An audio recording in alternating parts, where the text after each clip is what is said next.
Sorry. Hi, welcome. Oh, it's still not regularly there. Is that better? Is it true? Yeah. Okay. Okay. Hear that? I think the gain is up really fast. Hello? Hello? Hello? Okay, I think that's better. Okay, so I'm gonna reintroduce everything. Awesome. My sound check was not letting me know that I was doing all this silently, so I'm really, really sorry. Hi, I'm Rachel Keeney, also Rachel Ash. The music is still super loud, got it. Turning it down right now.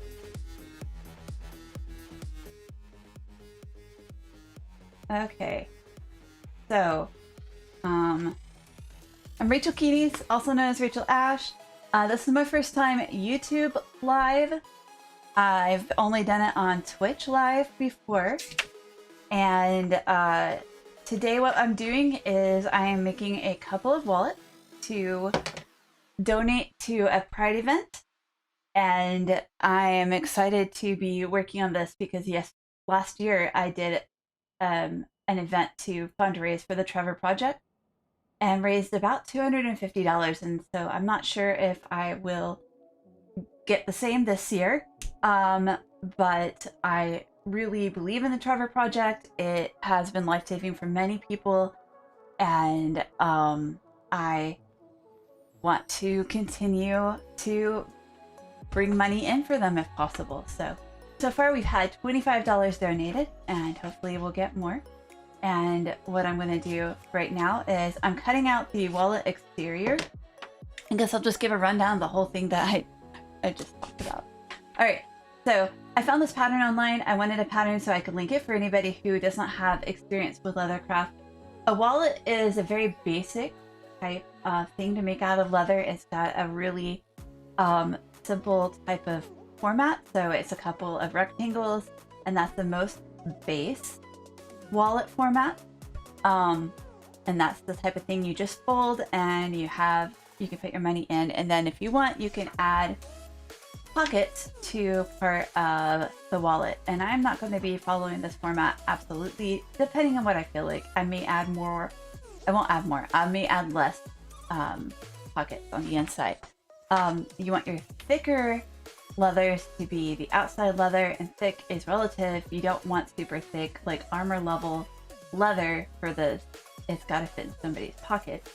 And then you want your much thinner leathers to be on the inside because the wallet's got to be able to close. So the fun part is decorating the exterior of the wallet. It closes, right? So you want to be able to put your design on the part, your main design on the part that they will see when it's closed. It's going to look like I'm doing that backwards because I currently have my camera flipped because the camera is looking from overhead.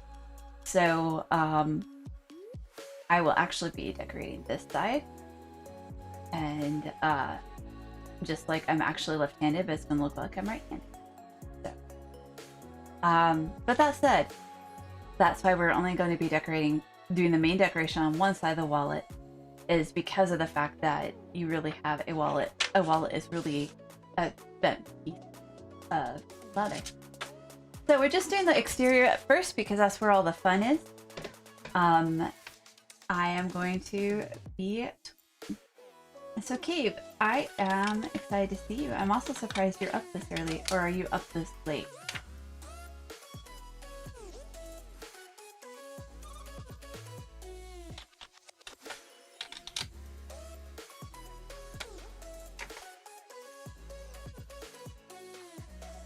Right now I am just setting up a little pattern.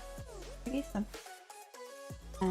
Then I'm gonna take my leather that I have. I have like a huge leather stash because I'm obsessive, and when leather would go on sale before the pandemic, I would just go buy it. So like they'd have a leather sale and I'd be like, oh, it's cheap, I need to buy it right now. And so huge is a strong word, but definitely like plenty. It might be the better phrasing. So I have plenty of leather for whatever my leather needs end up being. Early. Okay, I was just curious. Alright, I'm gonna move everything else out of my way. So this is my wallet exterior shape. What I'm gonna do next is I'm gonna fill out my leather. So this is, it feels like, and feel is what I'm going by because I don't have labels for any of these anymore. This is probably about 3 or 4 ounce leather, and that has to do with the thickness and the weight.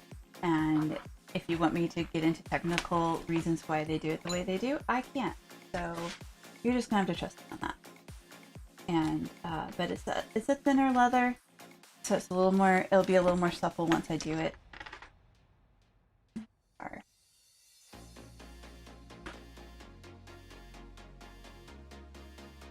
Okay, and all I'm gonna do really quickly is unroll it and find a good section to make into a wallet. I've got 2 pieces. I think I'll get this part's a little bit slightly thicker, and this part's a little bit. This part's pretty heavy here. I'm basically feeling around to figure out which part I want for the exterior and which part I want for maybe the right interior. And there's a couple things to look for when you look at leather. So one of the things is, I'm gonna make sure I'm in camera. Okay, one of the things is, see this line right here? This line is a flop. It's an okay flop. Depending on the price of the leather you're spending. When you're buying leather, you definitely look for these. But depending on the price of the leather you're spending, it might be fine. And you look to see if it carries over on the back. When you're buying leather, look both sides, because there's flaws that will be on either side. So you need to kind of be ready to check your leather on both sides and make sure it's usable. This is honestly a fairly decent piece of leather. There's a couple of flaws right here. This is actually kind of an attractive flaw in my opinion, because it's not weakening the leather, because I can feel it. There's a little bit. It depends on what I would use it for, but if it's just like a top layer, you could use it as kind of just a little attractive piece. And I personally love the appearance of leather, so I'm not the type to like use it and then cover it up with a lot of paint. I like dyeing leather, but I don't like painting leather too much because I just like the color. And the, like, if I can find leather with a nice pattern on it, I'm going to buy that leather. This is another one that has like, it's just got a nice pattern to it. I don't like it, but yeah, see these like striations. They're really pretty. So, but this one's got a few more flaws on it, you can see. And they do carry over to the back a little bit. I don't know if you can see them. I can make it fit with the direction. This one's really easy to see. This is when they were cutting the leather, slicing it, originally skinning it. They probably sliced too deep right here. It harmed the leather. So this is a real weakness that, I mean, look at that. So you would not want to like make your wallet across that, because then your wallet's not as strong. So yeah, so I'm trying to find a place where I think I want the outside to be thicker, and also leather doesn't stay consistent necessarily all the way to the skin. So I think right through here is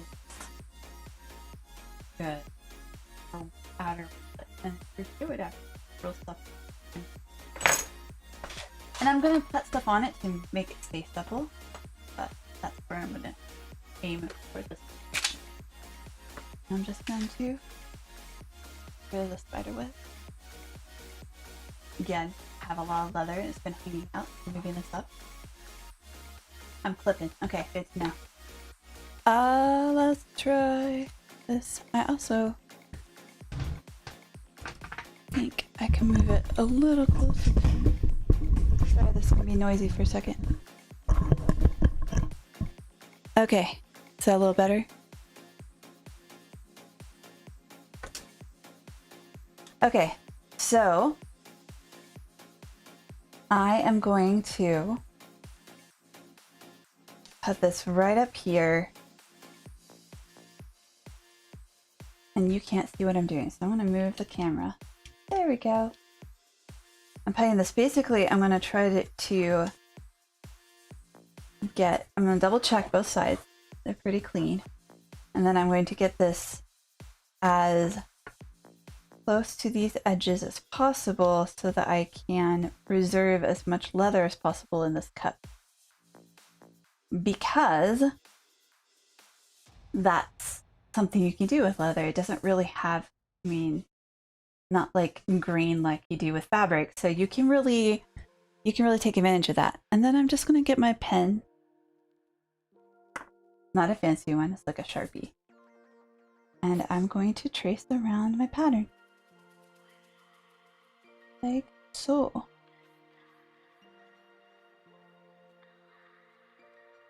And I'm gonna miss. That's okay too. Missing is okay. Mistakes are fine. Leather is actually one of the more forgiving substances I have found. I actually really like working with leather, and it's been a while, so I'm really excited about this. This gives me a good excuse. I usually incorporate leather into most of my costume projects in some way, and I haven't lately, so I haven't had much of an excuse to do it. So right now I am just, because I don't know that my angle is showing you very well, but I'm literally just tracing around this rectangle. So, and then I have a rectangle. That's it.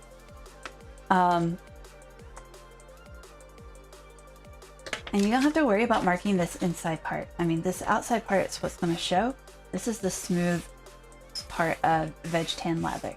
You cannot, let me clarify, if you are a new leather worker, you cannot go to Joann's and buy one of their floppy leather things, and I have it nearby because I'm actually going to use that for some of the inside. But this stuff right here, this is chrome tan leather. It won't do what I'm about to do, right? And it's stretchy. It's good for certain things. It is real leather, but it's not good. Sorry, bless me. But it's not good for what I'm going to be doing in here. On this. So when it comes to wanting to shape and create shapes and tool, which is what it's called when you carve shapes into leather and make the cool flowers and the different things, in my case skulls, because I think skulls are cool, but you know, when it comes to that sort of thing, you cannot do that with leather you get from Michaels or Joann's. You really have to have authentic veg tan leather, and you're gonna have to get that from a leather supply store or from Etsy. Etsy has lots of leather supply stores, but not from Joann's, not from Michaels. They don't have any, or if they do, it's horribly overpriced. Like, for about the same price as half a shoulder of leather, you get like the size you would get of paper. So these are special scissors. These are scissors that are specific for leather cutting, and I am just going to cut this leather. That's what's cool about them, is that literally they're sharp enough to do that, which means that you should be careful about fingers, etc. Now they get difficult with thicker leather, but this is really light leather, so they're pretty okay.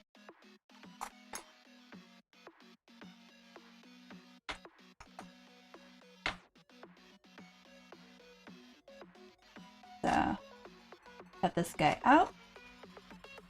And I'm hoping to make 2 wallets today, but I want to focus on one first, and then we'll see where I stand on time. I haven't really set a time limit per se, but I also want to make sure that I'm being realistic about what I can get done comfortably. Alright, so I'm going to move my big leather thing out of my way. And I'm going to finish cutting out this rectangle, and then we're going to start doing the fun stuff. So.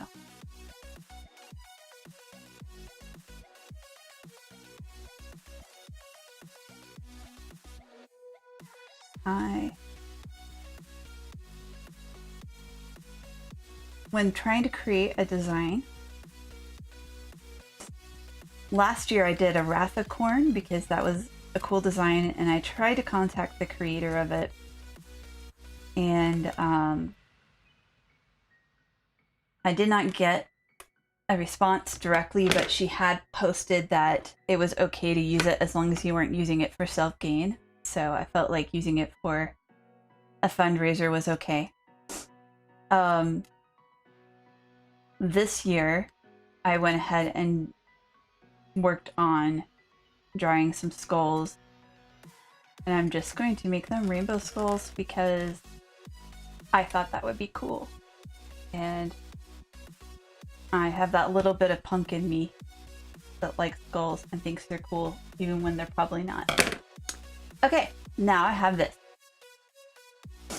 So this is what I'm going to use to tool into and make my cool picture. So I've got this picture that I drew. I've got 2 pictures. Like I said, I'm prepared for 2 wallets. We're going to see how it goes. But this is my skulls part of the picture. And what I'm going to do is I'm going to basically trace this out through pressure onto the leather. And then once I have that, I'm going to start carving it in, and you'll see it become the main attraction on the wallet, which is what this will be. So let me go ahead and get this cut out.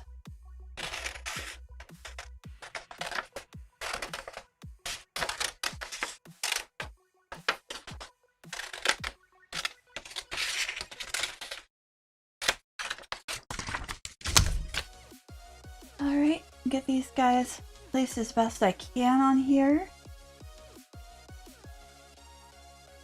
I think that keeps them as not clipped as possible. They'll be a little clipped, but that's actually okay with me. Makes it seem a little more organic to the picture. Make sure that they are staying on the front though. Alright, move them over just a tad there. Alright. Nope, I'm gonna move them over there. Okay, how clipped are they? Perfect. Okay, so what I'm going to do is I am going to get this leather wet. So I have this cool spray bottle that I got at like Tandy Leather. I think it even says that on it. Sorry, I'm so sniffly. That sprays like kind of automatically. So I'm going to let that kind of soak in one layer into the leather.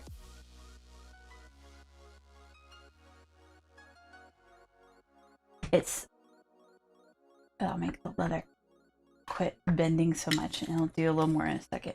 And then I'm going to go ahead and put some tape on this to protect it.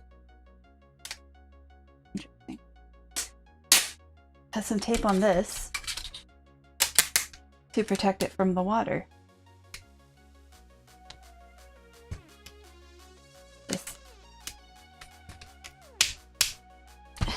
Not wanting to unbend.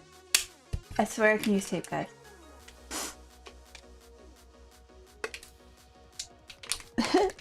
I swear it. Okay. There. Last one. Okay. Alright, so I'm going to continue this. But yeah, so basically what I'm doing here is you can do other things like laminate it, but why? Well, lamination, not hard lamination, it'd have to be soft. But honestly, this tape does fine normally. It's being really difficult. I'm just gonna cut it with scissors. Alright. I just need, just need a little bit more. Felt like that was loud. Alright. Scissors are so much easier. Okay. And then I'm gonna lift this guy up.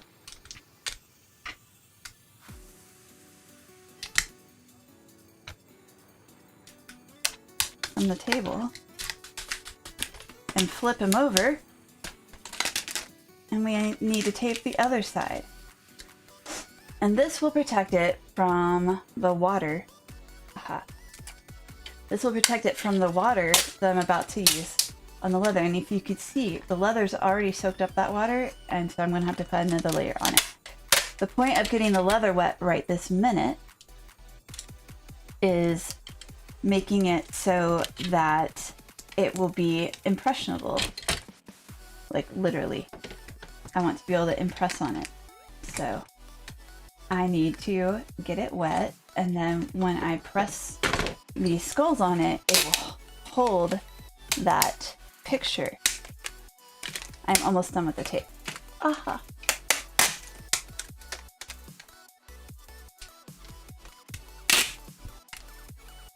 Alright.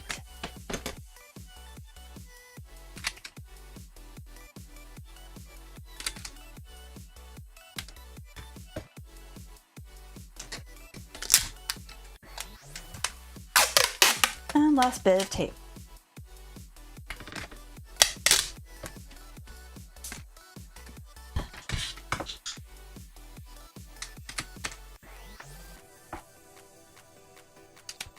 Got it. Alright. Now I have basically quickly tape laminated some skulls. So all I'm going to do really quickly is cut around the tape lamination. Just so it's not in my way. Plus, honestly, I hate getting tape on my leather because it prevents the dye from soaking in, and I don't want that.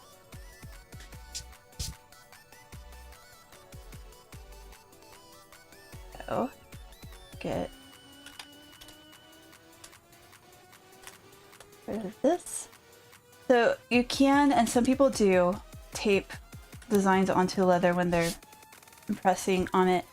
I just won't, because my experience has been that it does soak into the leather a little bit and prevent other things from going in like I want them to. And I don't like that. So.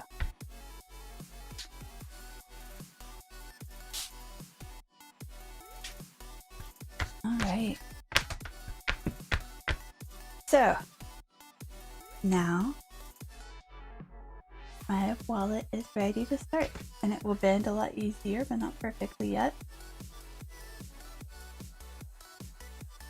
That's going to take some working afterwards with some softener, which I will use.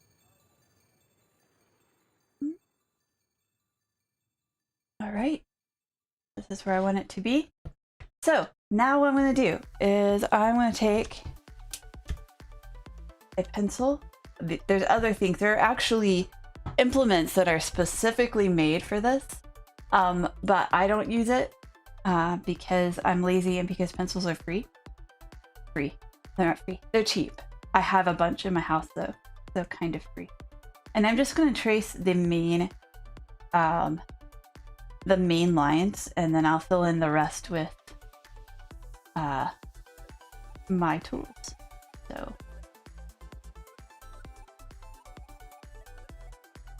I'm going to trace around the skull. I feel where I've traced before.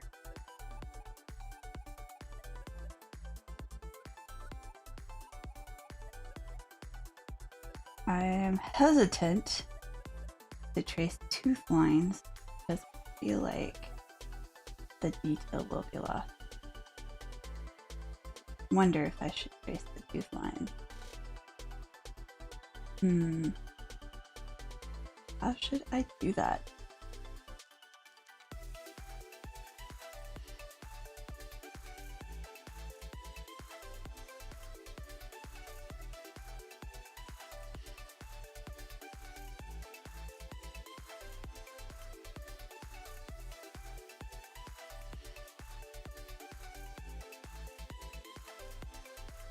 Let's see how that goes. Alright. Heavy details sometimes make it harder to figure out how to approach them before you start them. And then, you know, once you're doing it, it's fine. And I can ad-lib some of them with either the swivel knife or with my other tools. Yeah, I did. Okay. One of the important things here is to make sure that, you know, everything lays out where you want it to lay out.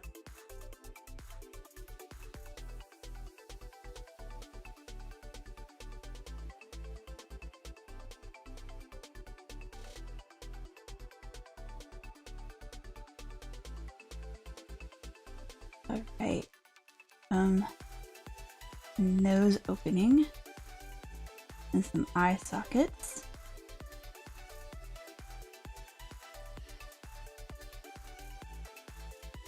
And I need to get this skull on here.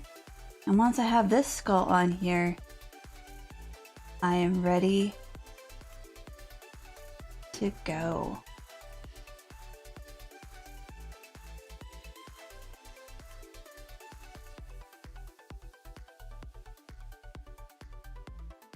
So, tracing out this gives lines that do stay permanent. So you really have to be kind of careful adding lines that you want to be on the final piece.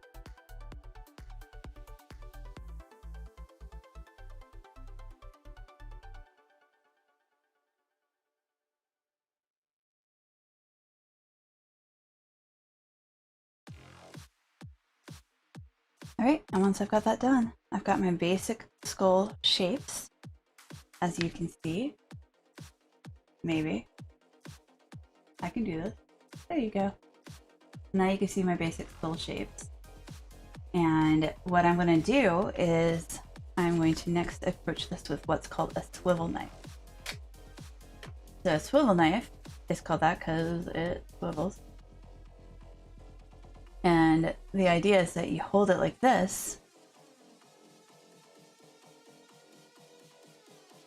There's the blade. Hold it like this, and you turn it as you need to.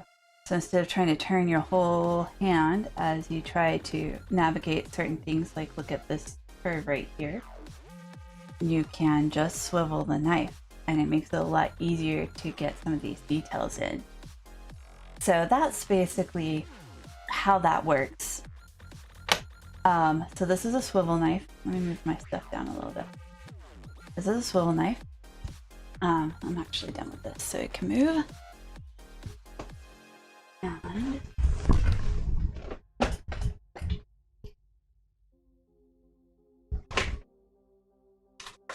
there we go.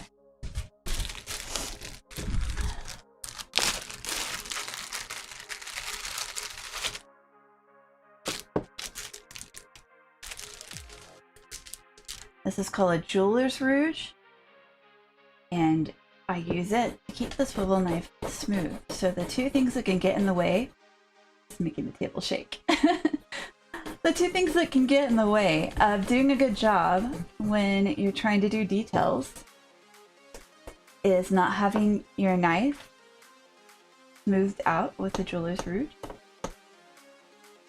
Do I know the science behind this? I don't. You know, that actually is beginning to bother me a little bit because normally I'm the type of person that wants to know all the science behind the things I do. Like, I can tell you why scientifically, more or less, I do most of the things I do when it comes to sewing. But when it comes to leatherworking, I'm just like, no, but this is what you do because it works. Okay, and the other thing that can get in the way is letting your leather get too dry. So you have to keep wetting it. Because that will also... Of course, when you wet the blade, you have to re-rouge it. That was smart. Okay. And your table gets soaked during this process. I'm just adjusting the swivel to the right height for me. A little too high. A little lower. All right. And all I'm going to do is start cutting into this. So what I'm going to do is actually move this up here now. I'm going to lower this so you can see what I'm doing in better detail.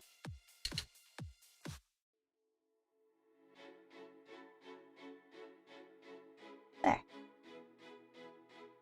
All right. So I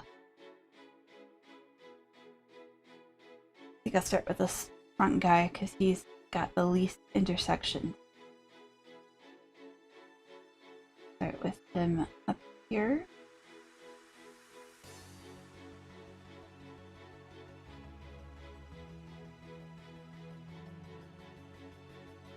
And I'm just tracing the line I've made. I'm a little out of practice, so I'm going probably a little bit slower than I normally might, but that's okay. And the thing about a swivel knife is you don't want to cut all the way through the leather because you're just doing this so that you can make a picture on the leather.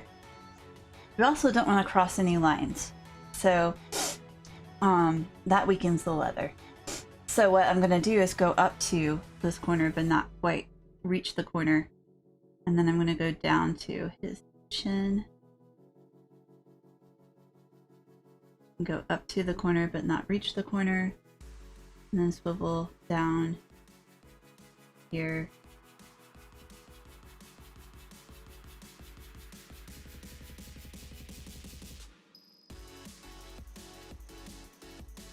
Bottom of the circle is the hardest part.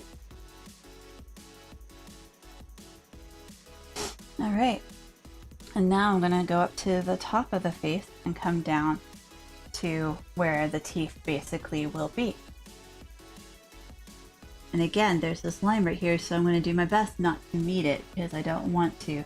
Anywhere you're going down, you're basically making a cut in leather. So what you don't want to do is make a hole that goes too deep. And anywhere you can keep those connections there, you're also keeping it from weakening the leather. Don't worry, I'll make it look like it's connected later.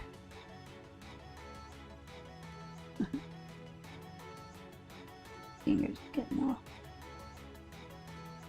loose.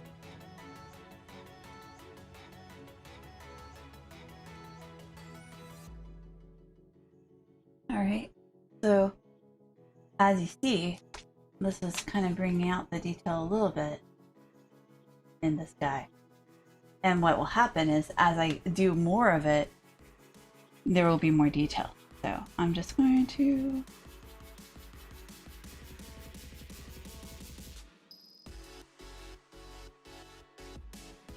swivel.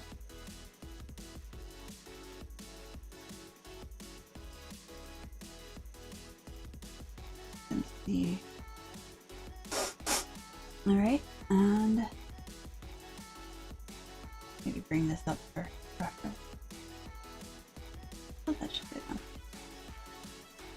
And then bring this guy almost to there. Go in. All right, beginning to dry out. That's why it's getting difficult. I have to keep that in mind. And then this toothy area,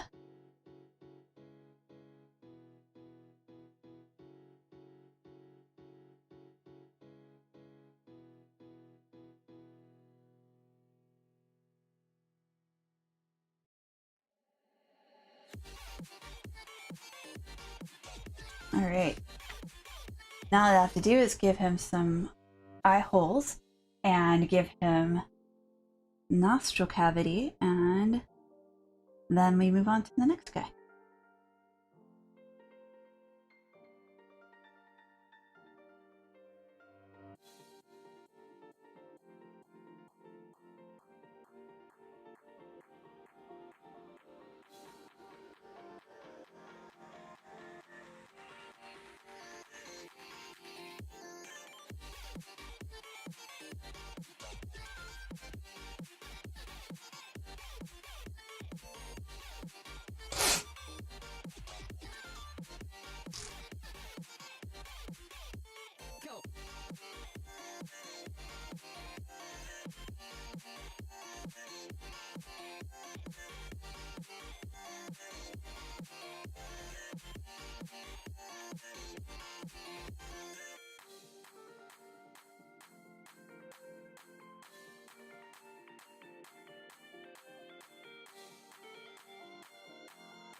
Alright, that is one skull completely done. Like that. Alright. Okay, so next. 2 more skulls. I think you see what it's done, so I'm just gonna kind of run through those really quickly. And I'm gonna do what I'm not supposed to, which is to start turning it around for myself. I like to go sideways. You're supposed to pull down towards yourself, but I personally prefer to go sideways.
Alright.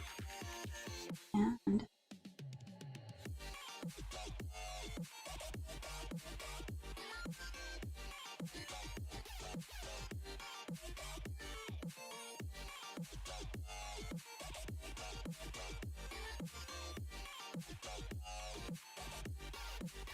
get his nose on.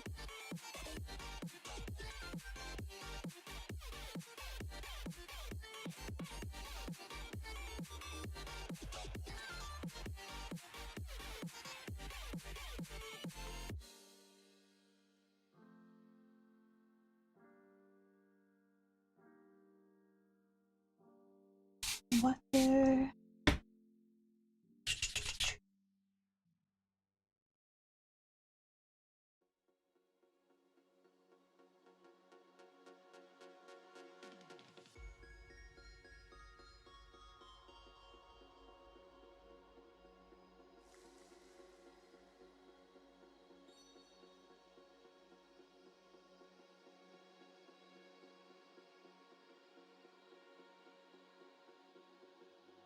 No. I talk to myself no matter what, so I guess to me it seemed natural to start doing this stuff as a thing. Alright, last skull. He's got the most curves on him though. He is a curvy boy. I don't know why all my skulls are he's.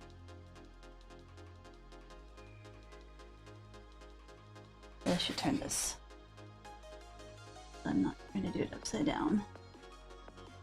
Like an awkward person.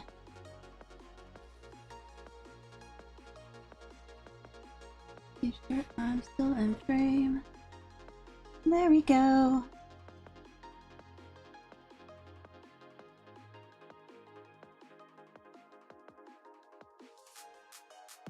eye socket. Alright, let's turn him upside down again.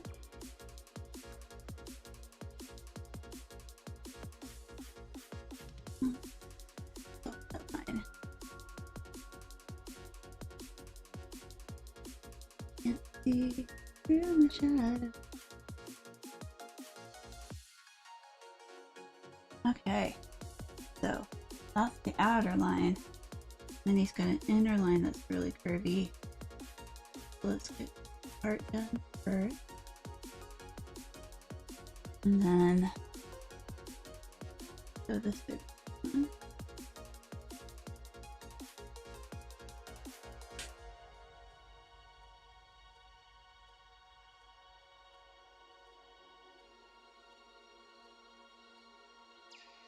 Time to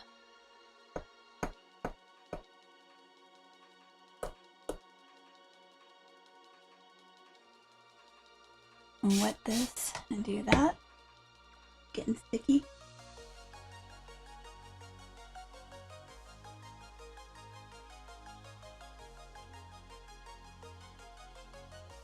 Okay. And I'm just gonna go down this mouth.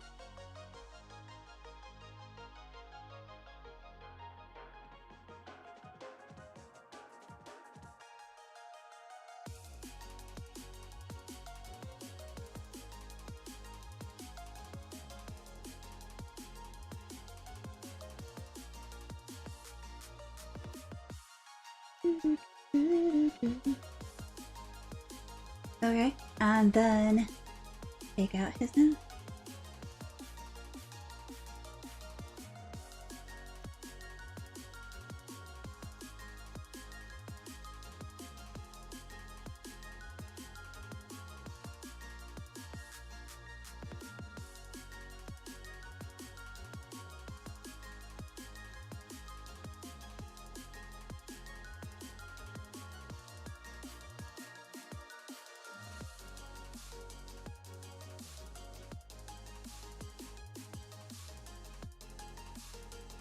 The swivel blade is almost finished. Everything else I will be doing with regular tooling tools. Yes, that's the official wording. Tooling tools. Okay, I'm gonna cap my swivel blade. They come with caps. This is actually, so this is a fine swivel blade. They come with a bigger blade.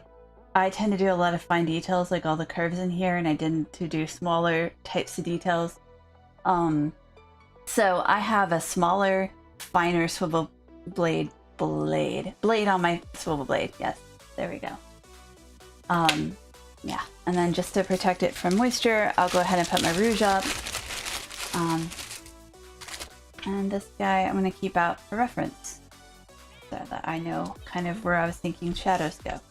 Alright, so next plan is I'm going to start by just kind of getting an outline done of these guys. And depending on where they are located, on how tight the curve is, basically, I could use this guy, which is quite sharp.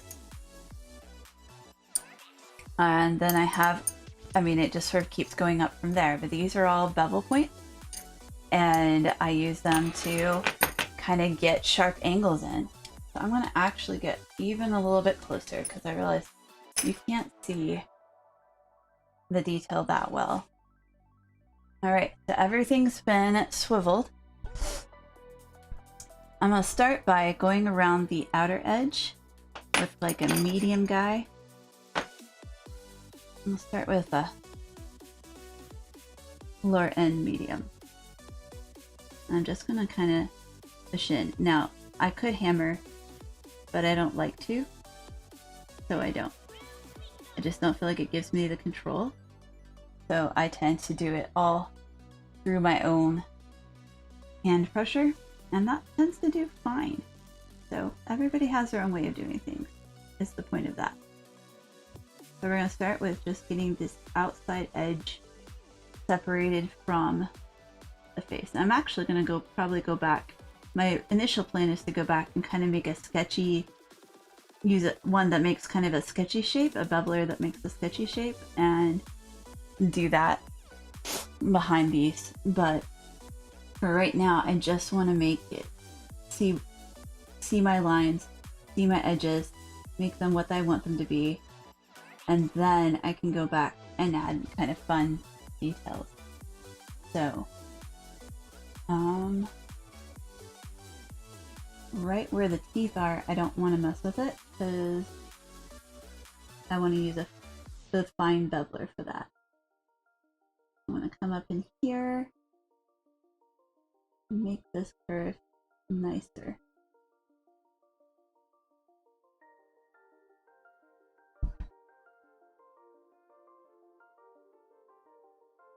Technically, let me get my fine guy out. Technically, I should probably do this guy first, but I don't always go in the order I'm supposed to.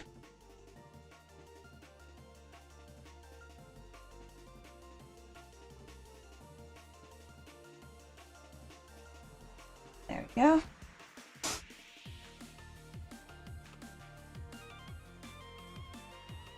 And then it's not like a cut line, but this kind of creates kind of a brow ridge here, so I'm going to do that real quick. And let this brow ridge form out. And that's one of the cool things about leather, is leather is pliable, and you can almost sculpt it. You can sculpt it, actually. There are people who do amazing things with sculpting leather. The leather world is vast and awesome. And it's such a cool medium.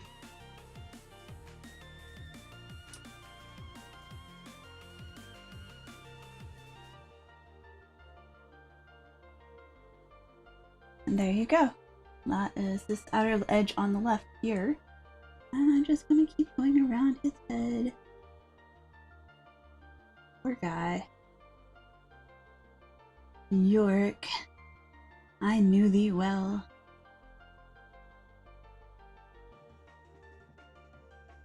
And now I'm decorating your skull.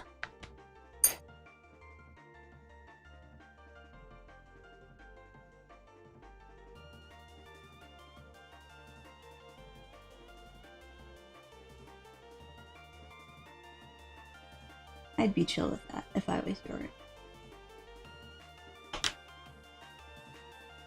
Like, thought you found my skull. You can decorate it. I don't know why I'm thinking about that, but there you go. Probably because I'm about to decorate some skulls. Just, you know, make it into pretty art is all I'm asking, really. Don't decorate and do a crap job. That was actually, like, when I thought about, like, what I want to happen to my body after I die, one of the thoughts I had was putting my ashes into an art piece. But I'm so picky about art that I decided that was probably not a good idea, because I don't want to be immortalized into some crap art.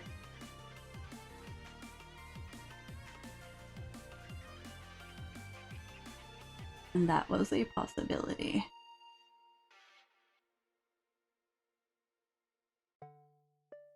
Alright, so we see we've got a halo around this guy, so now he's got some real definition. So what we're going to do now is sort of dive in. I'm going to give this guy some definition too. First of all, he's in front of this guy, so, you know, giving that definition will help create this three-dimensional effect between the skulls. It takes what looks like a very simplistic image and it will start making it have depth. It's just like shading, right?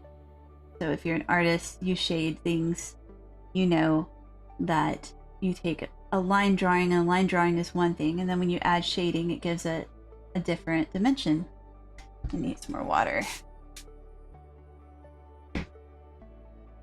And rather than let it soak in, I tend to rub it in because it's a little faster. And if it's not, that's okay. It just makes me feel like it's faster though, and that's what's really important. So, you know, I have priorities, and the priority is I want to make leather things fast. So, okay.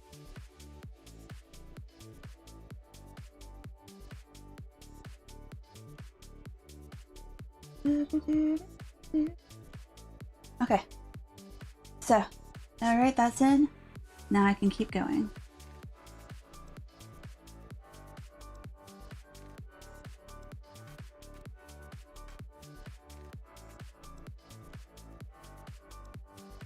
So my plan is to make these cool, like, skulls, and then I plan to decorate them in just random splashes of color. And that's the part that I'm a little bit worried about, because I'm really comfortable with black and white art and less comfortable with rainbow art. So yeah, I'm just gonna go for it. It'll be fine, right? It'll be fine.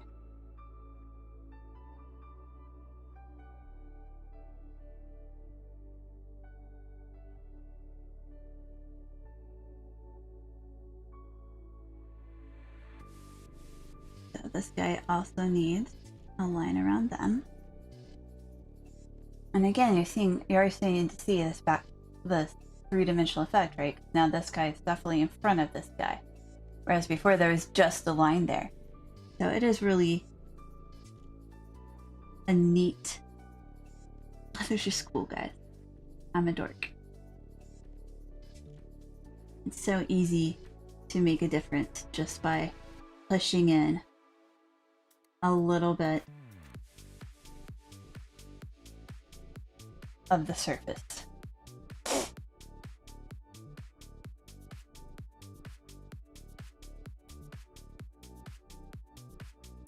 And then as I do that, get more and more shape. Now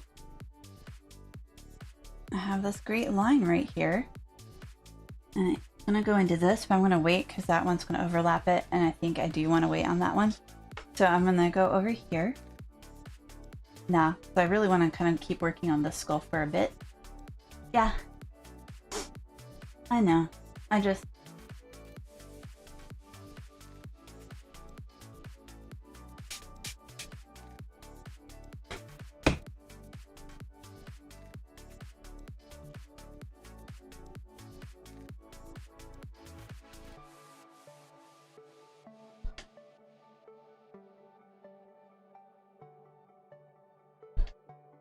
Oh, I just am scared of the colors, okay?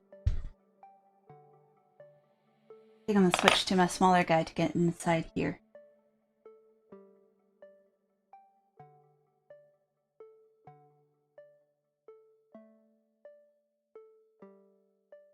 It's a little wet.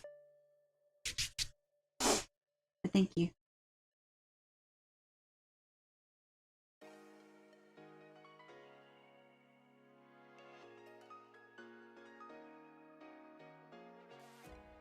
Alright, so this sticks out a little bit past this, so to make sure it's the part sticking out, I'm going to make sure that that's the part pushed down.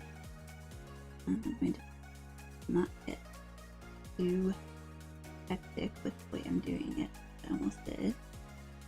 I'll kind of lighten up on how hard I'm pushing as I get closer to the edge, because I want it to stick out further over here, and then lighten up.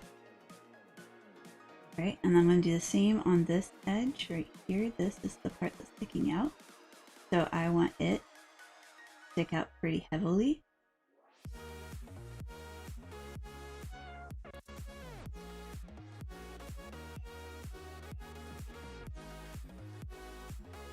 Make that shape.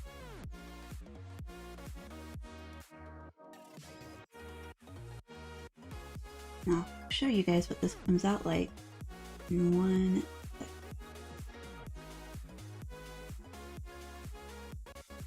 And then let me get this little nasal inner bone real quick.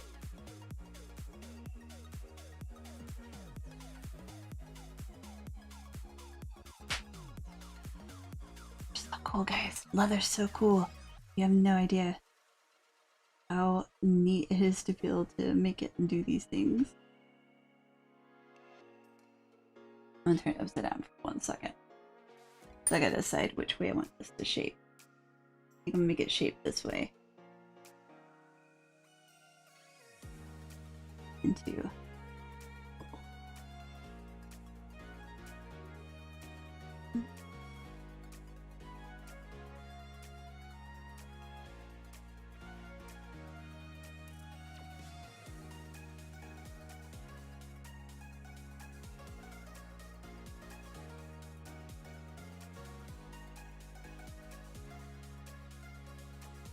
okay, so let me show you. And I have to figure out where I'm aiming, sorry. So what that creates is like this 3-dimensional nose cavity. There. I can point. It's faster, it's hard. But yeah, so there's this 3-dimensional nose cavity from that. And it's even more 3-dimensional in person than it's showing here. So that's what leather lets you do. Guys, you just don't understand how cool that is.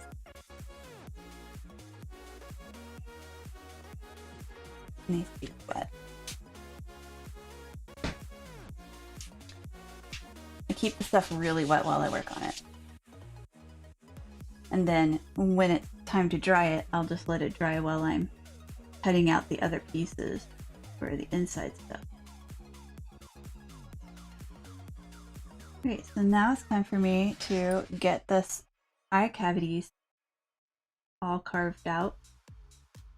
We're going to start by just making sure that they are big holes, as they're eye sockets, right? Am I still on screen? Yes. Yes, I'm on screen. Okay.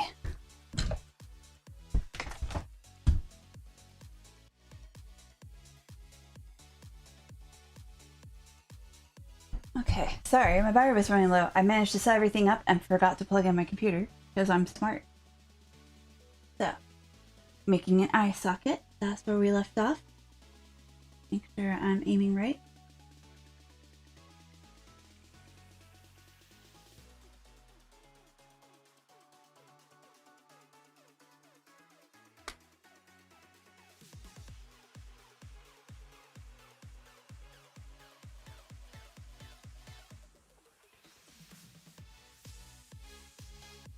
Alright, and now I want it to kind of shadow in from the back.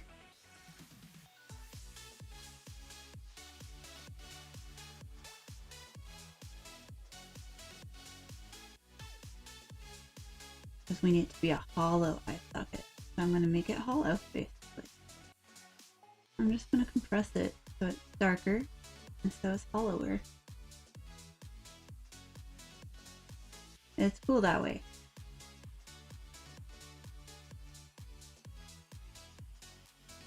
And there we go. There's an eye socket.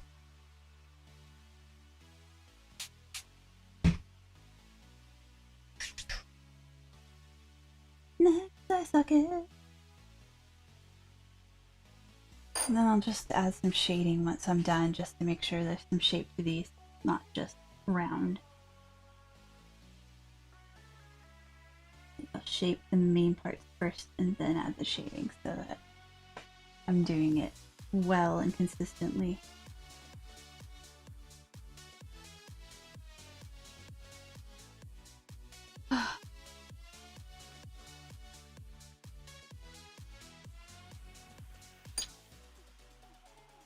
This is actually going pretty fast, as it usually does for me, unless I've got crazy amounts of detail. This is why I like leatherwork too. Another reason I like leatherwork is that it's really not filler labor intensive. I feel like you can get a lot out of it for not having to put as much in as say, beading, for example. It takes a lot in beading before you start seeing something great come out of it.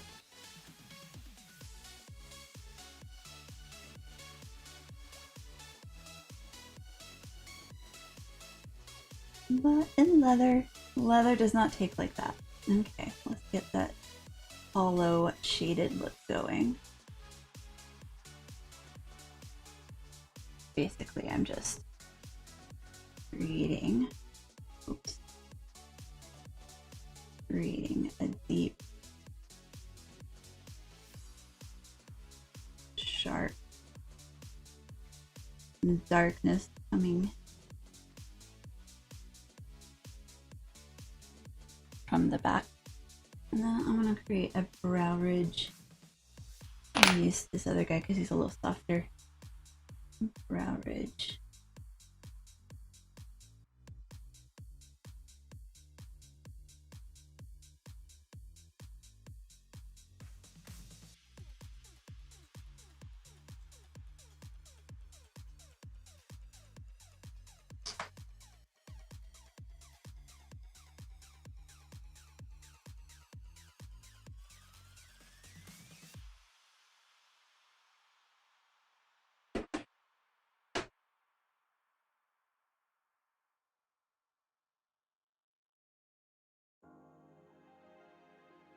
All right, so now get him wet again. Now it's time for the mouth. Okay, sharp guy. Now the mouth has got a lot going on. We've got lots of teeth. We've got lots of... Let's get these teeth going.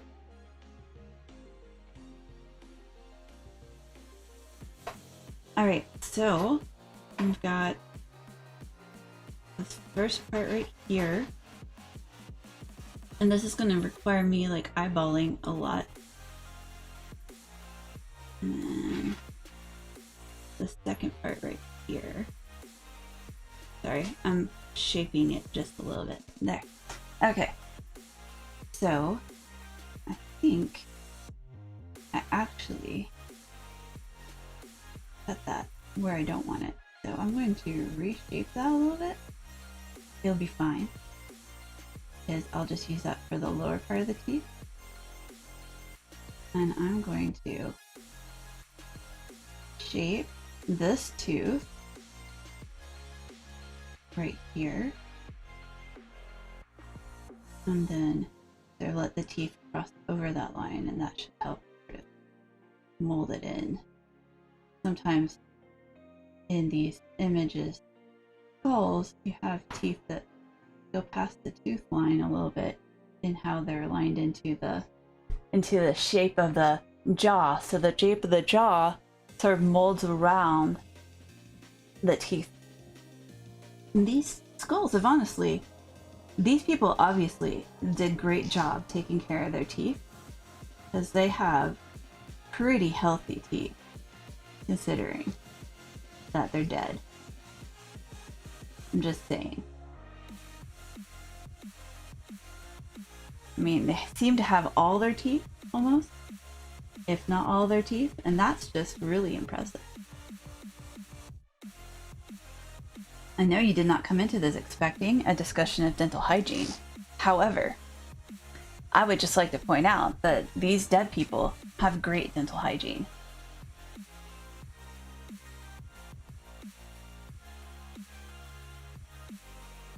Because any gold teeth would have already been stolen.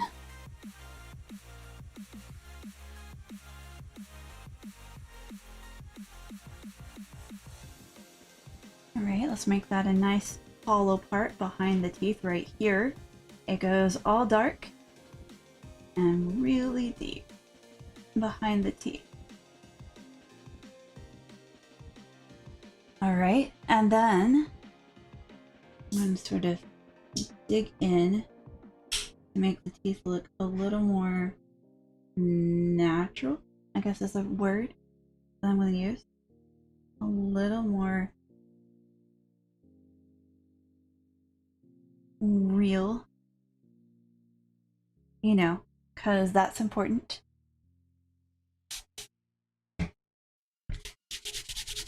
Okay. And now I need to do some upper jaw stuff too. So I'm going to again look at my reference that I made, and I'm going to even turn it the same way so that I can have that.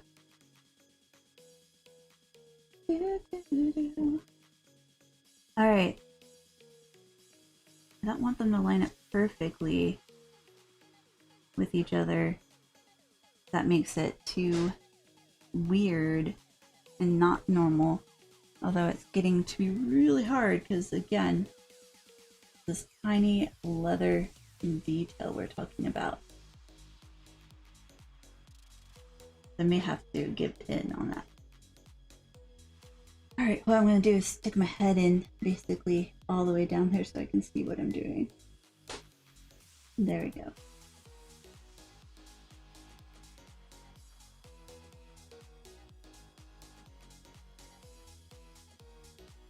Alright, now I can kind of give these teeth the focus that I need to.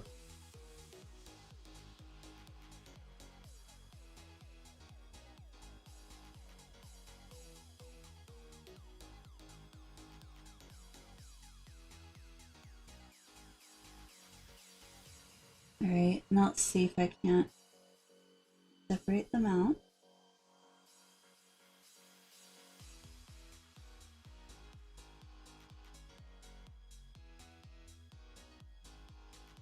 I'm going to stick my head down here again so that I can create some definition. Oh my gosh, the teeth. I knew they were going to be the hardest part, but still. Alright, I'm going to basically give him an overbite so that I can define these better.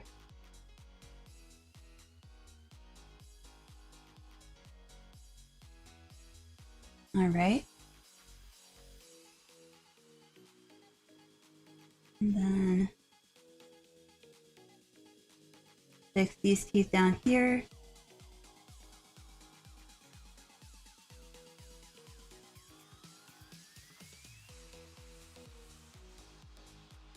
And feel okay about that. And I have an area I did not actually draw, which is weird. That's okay. I'm just gonna throw it in now.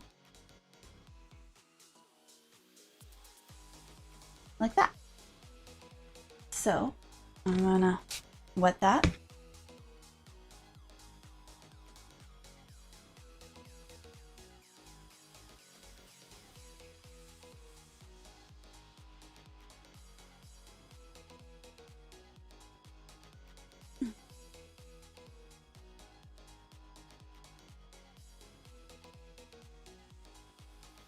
And I'm just going to basically use this to give a little more shape to the cheekbone,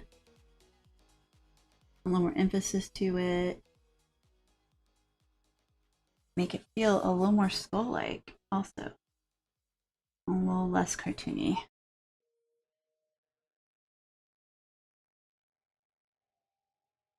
Make it sharper. All right.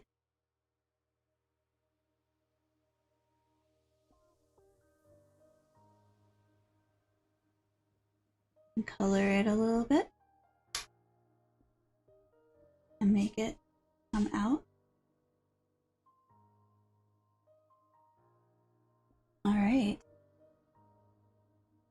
That makes that look a little better.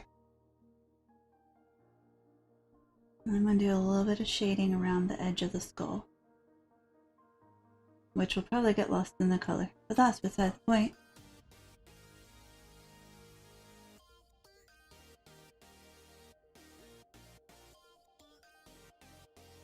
Okay, that's one skull. All right, next.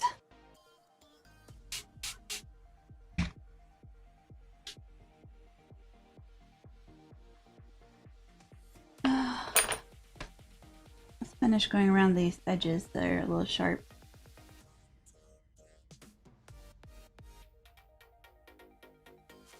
Need to let it dry a little bit more. I want to run and grab a coffee while I'm letting it dry.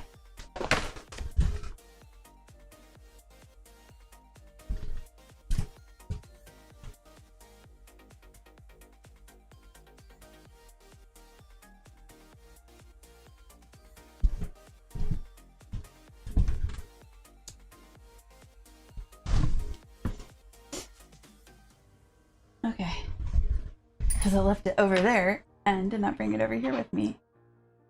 Alright, let's get this. Yeah, that way it should. If you do it while it's too wet, it won't imprint the way I want it to anyway. So I'm putting all these details in, and you may wonder how those are going to show, because I'm about to paint it all too, but they will. Oh, that looks better. Just doing that. Okay. Yeah, I'm sorry guys, the teeth are actually bothering me quite a bit. I keep messing with them. But I'm okay.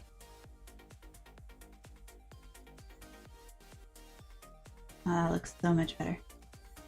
Just doing that.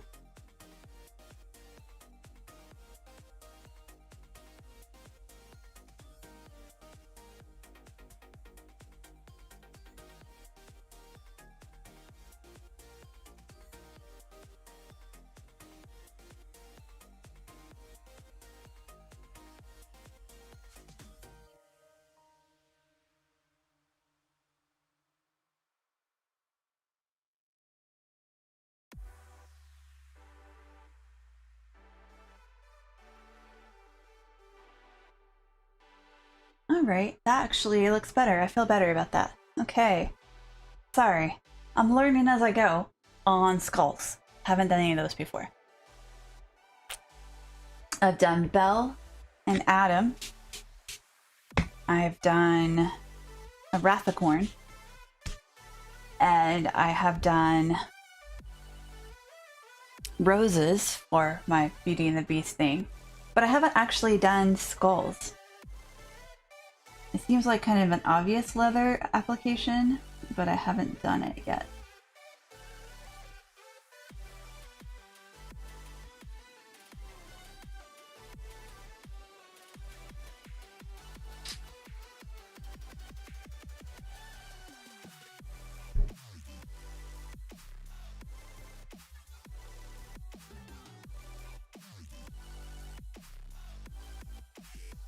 Let's have that lead into the other skull, because that makes more sense.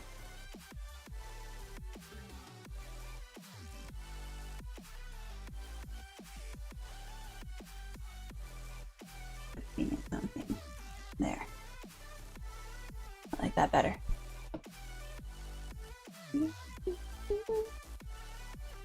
Alright, let's get this guy going. Get this jaw turn done.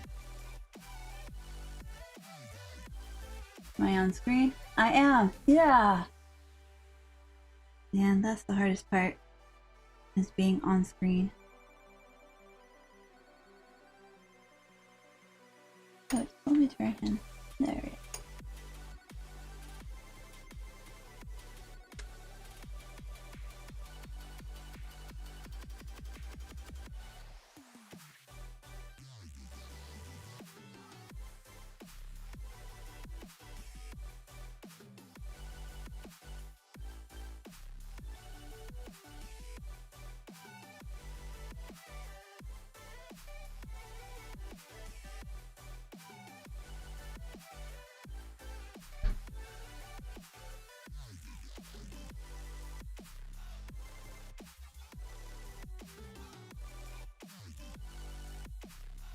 Okay, just trying to make these. Forgot to put my band-aid on my pinky. A weird thing that happens when I do this is that I always rub my pinky raw. It just happens.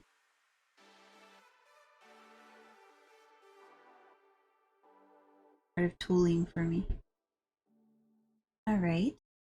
And do this curve here. Make it smooth. And voila. I almost have this turn. I'm gonna switch to my medium guy. For this brow bone, just gonna switch over.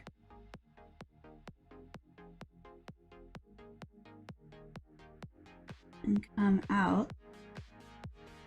And again, part of the fun of this is that it makes such depth.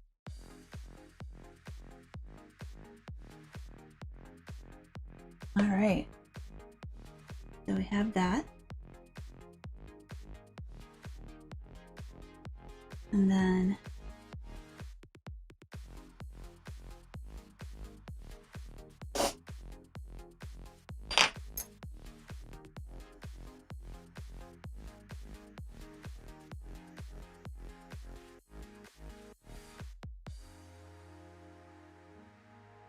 we're gonna go up here, and again we're gonna hit that point where we're starting the teeth.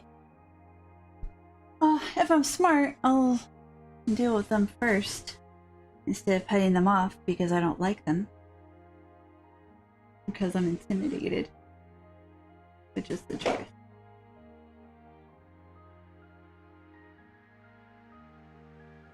They're bragging about how fast this is going and how easy it is. Although my other design is much easier and I expect it to go much faster. So I actually do think I might be able to get both wallets done. It really depends on how fast the construction goes, but with the ease of cutting that this stuff has, and you know, it really just, I guess, depends on the painting, the dyeing process. Yeah, I'm going to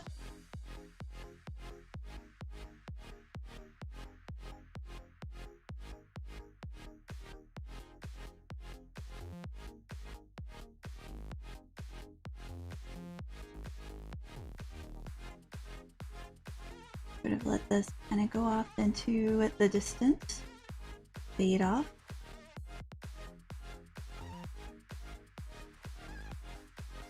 And then go in here and get a smooth round.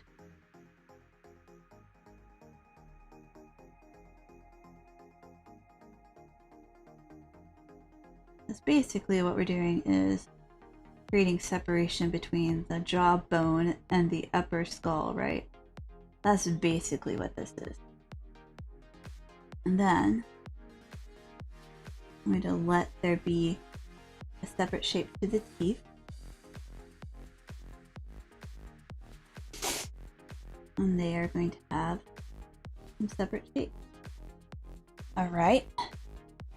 Then I'm going to separate out this bit that kind of goes into the darkness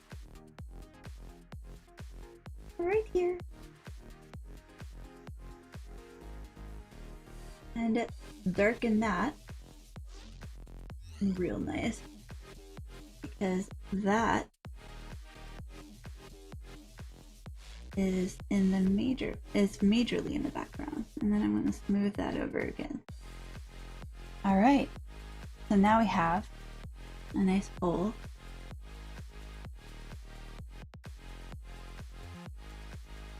And I think I want to create kind of a transition here for that.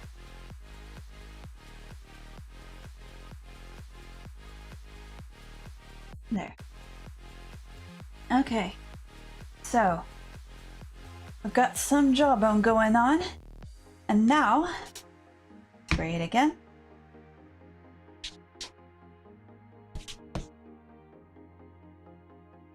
I'm gonna start again. I'm just starting with the hard part on this one because the teeth are so detailed. Basically, I'm aiming for this in my drawing, and I want there to be kind of that interesting thing. So I'm going to kind of stick my head close again like I did before. So you won't be able to see me basically, but I'll be able to see what I'm doing. And that's really the important thing, I feel like. So knock my head on a water bottle. Okay, so I want to get these sort of two teeth that are in front right here, as they kind of help create that skull effect. And then we'll get a few more sort of separated out as well in this area. And see, there's that guy.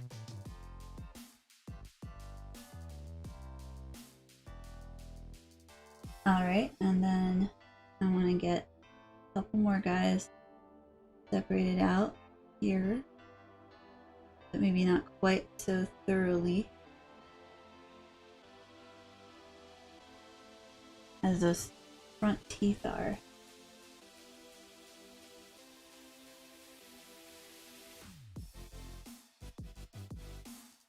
Also not so uniform, God.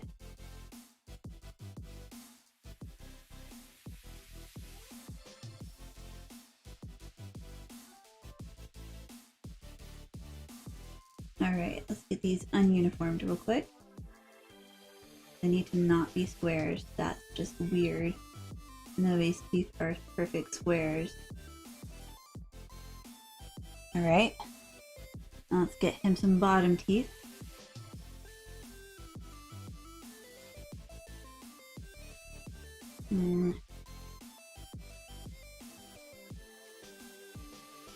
Spray. I can do this. I can do it. Alright, letting that rest for a second.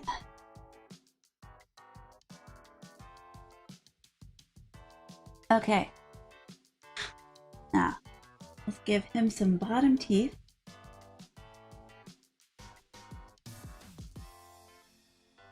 Alright.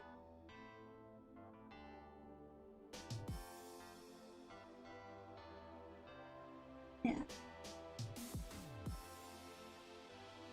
Alright. And here. There. Just kind of marking them loosely out, then I'll make them look better.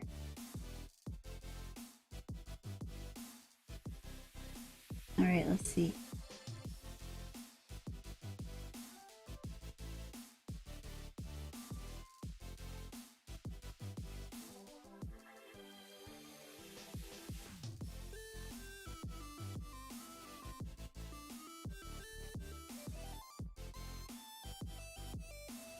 Alright, so let's make those look a little bit...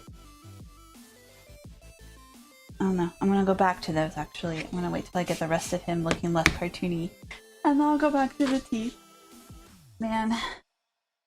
Okay. I knew that was gonna be the hard part with this type of thing because it's hard to get that kind of detail. It's so tiny.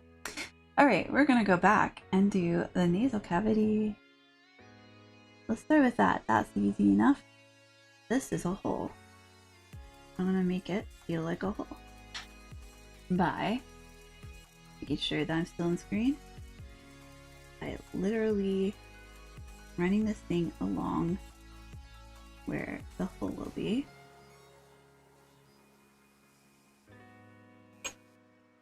And on this side too.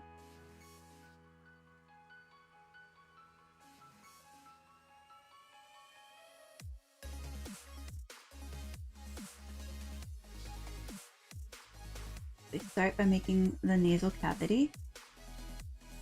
And again, I'd like to make these real smooth.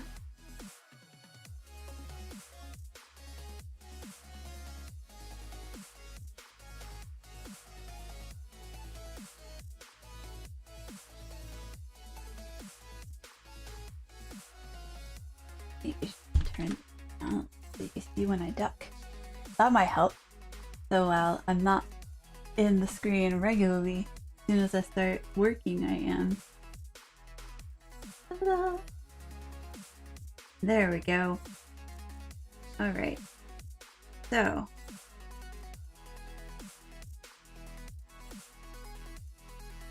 Alright, so here, I'm gonna get that curve in. And this poor guy,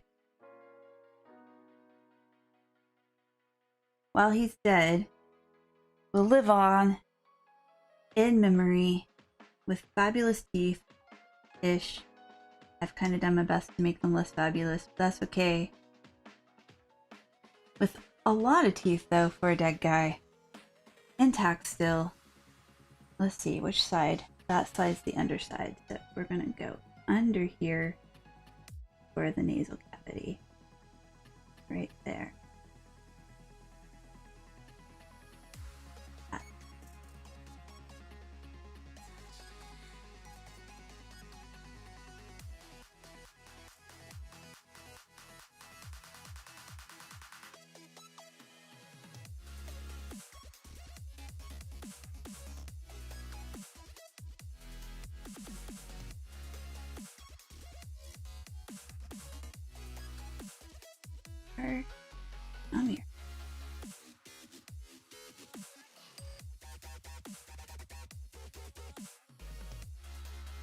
And make sure it feels like deep and hollow. Especially up here where it sits sort of deeper.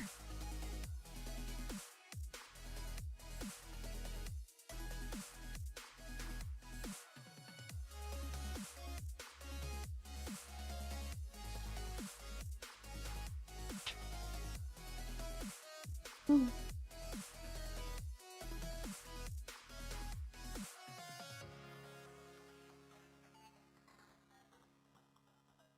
Okay. And then let's get his eyes in.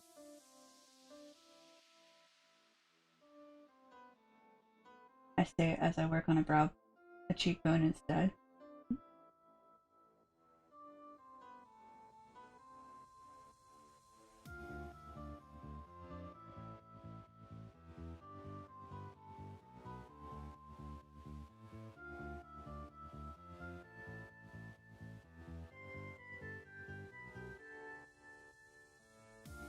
All right.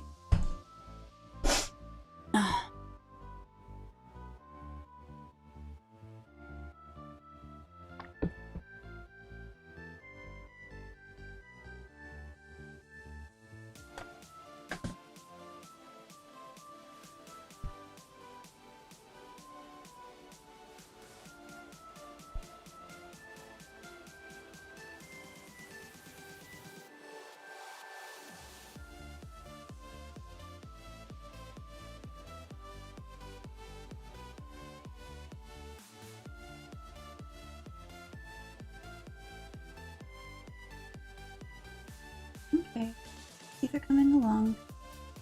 I sort of have to like put them there and then like go back to them a few times, I think. We're fine. Everything's fine. It's fine. Everything's fine. I'm fine. You're fine. The world is fine.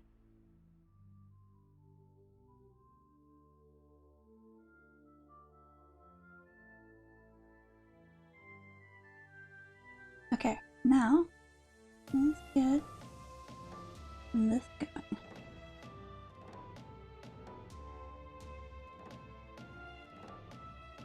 Get the eyeballs.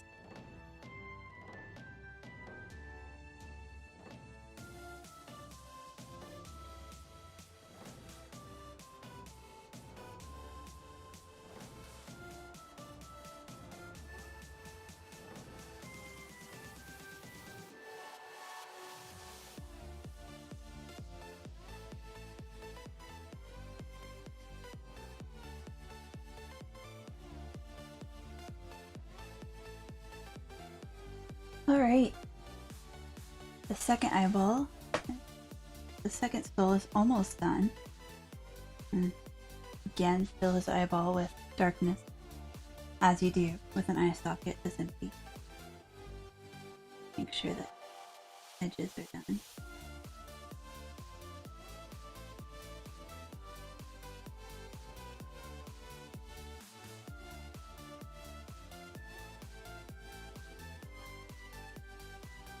There we go. And then I will fill it in right here.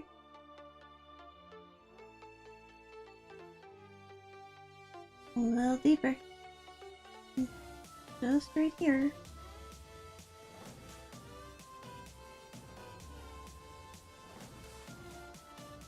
And spray.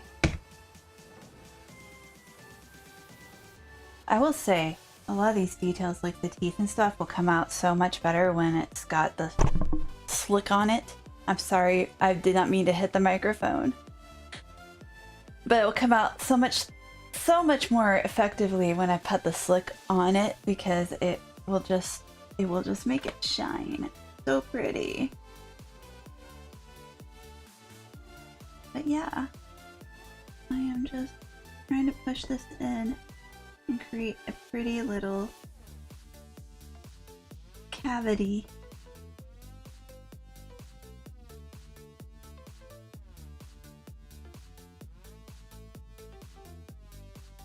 Alright, that's one eye cavity. get another one.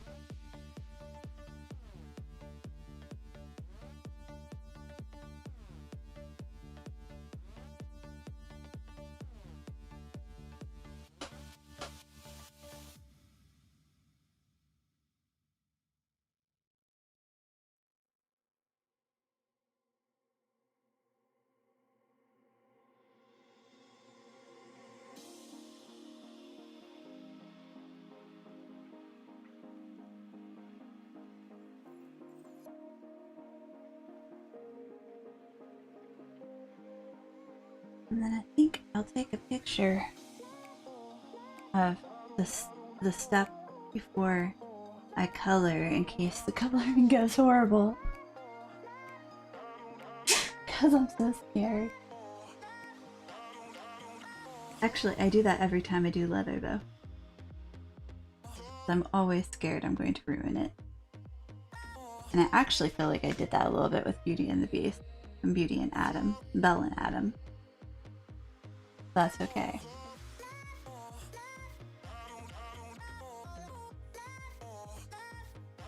I'm gonna get an actual blister. I've got to get a band-aid.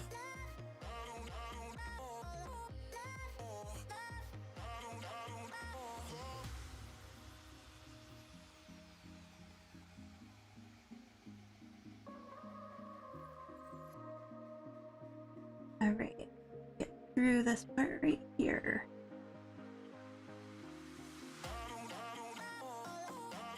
Down here and become Hollow Eye.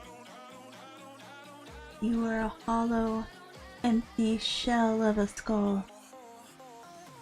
Perfect. Now I'm gonna get a band-aid for my pinky before I ruin it.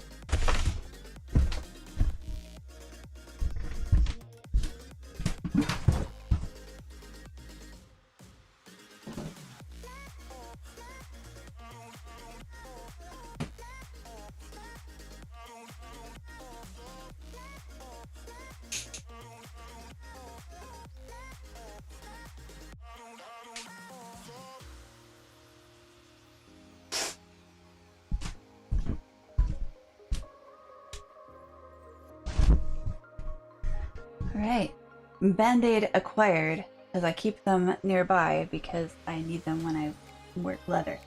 Not because I stabbed myself, amazingly enough, but because I get blisters.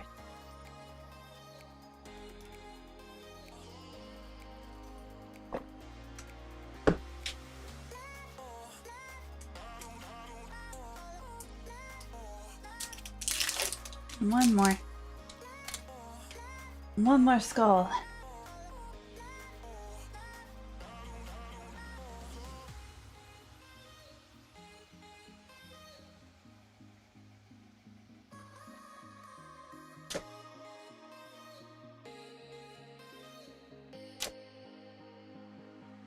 Alright. These are actually turning out okay. See? Beginning to look like skulls. And then again, once I've put the shiny bits on, then that detail starts really popping. And so I'm going to go ahead and get this guy done. And then all I need to do is eat them. But I'll probably, instead of that, because I'm feeling like this is going pretty okay, I'll probably go ahead and cut out the other wallet and get it done because it really is much lower in detail. So I think it won't take us long to get the details done. And then I can paint both at the same time and sort of go through all the work really fast. So, and then have 2 things to donate, which is cool. Alright, I'm gonna get this guy's chin. And it's too wet still. Look you. Thank you. You're always sort of maintaining this perfect balance of wet when you're doing this. It has to be wet, but not too wet. It's a special balance.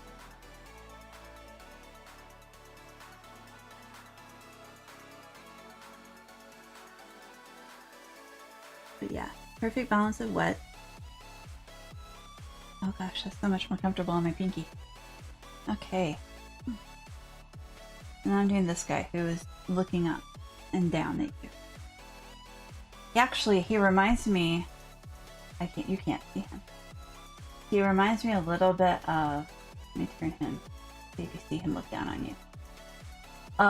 If you are a fan of The Last Unicorn like I am, it reminds me a little bit of the guy from The Last Unicorn, the one that drinks wine. And they're like, you can't taste the wine, can you? You can't even drink it. And he's like, but I remember. And he looks down at you with a glowing, angry face. And that's what I'm seeing here. And that is what I've created, is the I remember skull. So, let's see. It should dip right here around this tooth. I want to make sure that I don't lose that detail when I'm doing this.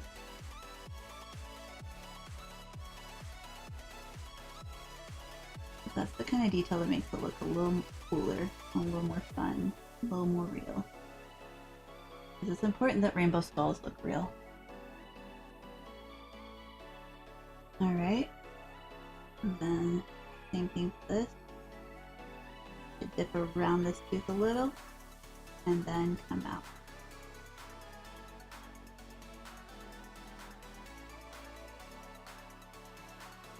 Alright.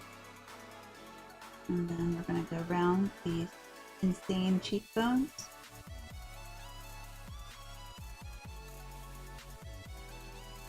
And once I'm around that, I think I can switch to the bigger guy.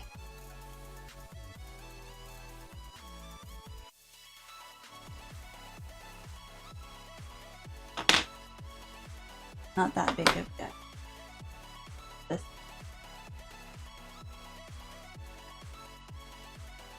And we're just gonna work our way around this face.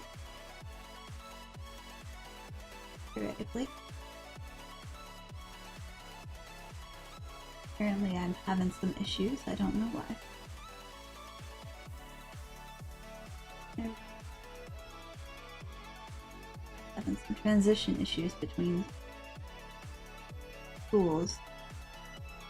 It's called tooling, by the way, because you're using tools. I love Leatherwork because it's like the most straightforward naming system ever. You have a burnisher, it burnishes. You have a slicker, it slicks. If everything were just named similarly, the English language would be so much better. And you think I'm joking, but I'm really not.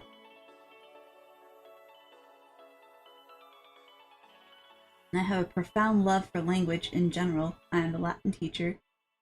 But man, the straightforward level of learning tools and having them actually just be what they're called is so nice when you're learning something new. So, I'm just saying.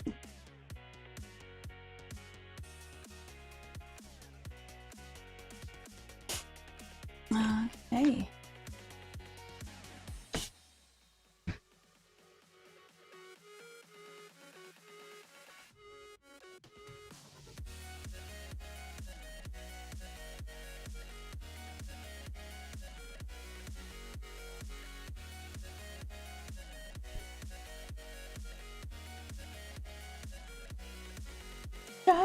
Dry.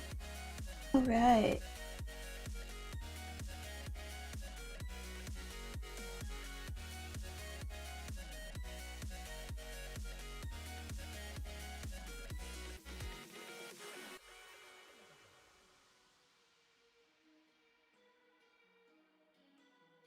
So I'm trying to just get these nice and smoothed out. I like to have smooth lines around the edges. I like to be in screen when I'm trying to tell you things. And so I'm just tracing out my lines, and that's basically it at this point. I mean, you've seen me do it before with 2 other skulls, but that's basically all I'm doing.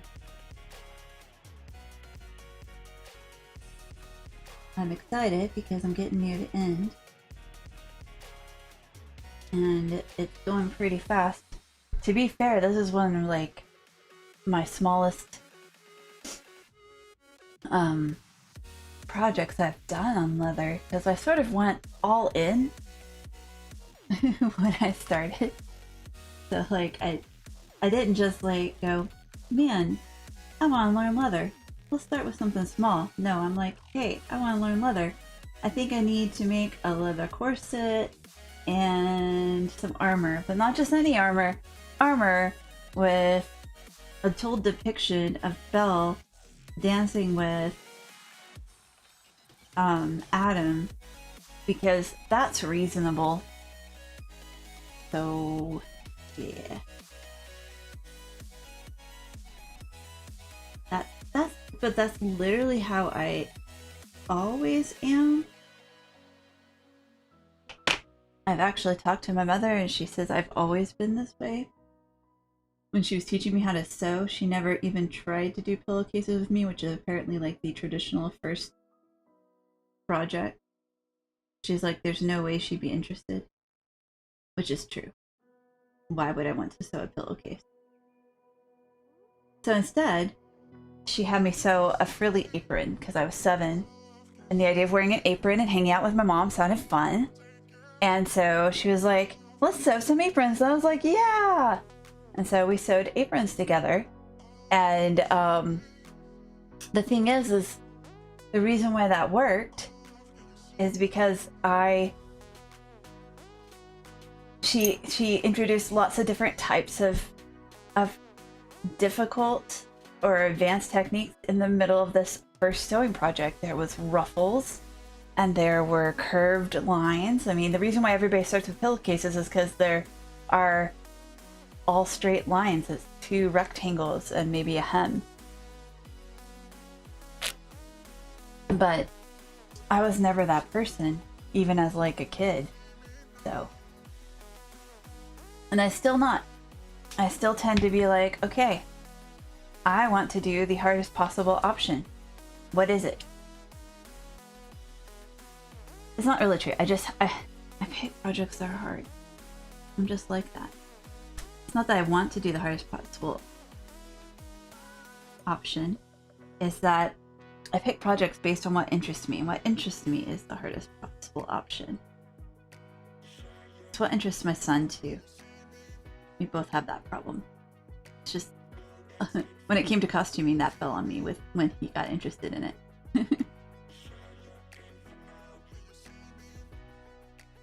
Both of us tend to not be interested in the like most obvious options.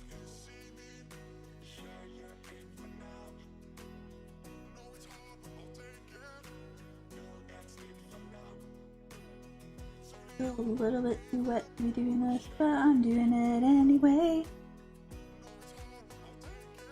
So if it's too wet, it'll shape, but it won't color. And I like it when it does the color too. Because it helps me see the shape that I'm making. That's really the thing. I mean, you can make it too wet for the shaping to even be worth it, which I don't do out of lots of practice. But it is possible to do that, just so you know.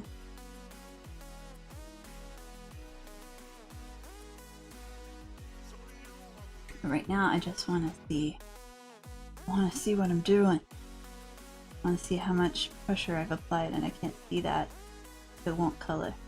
There.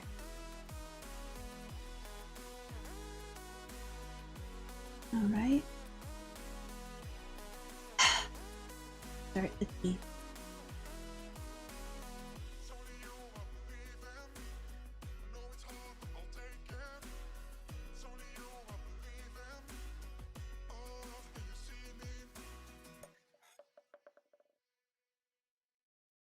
Okay.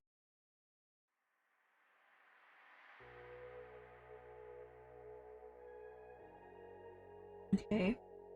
Alright. Got a line. Now let's start dividing that line. About here.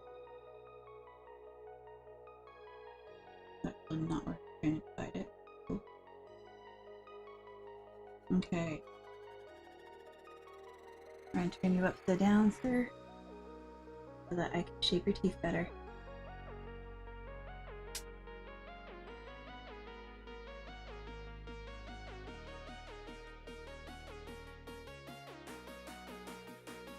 Alright, and then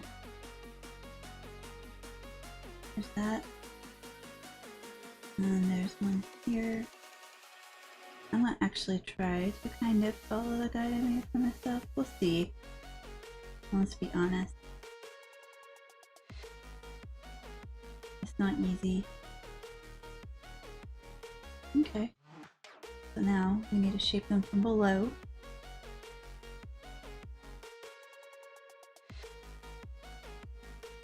I won't make them jagged sharp. These aren't monster skulls, they're just skulls.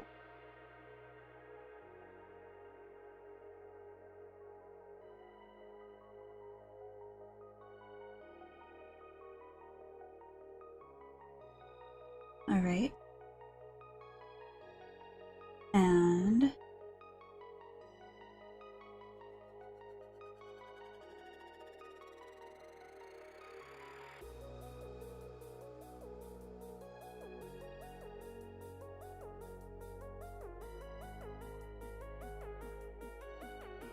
okay, those look kind of like teeth.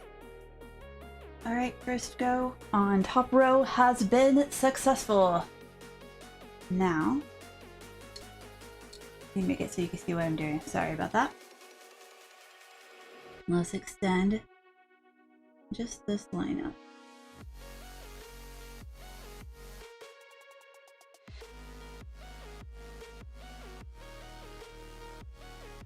And then let's do some lines across.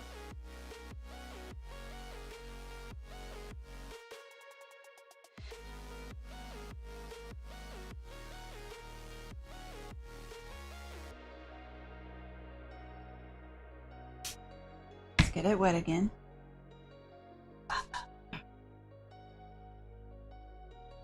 No, this one's low.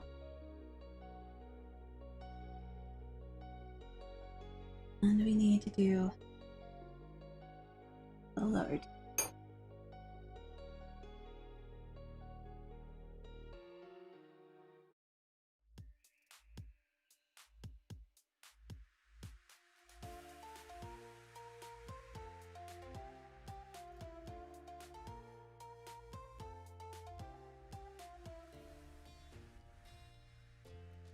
All right.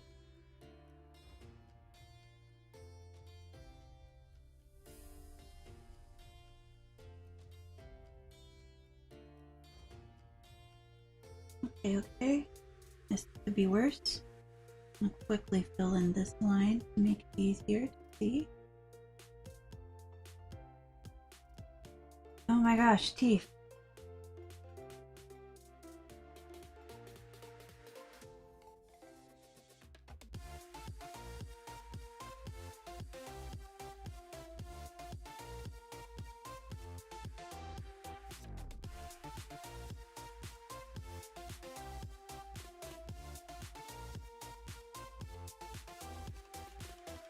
Oh, okay. Okay. Doing okay. Could be worse.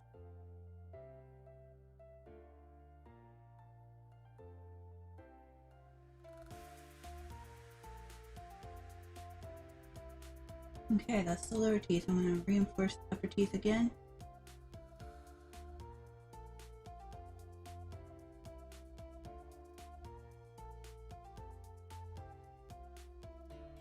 Okay, and then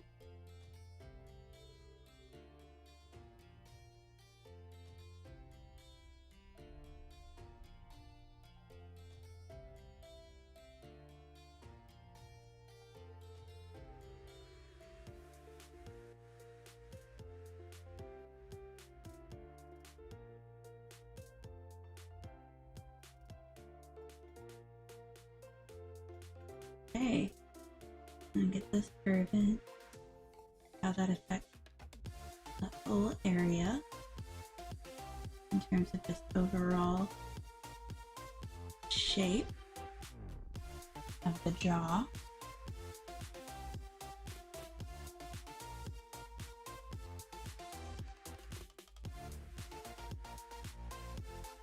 Alright. Make that go down there. I think it looks better. Just less of a curve and more as a straight line. I should get my hands off from over my mouth. I do that because I'm stressed. I'm all like, what if it doesn't work? What if the teeth look stupid? Alright, part of the problem is they are all the same height.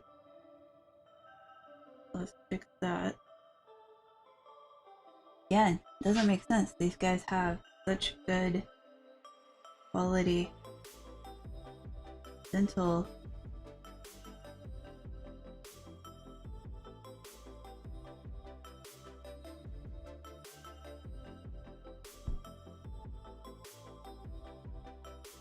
There, that helps a little bit.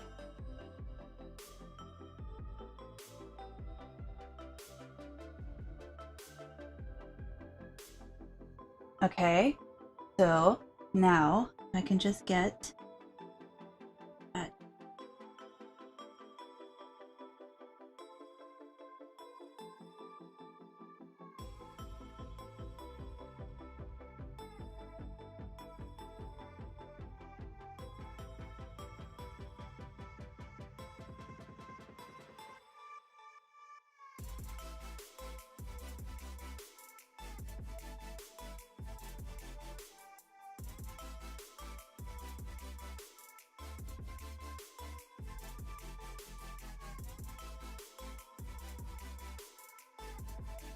Okay, I think that'll be good enough. Let's get the rest of it done. Okay. Whew. My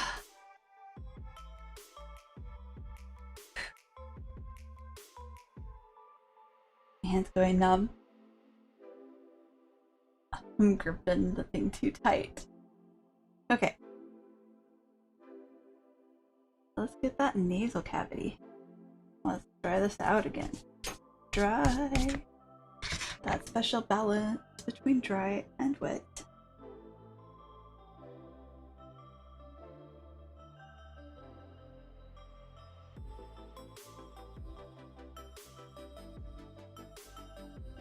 And make just slight more.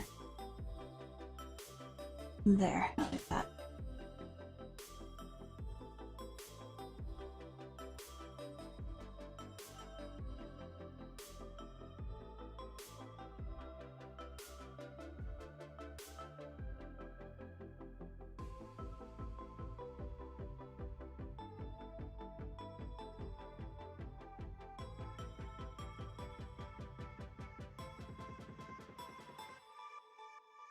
Okay.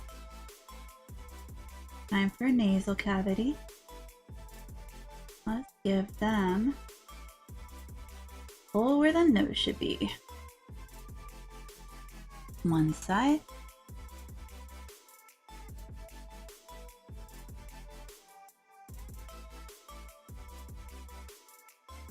Second side.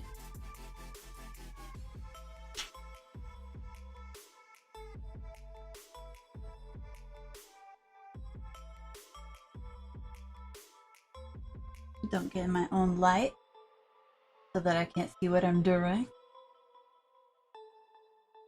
In the bottom of the cavity right here. So that looks like a little heart.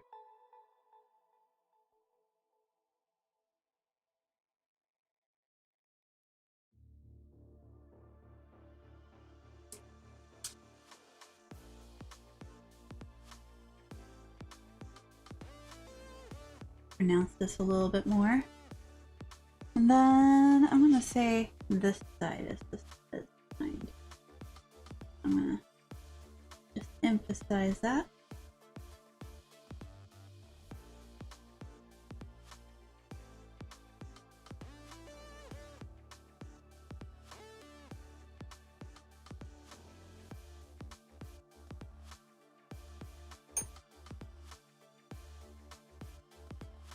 slightly deeper cavity at the top for both sides.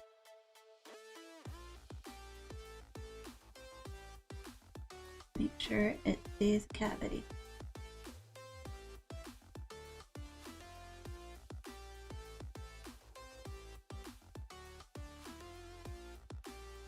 Okay, now let's get the eyes done. Also, I wonder why things so light.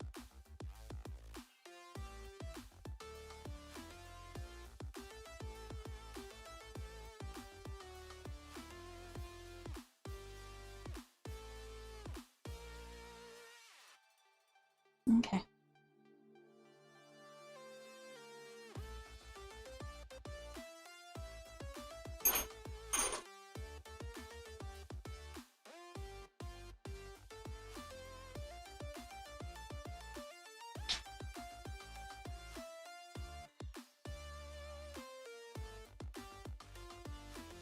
I'm off the screen. There we go.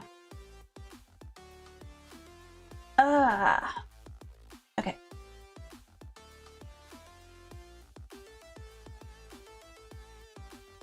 Okay. Let me get this done.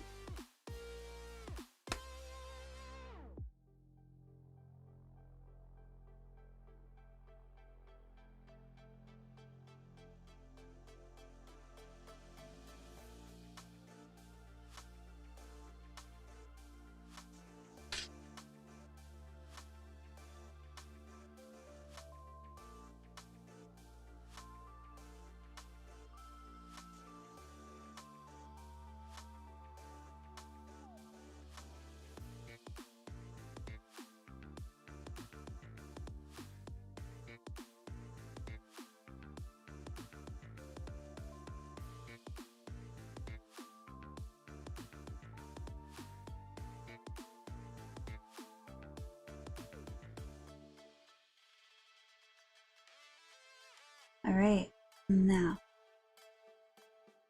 going to darken this.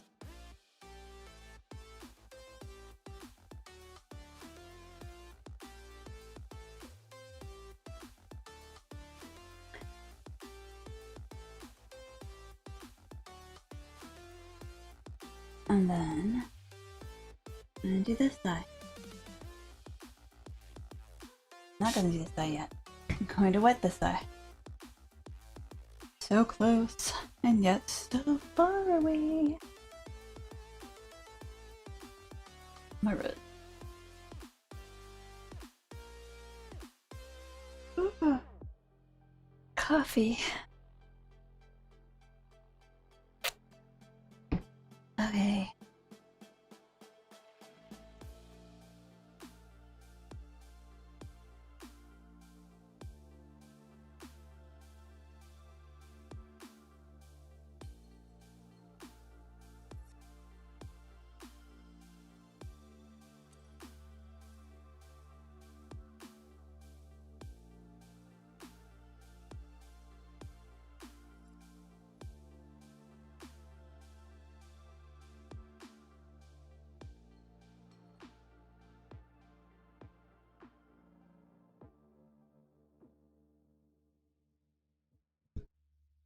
Alright.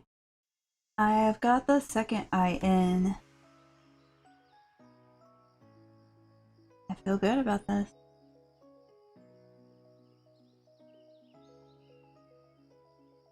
So, this is what it looks like so far, if I can get a good angle. Oh.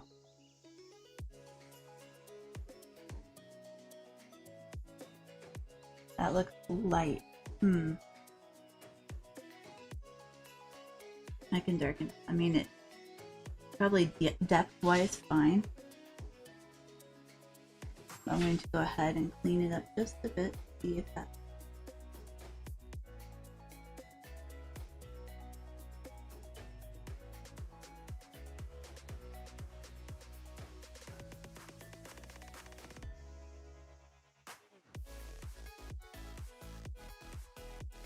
Okay.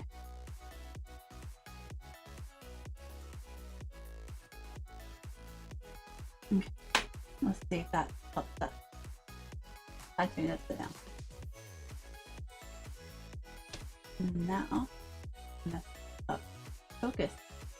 Cool. Love it. While the focus is messed up, you see all the cool detail that is on these. So they're super detailed. And now I'm going to put this guy aside. And he is going to sit while I make the next one, which is a much simpler design. I have a theory that not everybody who likes rainbows likes skulls, unlike me, which, I mean, is crazy because how can you not like skulls? But there you go. So I'm going to cut out another piece of wallet first. And then I'm going to make that. So first I'm going to look again. See, this hair is right here. Oh yeah, I need to bring this up while I do this part. So this hair is right here. So I don't want to use that section. So I'm going to kind of look around and see where there's a good section for me. And I may have to switch sources because I think that this one's got the big chunks out of it. So it's really probably time for me to buy another good chunk of this weight of leather because I've used up most of it. This looks like a good area. I'm gonna do it here. So I'm gonna move this so you can see me. I'm gonna kind of turn it sideways.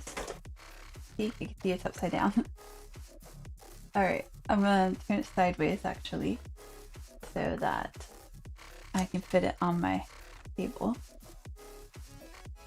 And I'm gonna get my marker out and go to town on drawing this up. Alright, so we're on the next wallet. It's also going to give my hand a quick rest from tooling because it's kind of hurting a little bit. So that will help me some while I cut this out. And then after I do that kind of tooling, I'm gonna consider doing some just overall decorative tooling, but I may just keep these also simple. I also like simple.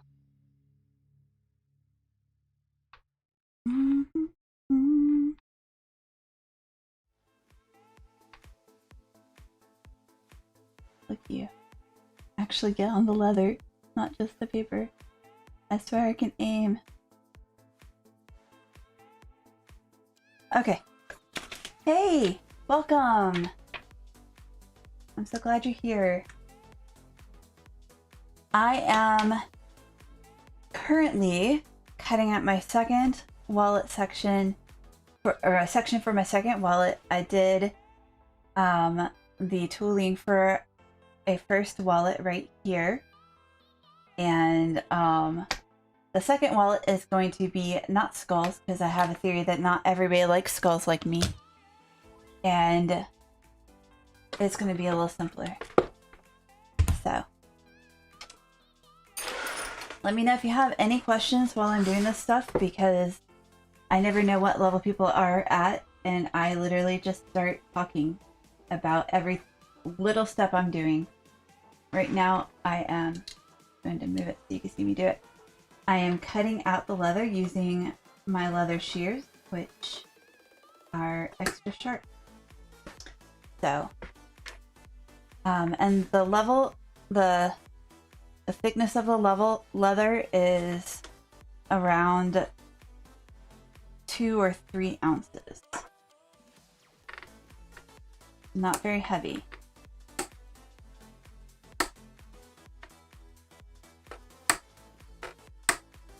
There we go.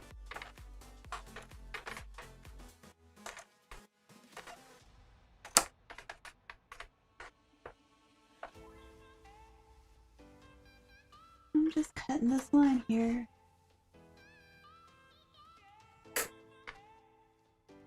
Thank you. I appreciate it. I'm just making a couple of things to donate to the Pride event tomorrow. And then for anybody who wants to donate to the Trevor Project today, I have a QR code on my screen to my Ko-fi, and I think it's also linked in the description. And I'm just collecting what I can, and then at the end of the day, I'll donate all of that to the Trevor Project. So.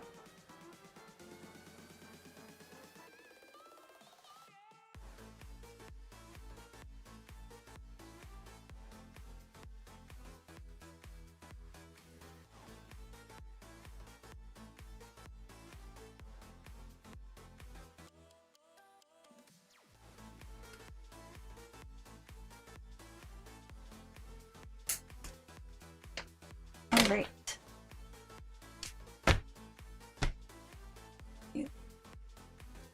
Okay.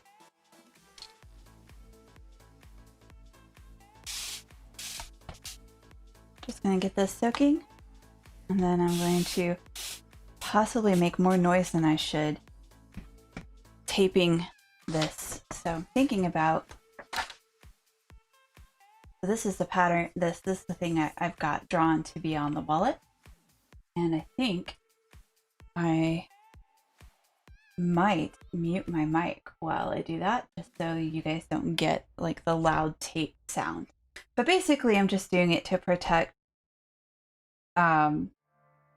the pattern from getting too wet. So it won't take me long. I tape it with clear tape. It's easier than using an actual laminating type process. All right, I'm gonna mute while I do this so I don't kill you guys.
Okay, back.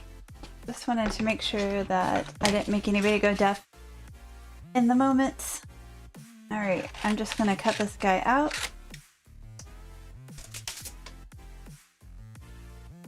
And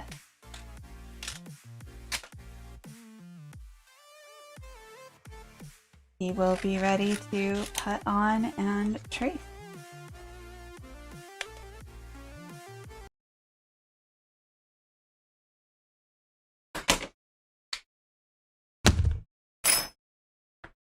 Okay, I'm gonna move you closer so you can see what I'm doing a little better. No problem, thank you for being here. All right, I'm gonna spray it just like I did before. Get it nice and wet. Rub it in because I'm like that and I don't like waiting. All right. Get these guys more or less centered. And trace it with my pencil because I'm cheap and don't want to get an actual tracing thingy. Whatever the tracing doodad is called in this leather world.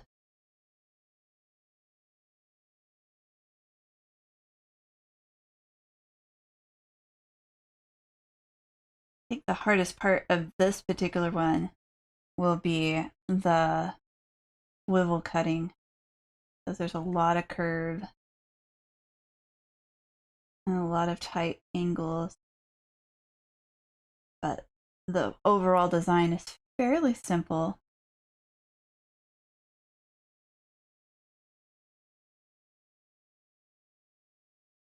So I think it will be okay.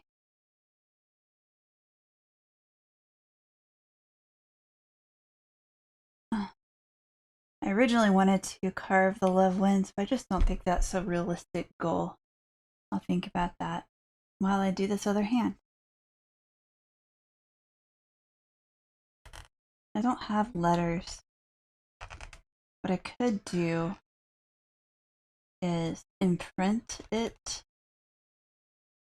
and then paint it.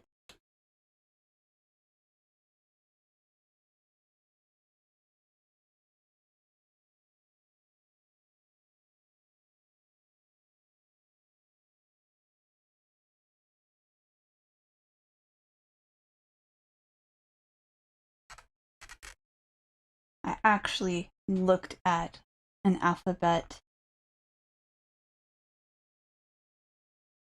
thing today and chose not to buy it. And I may be having the regrets now.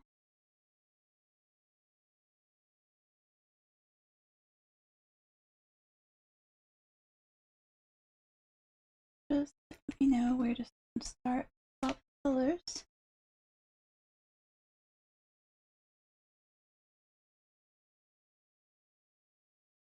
Not sure it's dark enough. Maybe make them load. I want to know where I want to start and stop each color. I'm gonna let them kind of fade into each other, I think. I still want kind of like goals. Okay.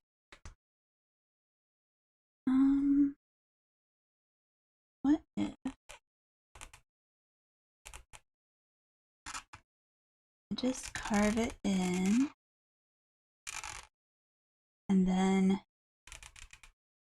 like impress it in and then fill it in with paint? I think that might be my best bet. Just don't think I can. Yeah, I don't think there's another option for this. I want the letters to look nice though. I don't make nice letters without trying really hard and having guidance. Okay. So there's the impression.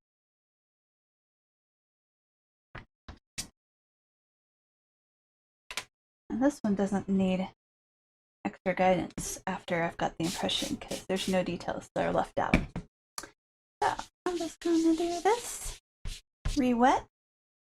Get my swivel knife back to where I can have it front and center.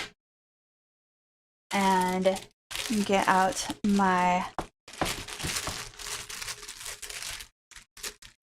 rouge, my jeweler's rouge. I always forget what kind of rouge it is. Not the kind I put on my face, that's all I can tell you. Get my jeweler's rouge out. So basically, all I'm doing with that is putting it on some leather. It's a big piece of chalk, basically. I have a piece of leather I always use for this. Then I run my swivel knife that I keep a very fine point on. I've never used the full-size point on this, ever. I don't think... I assume someday I might do a design that would be able to use that, but I don't see it happening anytime soon. But theoretically, it could happen. Alright.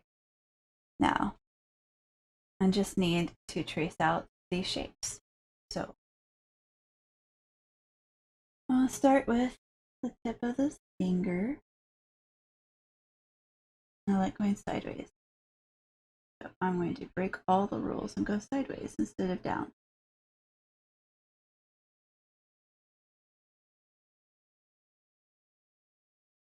We're going to do some cleaning when I do my thing.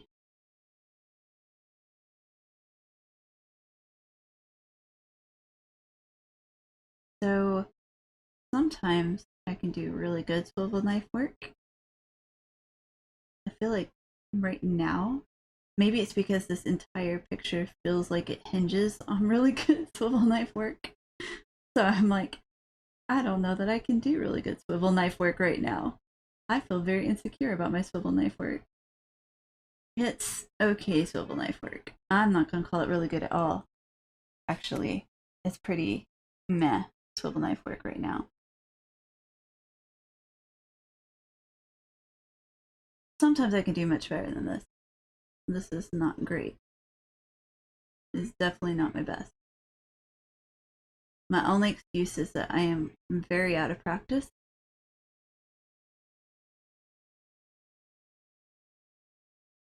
I'm not sure that's a good excuse. No! That's a horrible finger. I don't know how I got that. Like, when it's One Direction. See what I can do to fix it.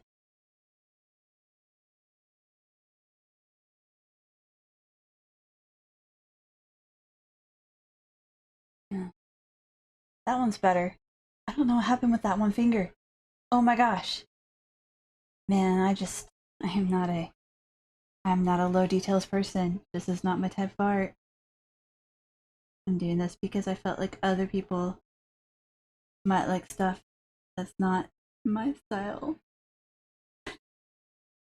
This is bad. It's fine. It's fine. I'm sure I can make it work. Okay, the rest of it stayed on point. Oh my god, that finger. Gotta figure out how to fix it. Okay.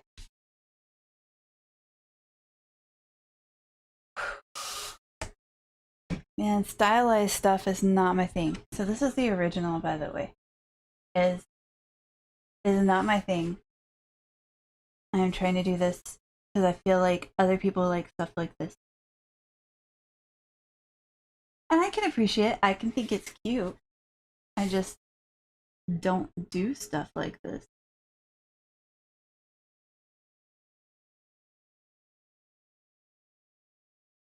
If I can make the other hand more or less perfect, it will be okay.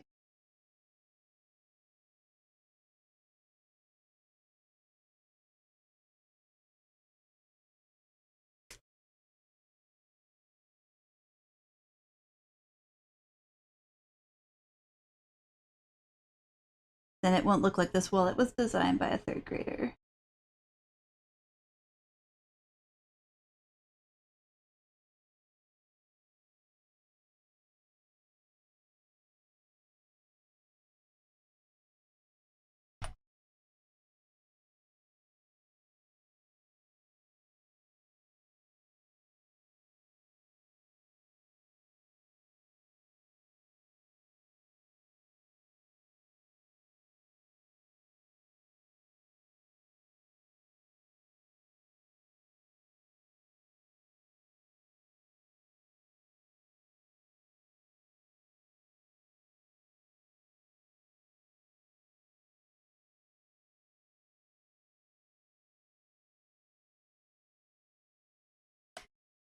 Okay, we've got this.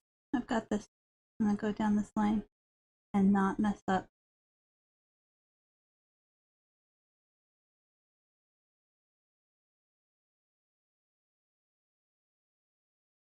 Alright, that one was better.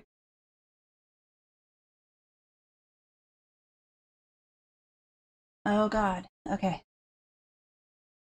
I did not realize that this would be the scarier of the two to do. That's how this will work.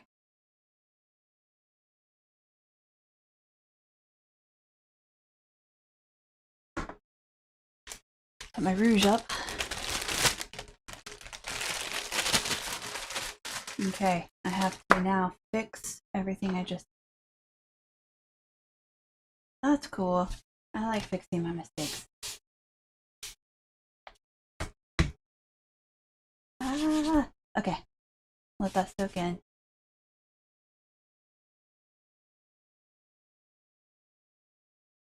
Let's remind myself that the first one I made looks like this. That's so much better. Now I'm doing this. Okay. We'll start by fixing this line.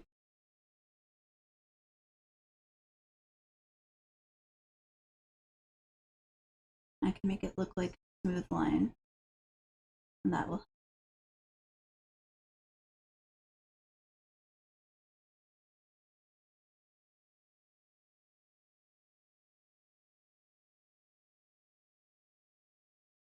All right.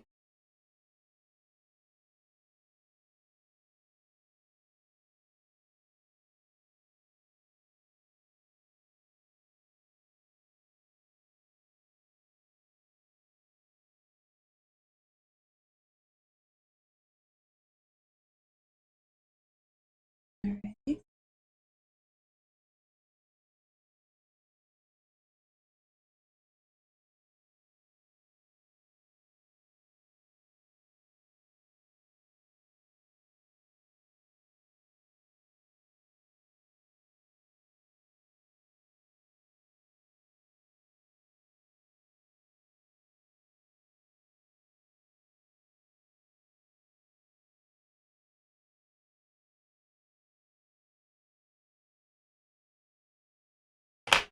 Which you don't make me sad.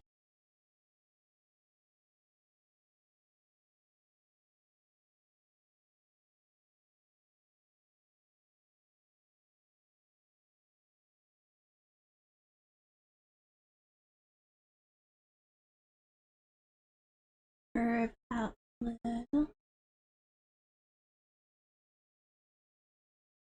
I'm going to try to modify how this one reacts.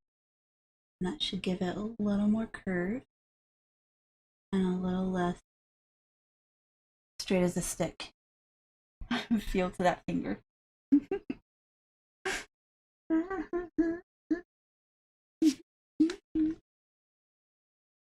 Why? Why did that finger happen? Okay, I can't have you guys like hearing me whine the whole time though. That's just sad.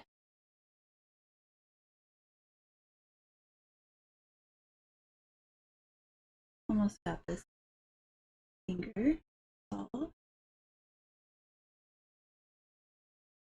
It is a skinny finger though. That is truth. Rounded a little now.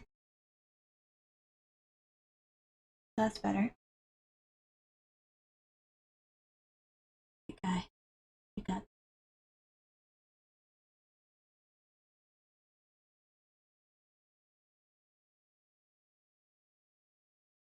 Okay. I just have to be careful going around this edge.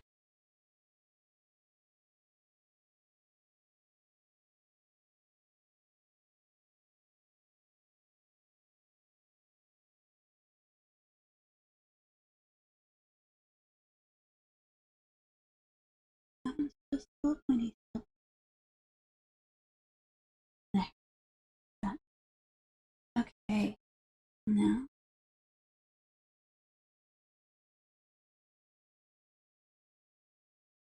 Let's get this guy's point done.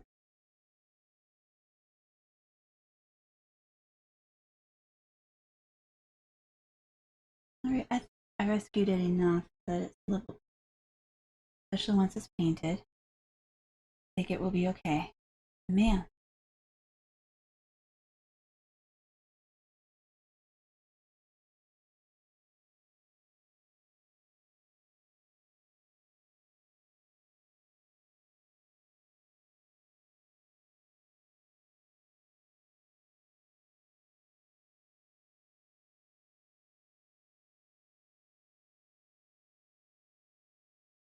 I don't know what I was thinking there.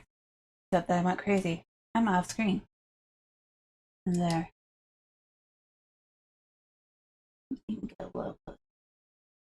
I'm basically just trying to correct what I did to the hand earlier and then, you know, finish getting just do the quick tooling that this one requires. It doesn't require a lot. It's a simple design. Again, not my real style. I like crazy complicated designs, but I thought I'm donating these. Not everybody likes my style. Not everybody likes skulls. Maybe I should do one in a style that other people might like.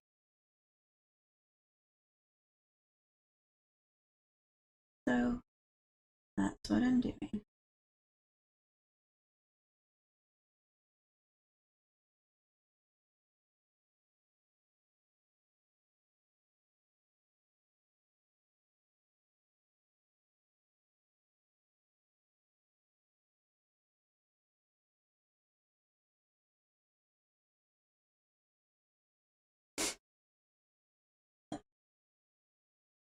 I'm off again. Where I can stay on screen. I used to Twitch stream and I was okay at it. Staying on stream, I don't know how good I was at streaming.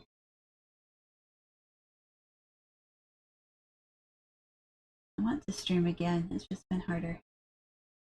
This year has been an interesting year for everybody I know.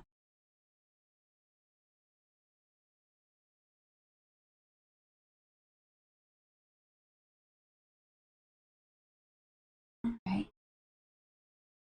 Okay, we're getting somewhere. I'm feeling okay.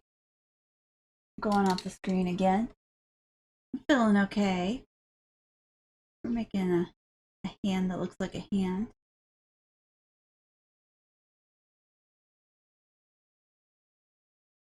I'm gonna make this curve just a little rounder than it got carved. One of the things you can do with the power of the squish of leather.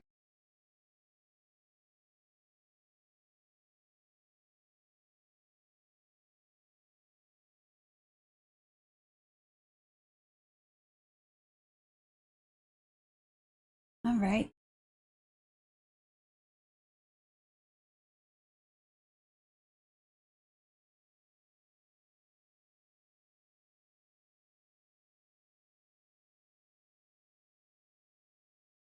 Then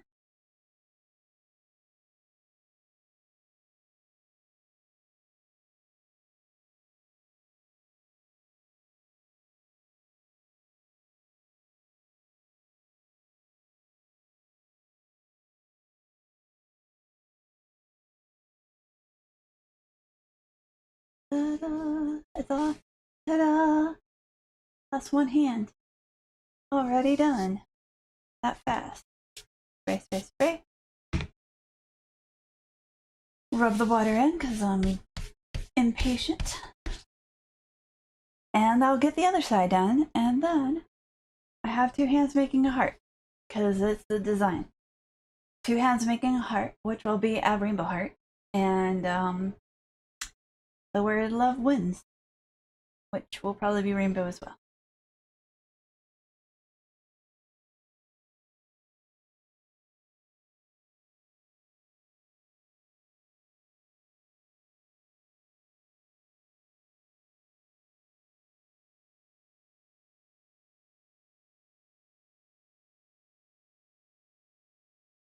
Originally, I was thinking about making belts for this, but the problem with belts is they don't fit everybody. Belts are pretty universal, so I went ahead and went for that instead.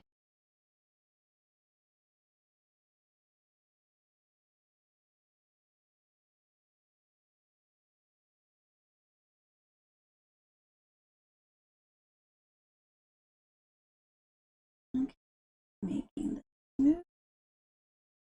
There we go. Beautiful. All right.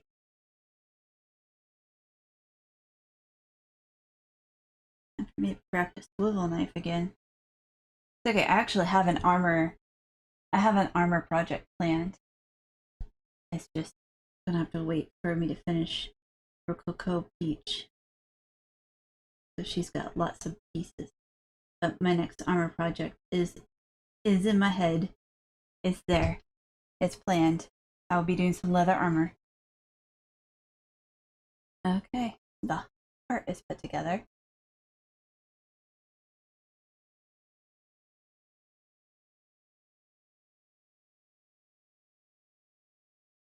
Now I just gotta get these fingers shaped and not mess them up.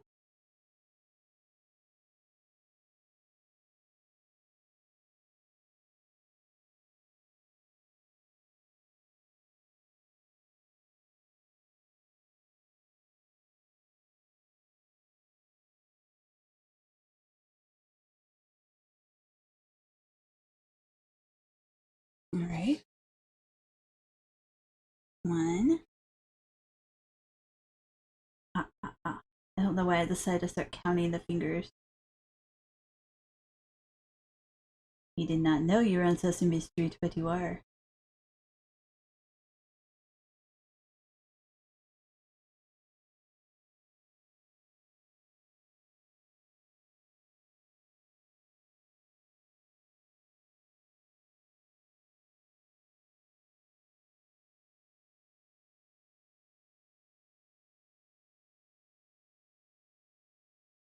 And then to add some dimension, and just take this guy down here. He will be very clearly on top of the other finger.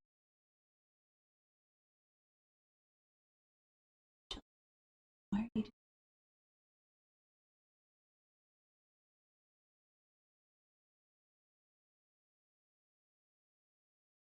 I don't know why. Can't follow a line. The moment I start getting comfortable is when I get caught up. I want to stop being comfortable. No comfort allowed. Not with something like this. Simple design. Overall quick, but easy to mess up.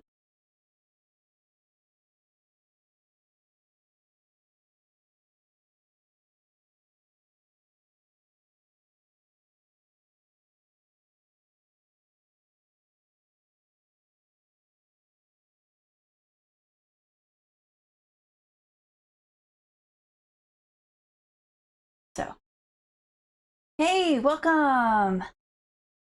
I am off screen again. So, and I've been twisting it all around while I get to the details. Here's the first wallet. I need to angle it. I'm about to start painting after I get this guy done. And then this is the second one. And as soon as I finish doing all of the edges of this and imprint the letters, I will start painting both of these. So you're coming in just in time for the exciting bits.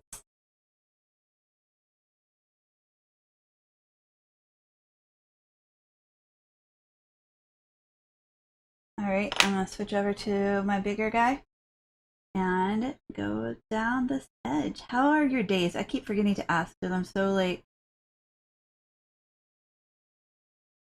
focused on getting this thing done. How are you?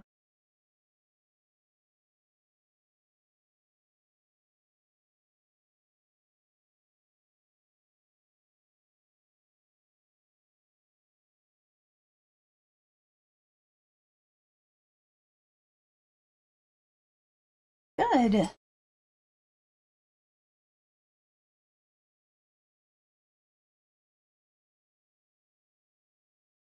Yeah, I'm trying out this whole live stream on YouTube thing. It's interesting. I don't know what I think about it. I'm not sure I'm going to do it again. It's just very different. I thought I'd try it out and see what it was like. Since I've been making some YouTube videos. They won't let you like set up donations with anybody unless you've monetized, so I had to like set up a Ko-fi account just in order to receive donations for the Trevor project. And you can only monetize because you can only monetize if you have 1,000 subscribers. And that's just crazy. Because you monetize as a partner. Doing great. I lost 30 pounds in the last 6 months. That's amazing. You told me that a lot of it has to just do with like where you're at and being able to get out and exercise and eat healthy and stuff like that. Is that still basically what it is? Like you're outside? I know that from your pictures you're outside a lot.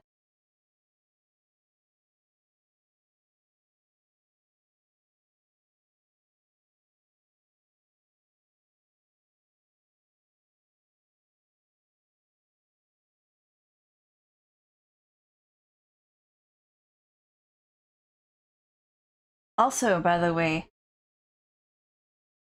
I really like the series you've been doing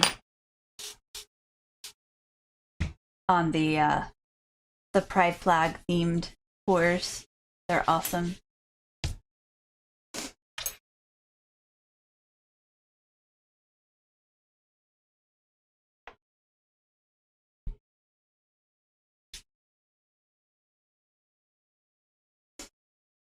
All right. Come here. I need to see you. Let's see if I can do this.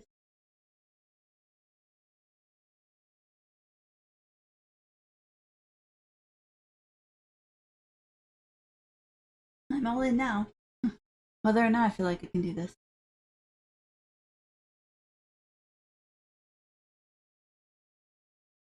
I should probably move this to where I'm working now. I'm working outside a lot and try to get in 2 miles a day of walking. That's amazing. 2 miles. I need to start. Next week, I'm planning to start because I'm not traveling anymore. So I'm planning to start running again. I just want to get my body used to moving. Because the way I was teaching last year, it was all seated. And my body is just like sort of like my endurance is completely shot.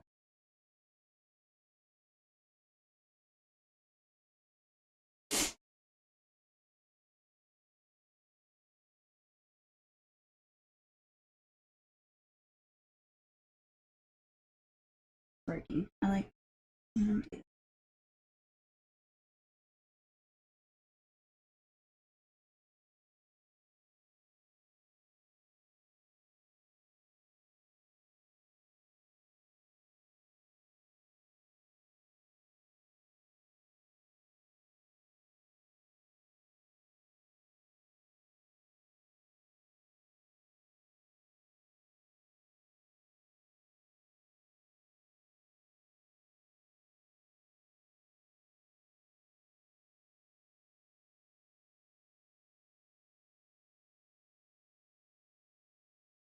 Sorry, I'm focusing for a couple seconds.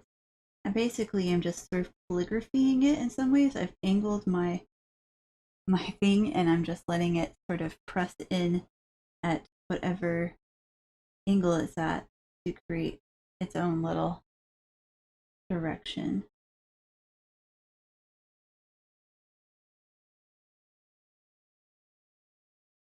There. Not perfect, but not bad, considering the fact I don't have any letter presses. Alright. I'm mostly trying to prep for all the walking on this Dragon Con. I know. I've got I've got 3 costumes already from last year that I haven't really worn to anything. So I've got that ready. I have one that I'm working on that I want to have done before Dragon Con. And I think I will, because I've been working on it pretty consistently. So I'm not real far from a lot of the finishes. Like I've got a bunch of the details done ahead of time, so now it's just about constructing it and putting it together. Hi, I'm excited. Okay, so now what it's all about is putting this guy together. Really quickly, I think I'm gonna mark. I lost all my stuff. Just put it up. No, come back. I think I'm gonna make sure these guys are marked so clearly that I can't miss them. These are my like transition points.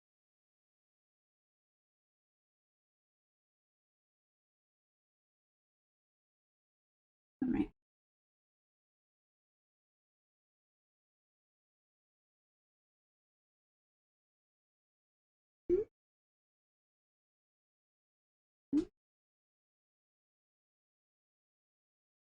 Was there? I'm not seeing it. There's one. I'm not crazy. There's one there. And these two. Okay. So now I'm gonna take these guys. I'm gonna put some paper down. Ugh.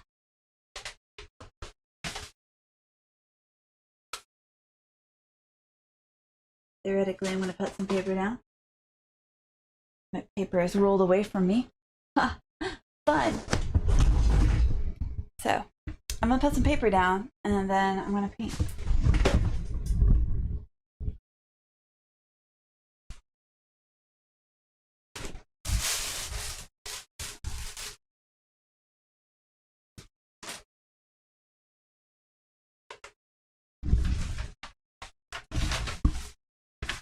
That'll work.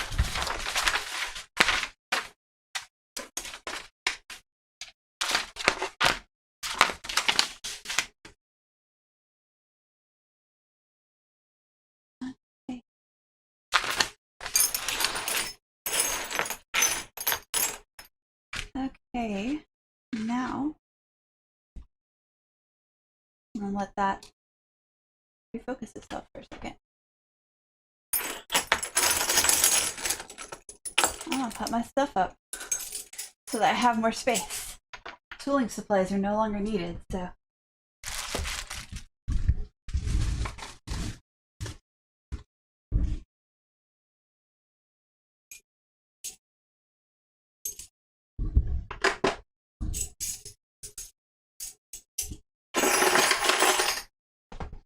Okay. That just gets rid of some of the space that I don't need taken up. That makes space for my painting supplies, which I do need.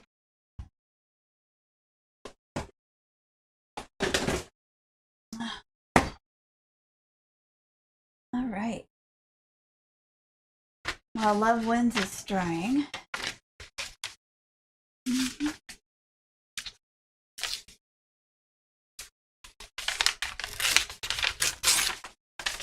Put this aside for you guys can move for a second. I don't have so much table. Okay. Did I really do that to myself? Nope. Okay, good. Alright. I need a place for that to dry. I'll put you there for now.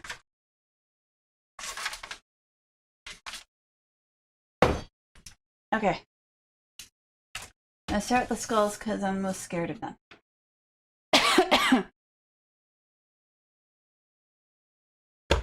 And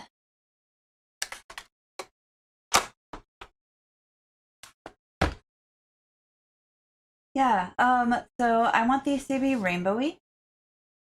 And I'm just sort of gonna get out any of my colors that go with that. Like deep violet, yellow, which got spilled, so like I have just the tiniest bit of yellow left, which is funny. Red. I might need some black because they're skulls. I'll do that at the end though to add details. Not brown. Not the other brown. Green.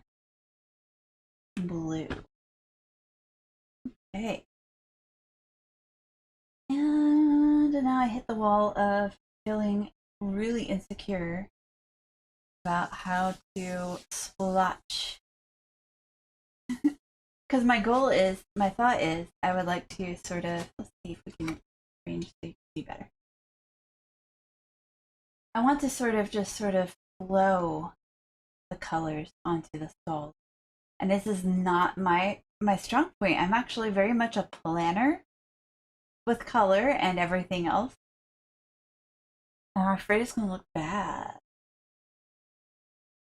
So, okay. All right. So, let me grab my paintbrushes. I honestly thought it was going to take me longer to get to this point, so I'm a little surprised, but delighted.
So we've been redecorating our craft room. Yeah, kind of a watercolor effect. We've been redecorating our craft room, and I don't know where anything is. So, by that I mean my husband has been organizing his stuff, but some of that stuff includes the painting stuff. And I don't know where some stuff is, so I'm just going to use paper plates to put all of my colors on, and that will be fine.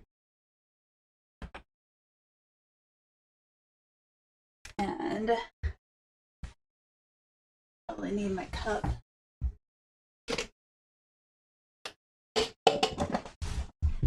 To put water in. That has not been lost.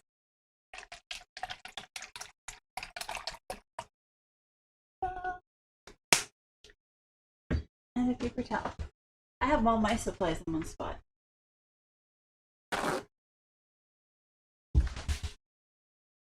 He's the one that has the supplies that have all the little trays with the different spots for water for paint. So I don't know where they are. Okay, so I am scared. I'm gonna spray it down because my theory is that will make it spread better. I'm gonna start with the skulls.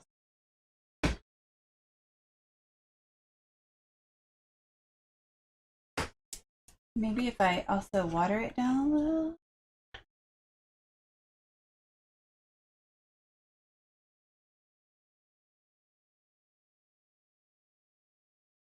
Yeah, I don't know what I'm doing. Again, I'm normally a control person, so this is not my forte. I'm gonna go for it. I'm gonna get a medium-sized brush. And I'm gonna take some, put it over here, like that, and take some water.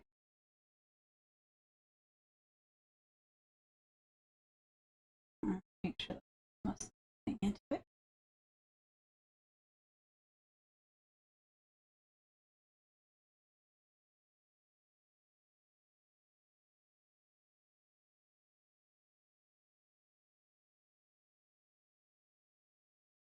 Alright, I've kind of watered it down a little bit.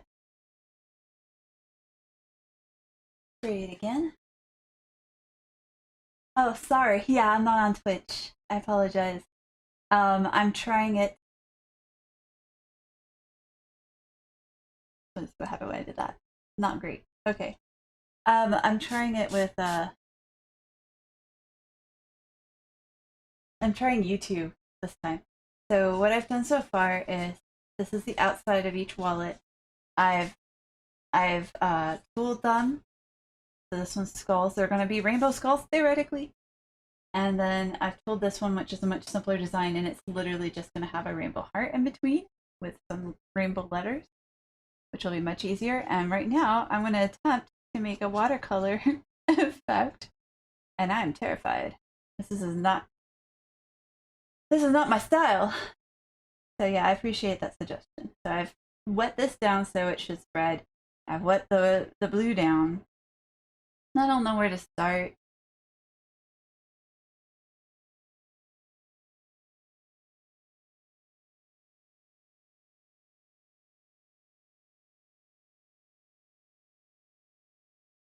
I'm not joking when I say this is not my forte, so I'm not a non-planner.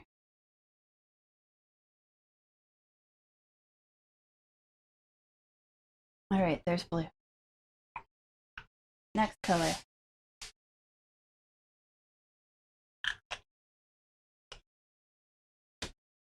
Like I should. Do some green.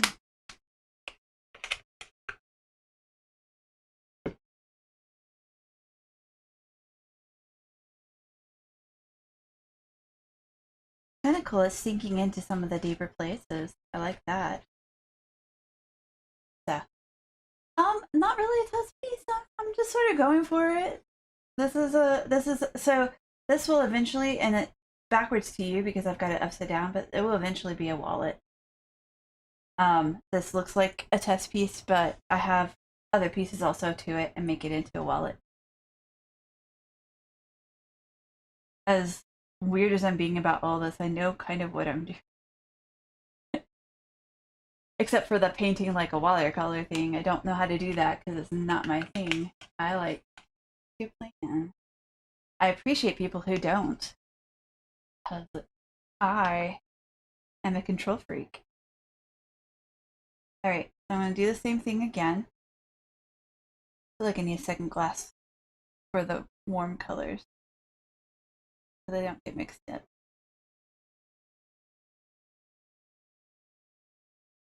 Alright, watering it down.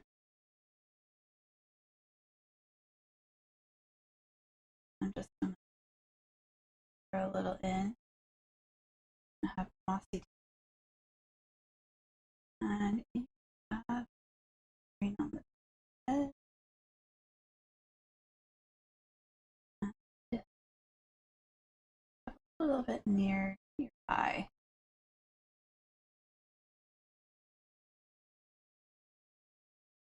That's not blending too much.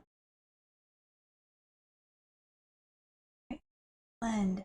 Blend, you fool. Blend.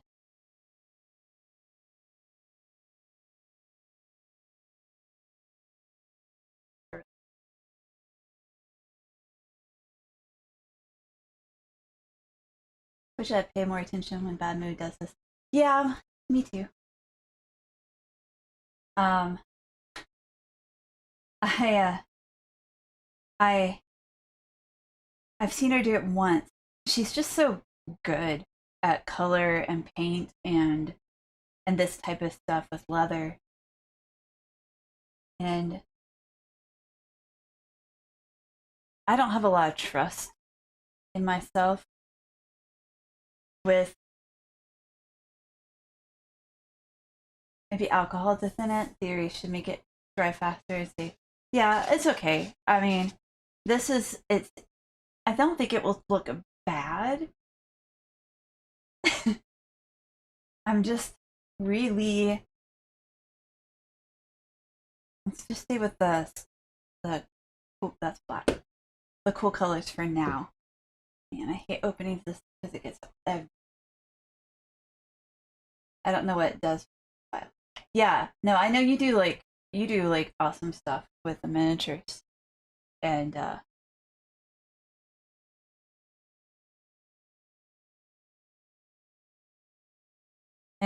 I know a little bit about how washes work. Like I said, I'm just gonna try to experiment a little bit with what this will do, and then learn a little bit, and it will be okay. Because this is not. I never do paid pieces anyway, so it's not like somebody in particular is going to get really disappointed. This is like a donation piece to an auction, so nobody's going to choose it if they don't want it. One that's not touching anything else. So here, and let's get some purple. here on the very edge. Okay. Actually, I'm kind of liking these. Just uncomfortable for me. I can move it closer so you guys can see how it's turning out in a second. Make sure it blends water in the places where they're overlapping.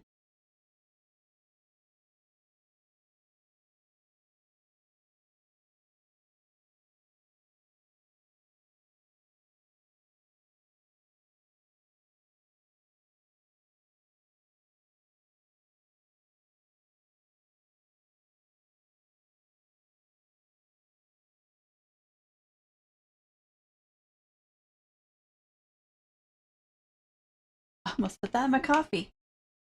Yes. That's how you know you're a real crafter.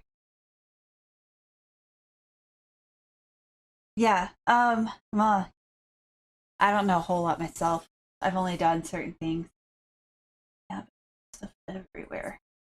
And that purple. Okay. Put this aside for a second. Maybe it'll be okay. Use red. Okay, red. Here you go. I'm keeping these really simple. I am not bad mooding these out, which is definitely a verb.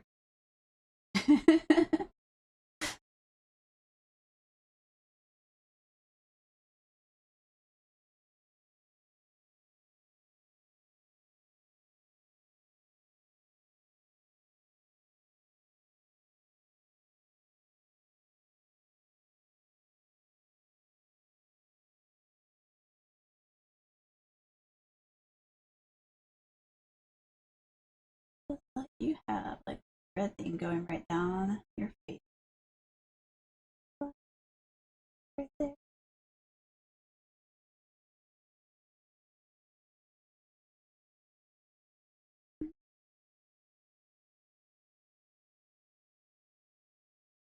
Red right here. Jaw.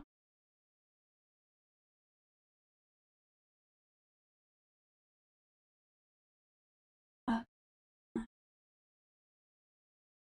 up,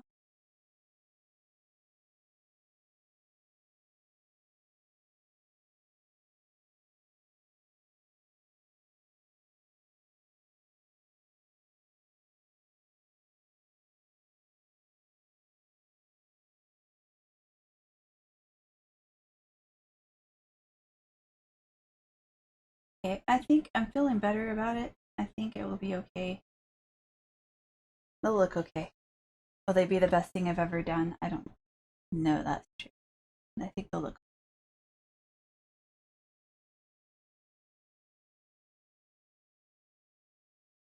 They'll look intentional, which was part of the problem I was worried about. So.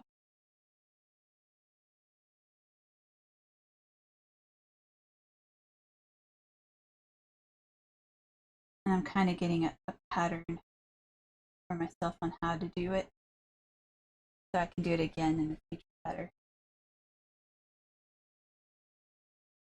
So what I'm doing that's working a little better is after I put it on, I have to put a layer of water to make it blend.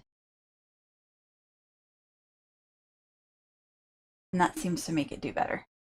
It blended much better up here, for example, than it did like over here.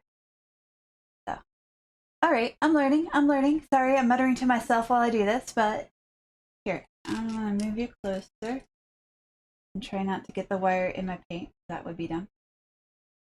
So, you're not gonna see the detail till I put some of the black on. And it helps when my paintbrush is not darkening it.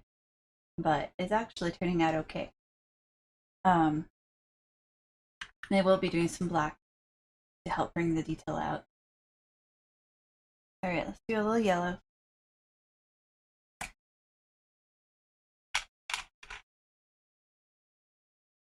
Or not. Come here, yellow. I might not dilute that much.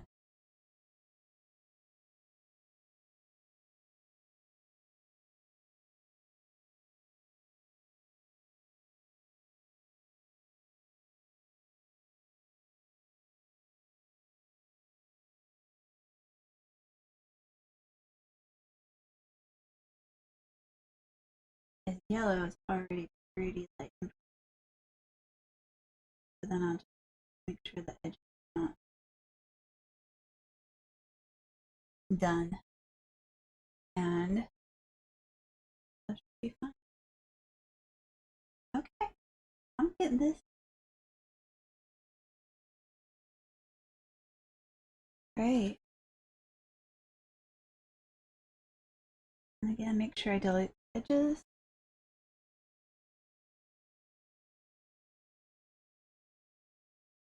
And there's one colored skull.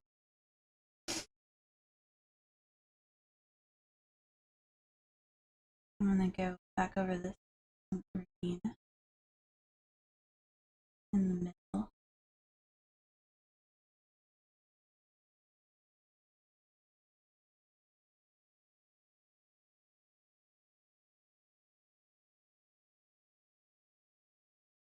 Okay. Oh.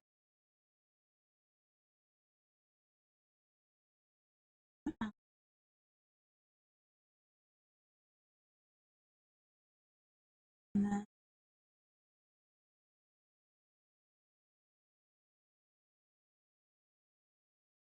then maybe actually blue.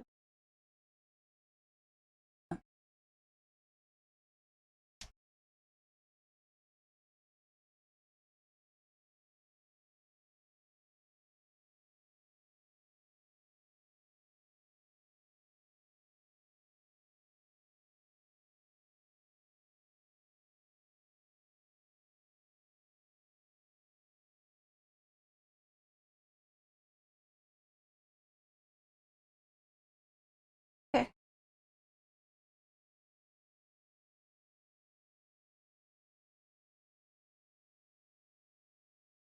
Okay.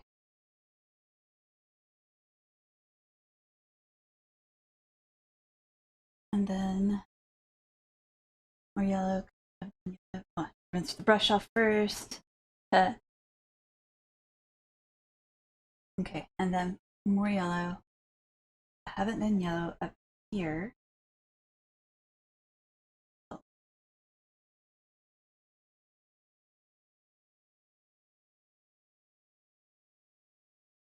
And dilute.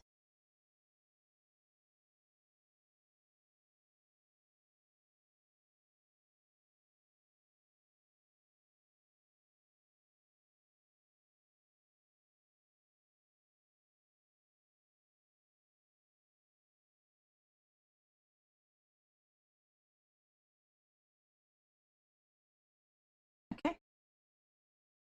I'm gonna let that rest for a second before I start doing black. So I'm gonna switch. I'm gonna start with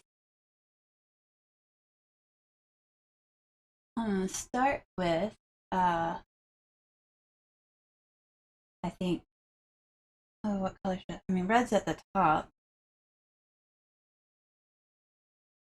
but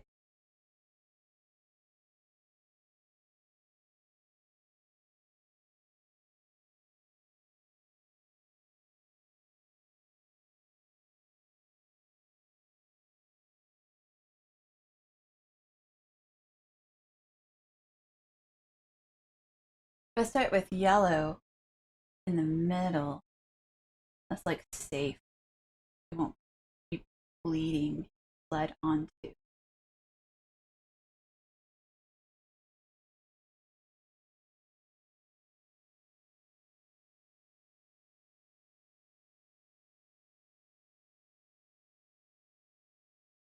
This one I am just attempting to not have any action.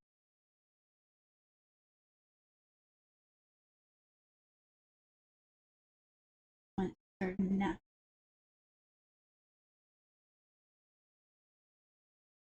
Be okay with some smeariness. Line. Yeah, it's so hard to make yellow look like yellow on leather.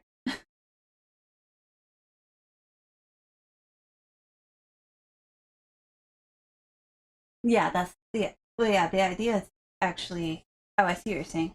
Now I was gonna just have a rainbow heart, and I've actually got marks for where each color starts. Man, that yellow is not coming. I wonder if it'll look like yellow when the other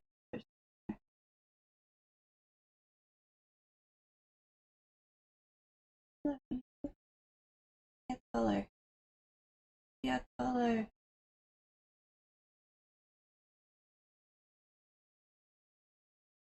Yeah. Alright, that's yellow. Yellow up for now. Orange. Supposed to be actually a mixture. I put yellow up. Orange supposed to be a mixture between the two, right? So yellow and red. Orange. I'm just gonna put a drop over here. Half. Pull some of the red from earlier. Make myself a little bit of orange. Need a whole lot. And nice orange. That one actually looks color.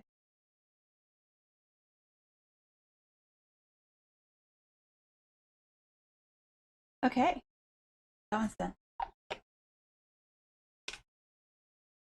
And then I'm gonna do red.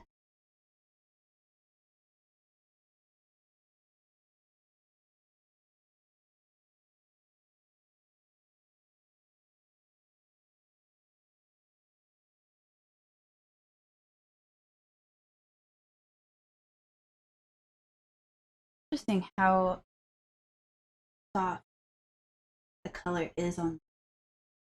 It's the same leather. Is it? No, I got a different piece of leather. Never mind.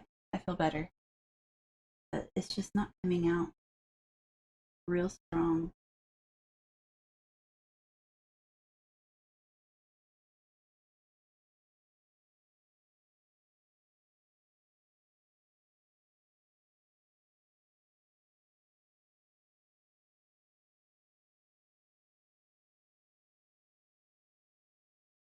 Create green.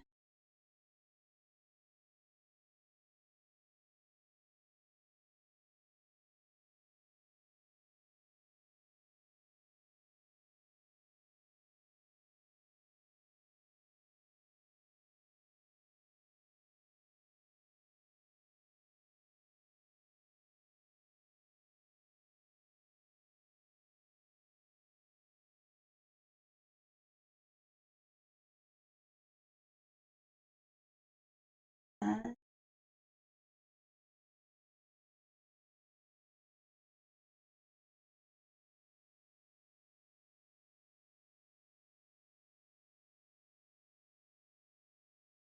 blue.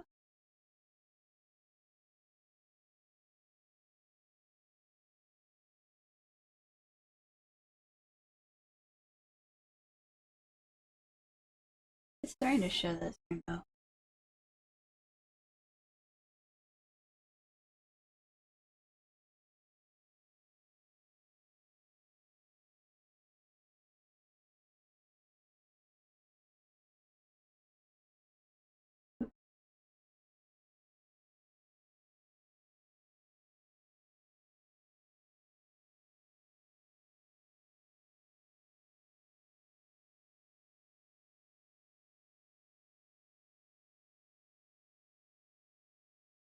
And then lastly, purple.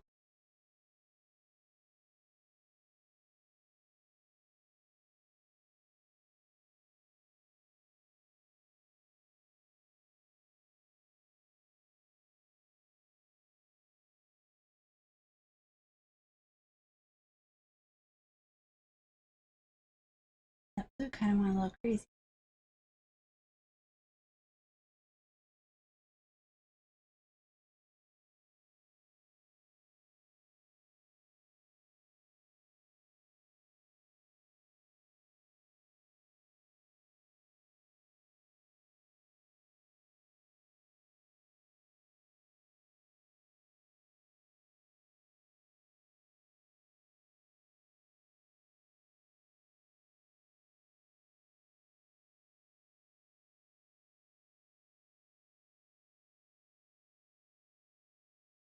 all purple letters. I will shop them up.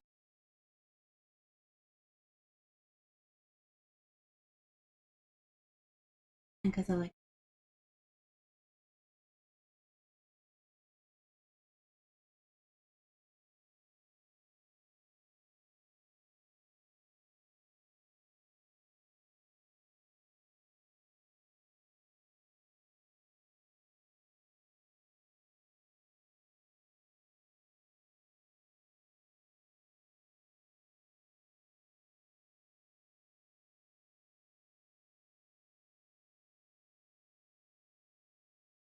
Okay, I'll put this to the side and go back to this with black. Because it needs some touch up.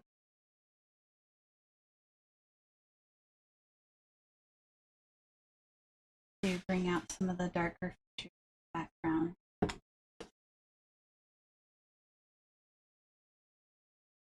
And then I'll probably also trace out the edges of the heart because I don't like that it bled so hard. I need a smaller brush. Flush it. Okay. Oh, less deep than I thought it was.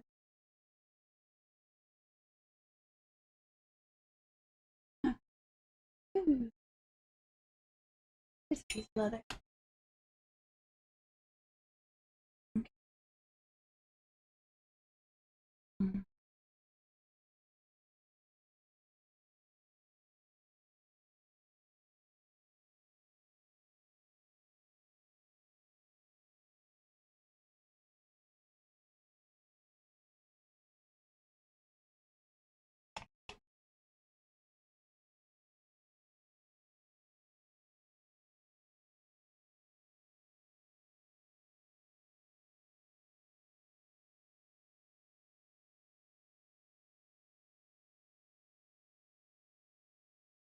Black.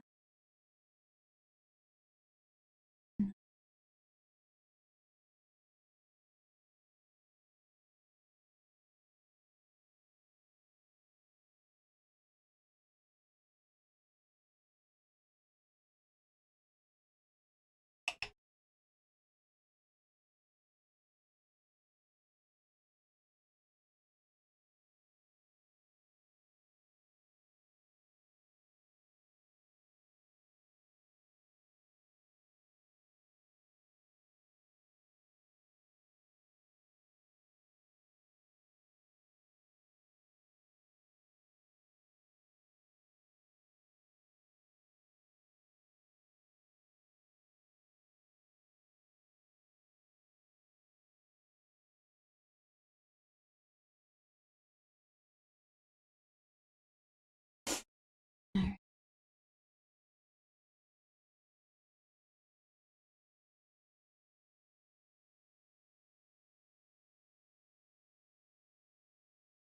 Try again. Alright, so my goal here is just to make sure that I'm getting hollows hollow. And the rest is going to have to be shown through basically the equivalent of a wash leather, which I learned from Bad Mood.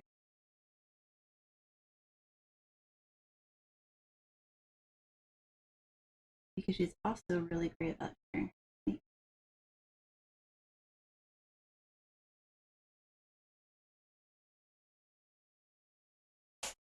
But I don't want to try to paint detail in those teeth, so I'm not going to. I'm just going to do that as a wash.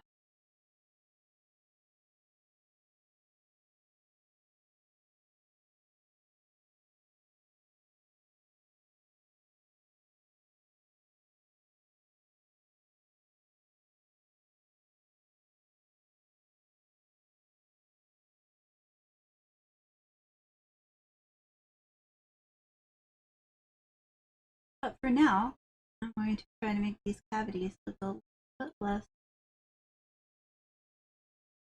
light and make them look a little more foreboding. Because they are sculpts after all.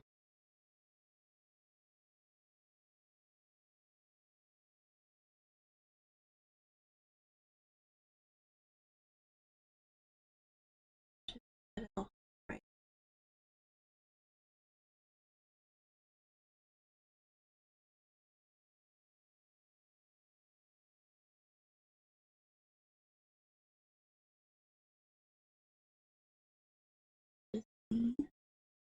There.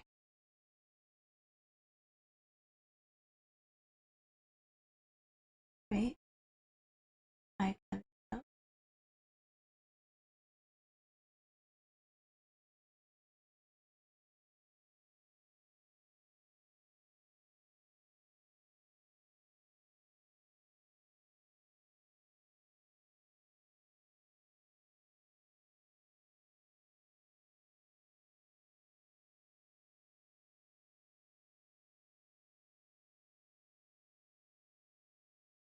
Nose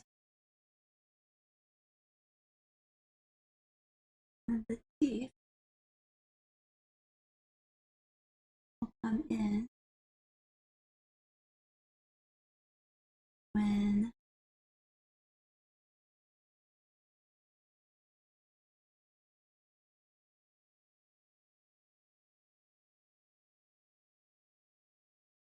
when I do rub at the end. I'll do one more set of black on these guys, and then set them aside, and it's time to add other things.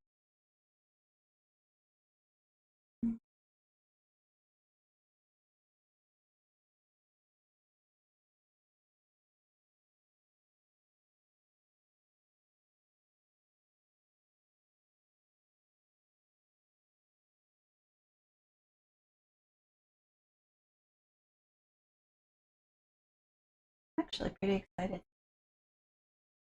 Working out okay. I expect it to be a little more rainbow, but that's okay.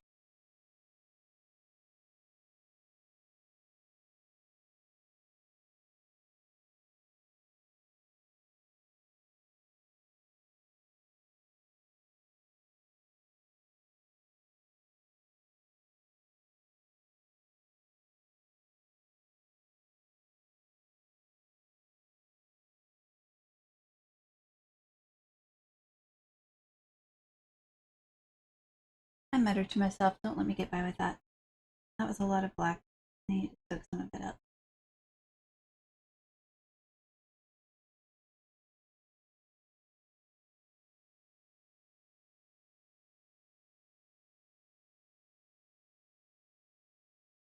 Alright, one last section. The nose.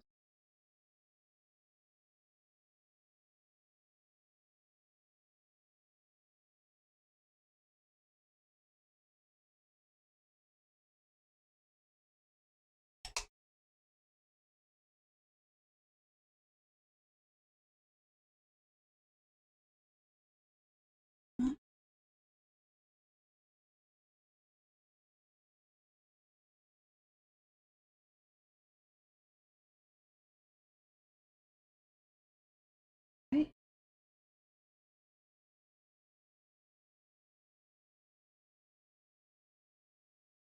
Now,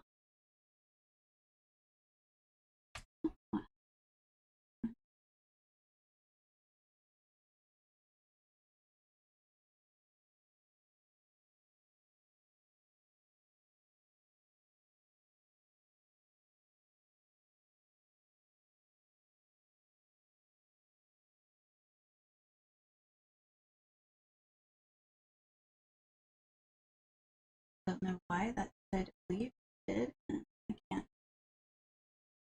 let that.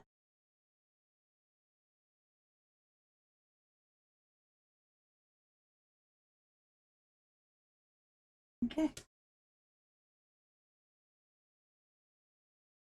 That's where they stand right now. I'm about to super sheen them. Let them dry for a second.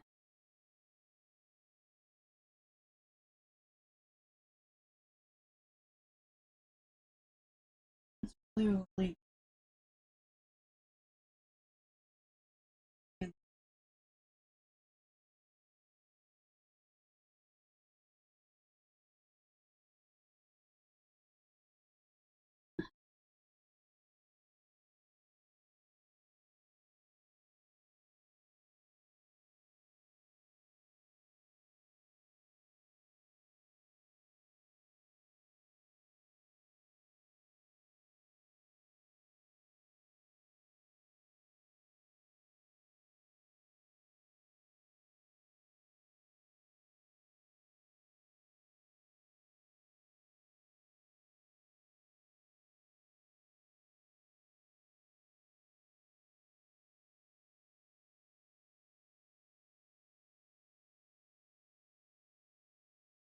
I'm gonna try to do some cleanup.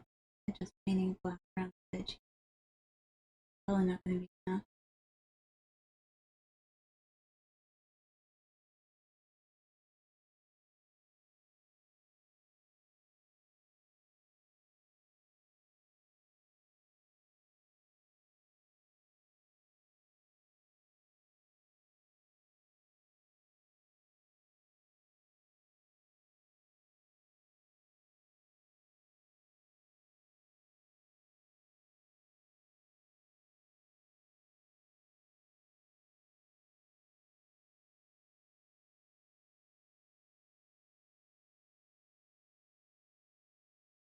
Really?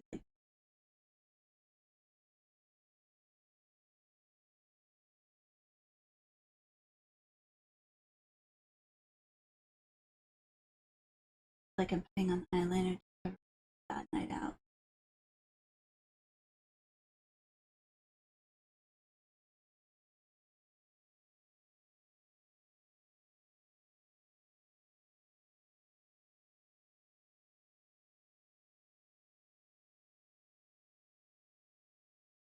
You do something. So I'm doing something. And I don't like how it turned out. I think I should change the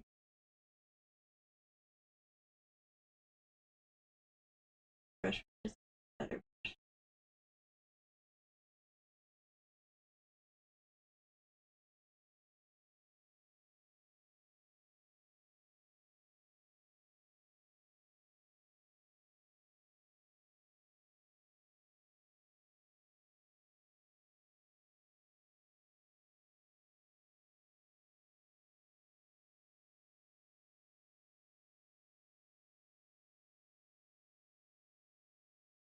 This is probably my least favorite thing I have ever done in leather. I don't do simple designs very well. I like complicated designs. And that's not an excuse. It's just not.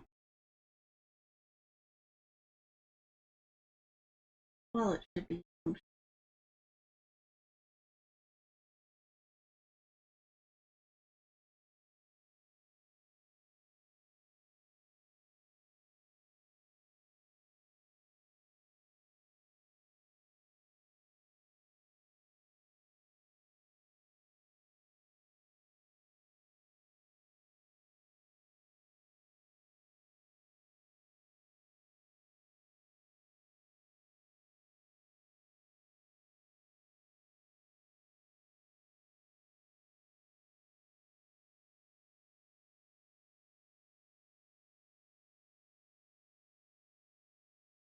Yeah,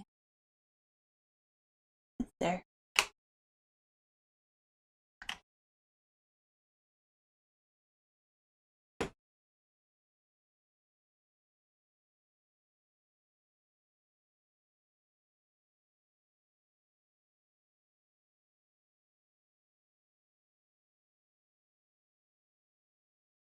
Time to make it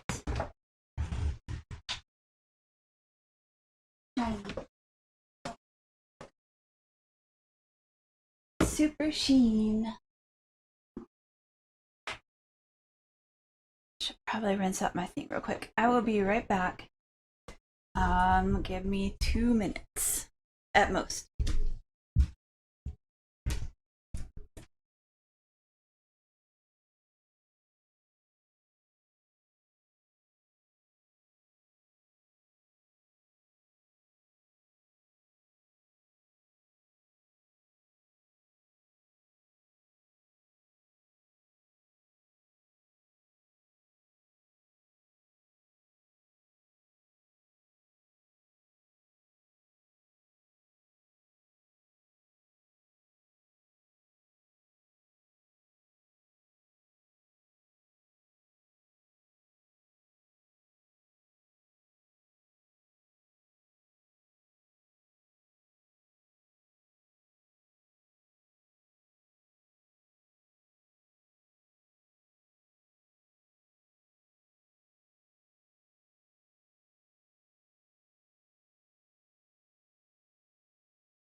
Water for the Super Sheen is now gotten all clean. I've made that mistake before and regretted my life.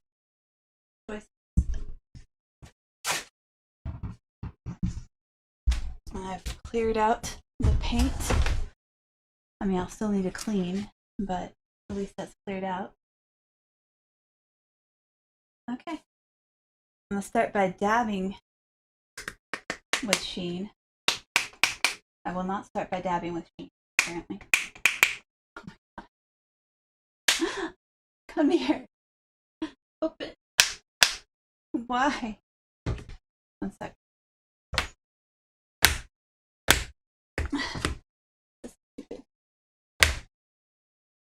There we are. It came out. Eventually. Oh.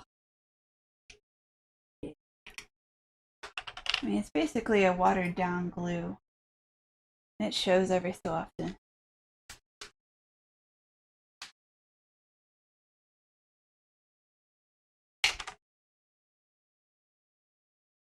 Put it into this random lid. Okay. So, I'm going to dip this in here. And I'm going to dab it. Because what I don't want is to spread colors to the whole thing right now. So I'm going to dab. We're going to do several layers because it needs to be super sheeny for reals before I can do the next step after this. So while I do this, let's talk. Actually, in between each step, I can start cutting out the next layers. So I thought these would just be fun wallets, simple wallets. I didn't want them to be super difficult because as I gave myself almost no time to make them. Just to be honest. I was just they did a call for things for this auction, and I was like, oh, okay, I can do that, but I'm out of town and I won't be back until this time, and then I'm helping run a conference, so I won't really be able to do anything until Saturday. Thank you. I appreciate it. I appreciate all the encouragement because I need it. So, so I did want to provide stuff for the event, and I had to come up with something I could do in, however long of time I have today for an event tomorrow, which is how this event was. Which is okay, because I was feeling sad that I hadn't really had a chance to fundraise for the Trevor Project yet. It's just been a kind of crazy June for me. That's the first round of that. This one. I need to dab around this part and this part. The rest can just be smooshed around. Yay for splooshing.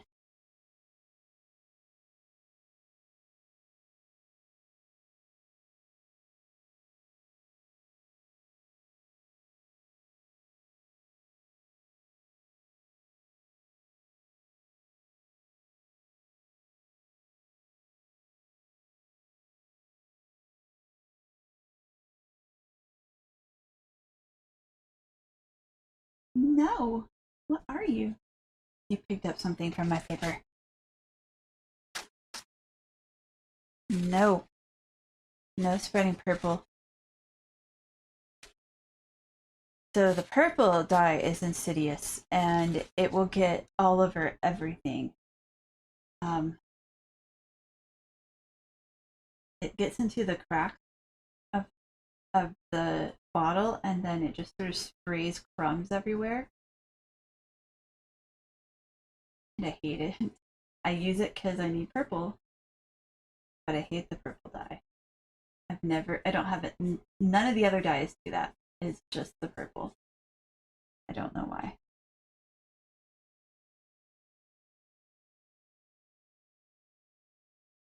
Gee. All right. Super Sheen layer 1 for this guy is a go.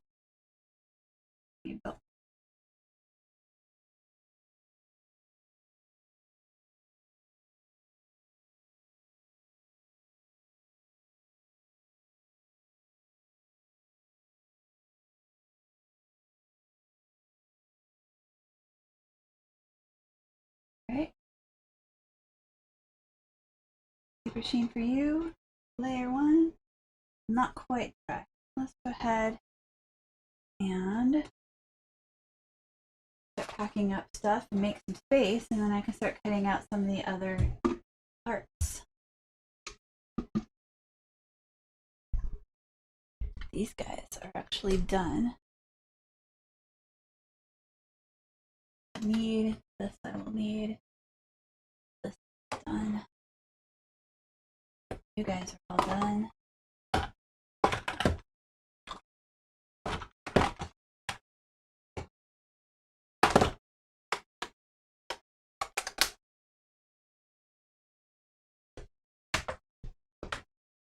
Okay.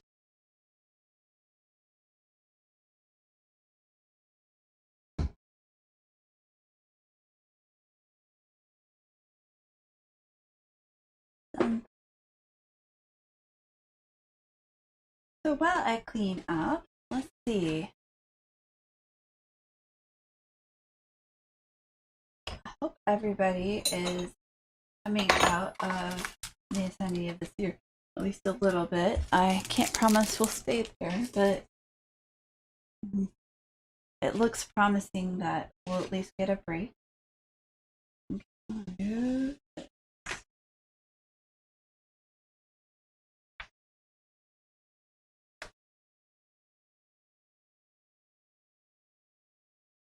I throw it away because it's got all those purple crumbs on it.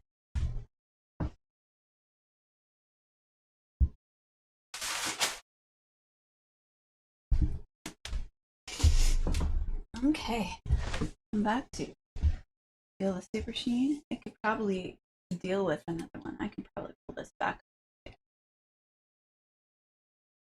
Oh, wait.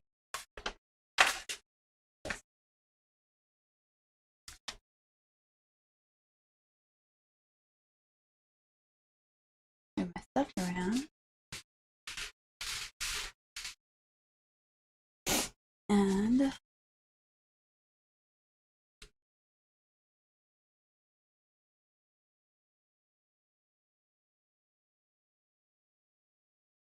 Super Sheen. It's just the name of the stuff, and I don't know why I get caught up doing that. Once I've got that first protective layer on, I can kind of be a little bit less super careful about the colors. They're less likely to come through. But the first time I ever used Super Sheen, I accidentally smeared the color everywhere. I was really sad.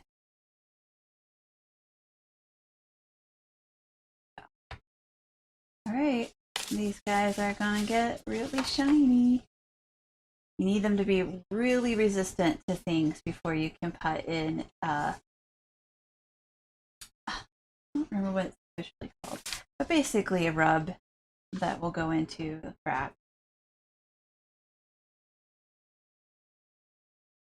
Right now the Super Sheen is still soaking into the leather, so it's not ready to be done that way. This one I may not do that to because it's actually super clear and clean and doesn't have that kind of detail. It doesn't really need that. So I will probably not super sheen, or well, I'm super sheening it, but I will probably not antique it. Antiquing is a word I wanted. Yay, I can remember words. Only 1 cup of coffee today. Oh, nope, I had to. Never mind. I have no excuse.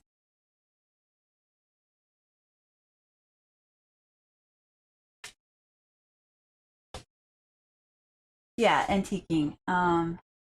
You use some antique rub, you put it on, and it goes into all of the divots, and then you wipe off the extra. But you can only do that if you have really put enough Super Sheen on that it's really slick. If you don't do that, I have found out the hard way, it does not rub off very well. Which is actually probably okay for these skulls when I think about it, because they would look pretty neat with like a little bit of extra grit on them.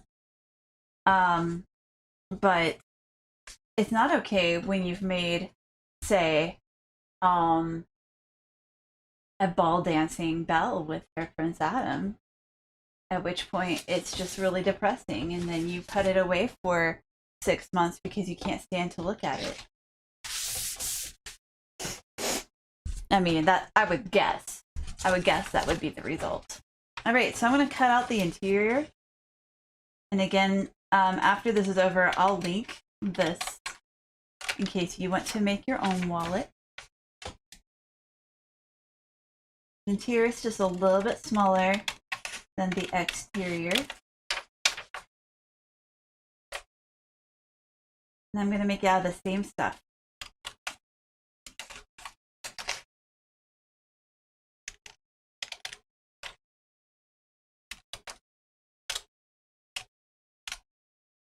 While my second layer is drying.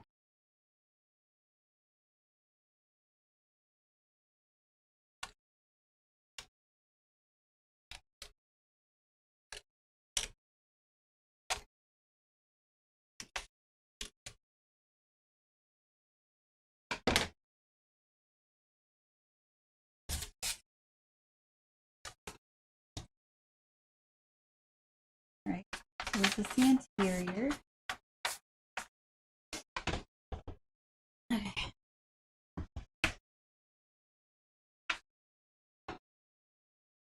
Get this guy up here.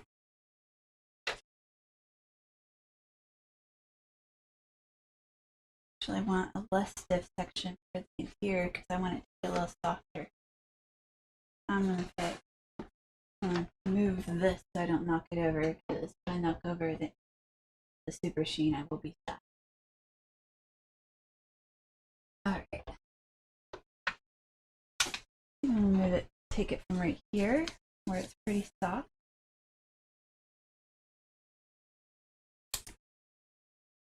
Look, it's fairly healthy. So, the editing pen. So like I've said before, one of the main things to do when you're choosing leather is to look at both sides. Oh, this is 2 to 3 ounce. This is not very heavy ounce. Or maybe 4 ounce at the most. I think the heaviest parts are 4 ounce.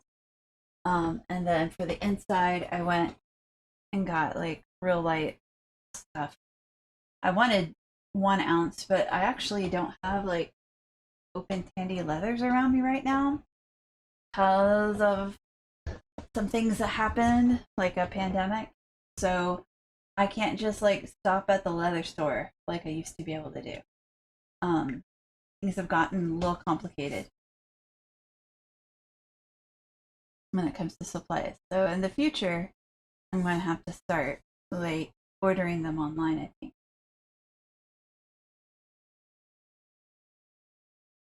You definitely don't want like armor level ounceage, so this is not the type of thing you do 7 ounce, 8 ounce, 9 ounce veg tan on, because you want it to be able to fold up and go in your pocket. In fact, I've got leather butter, which I can tell you the brand of in a second, that I used to make one of my belts real soft and supple, that I'm going to use on it afterwards, just so that it can fold up and be a wallet pretty good afterwards.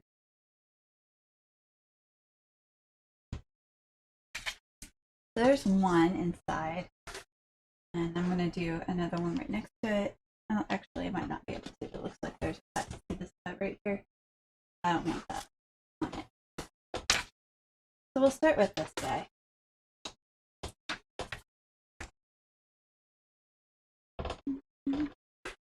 Get you out of my way.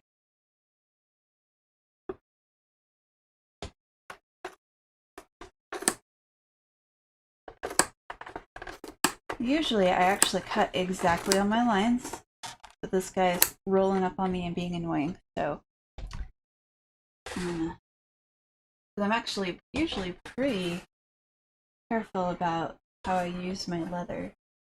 Let's make this one go sideways, so we don't get it into that part that's not so good.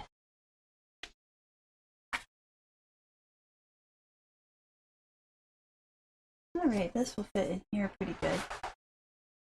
And, of course, with leather, most of you guys probably know, it does not have a weft and weave like you have with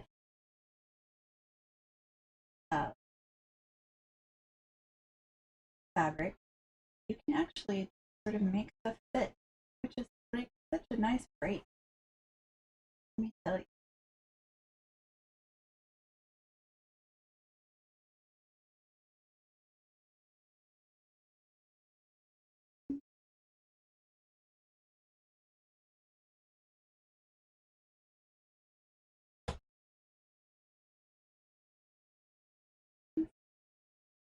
Line right here.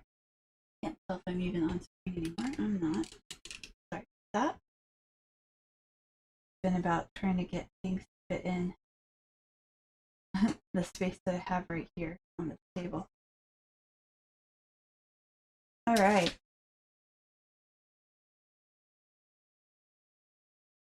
So I'll just cut these two interiors out. Cut this guy really quickly.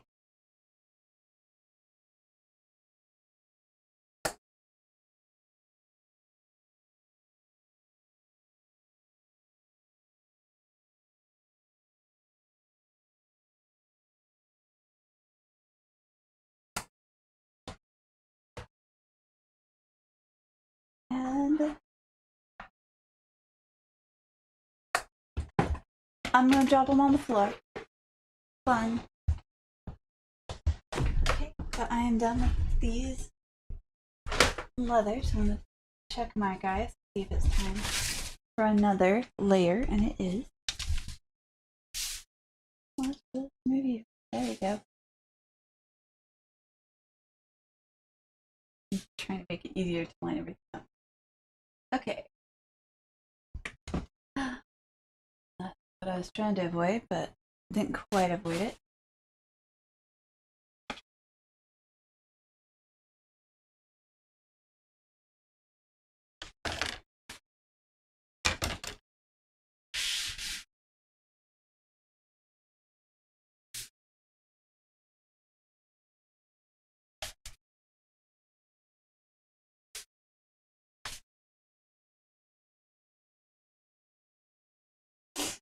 Okay.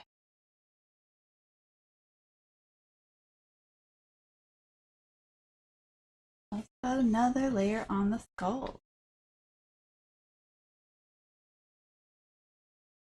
And I'll test them to see if they feel right or need another layer after this.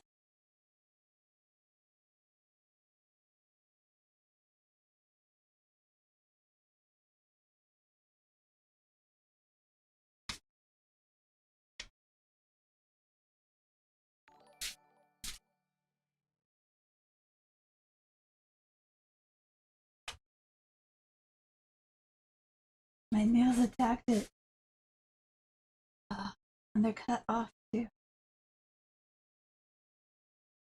It just gives it characters off. That's the other thing. It's really important to put protective things on this after you're done because it is really susceptible to marking. I have stuff to spray on afterwards. And then, of course, I've got the butter to call the butter. I don't remember the official name. Alright, let's let those work their way through. Hopefully next time I won't pour it everywhere when I move it. And then I'm going to just cut this off.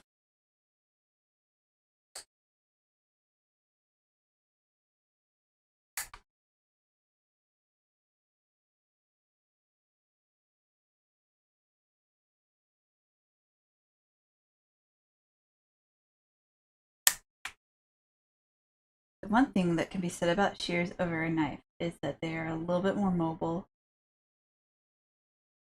Like today I just don't have, we're still in the process of cleaning up the craft room and organizing it. So like I don't have the angle and the space to cut like I would need to if I had a knife. So luckily, since I have the shears. Hey, welcome! Thank you for coming. I have the shears to cut with, and that helps a lot.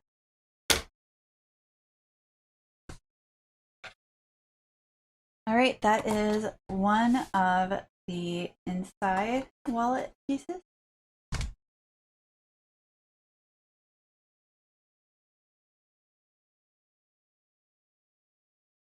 And I'm about to cut the other inside wallet piece.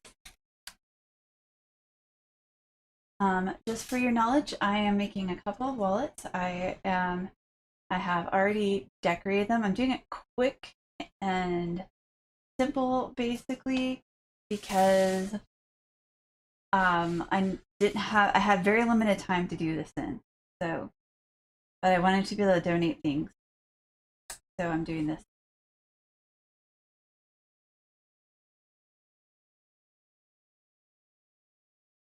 Yeah, 2 wallets. If I can get 2 wallets done within, I don't know, 6 to 8 hours, I will feel like I did okay.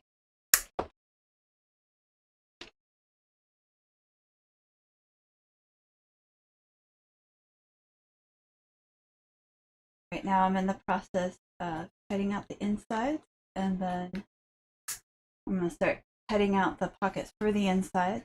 I have to decide which color goes with which.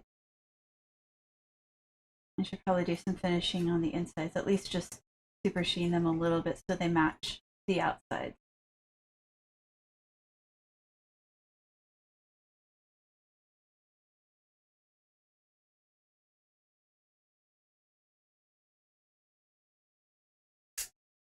All right. How are you doing? I didn't tell you that. I didn't ask that. I keep forgetting. I'm sorry. I'm sort of like going through my head over and over again. What do I need to do next? And it's making me a bad host.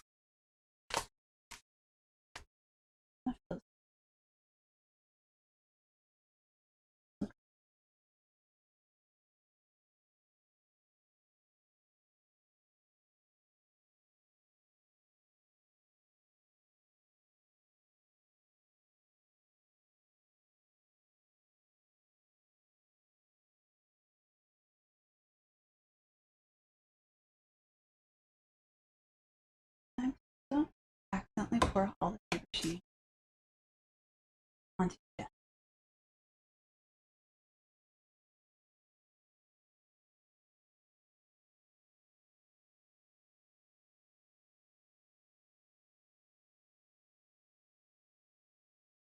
First coat, always soak straight up.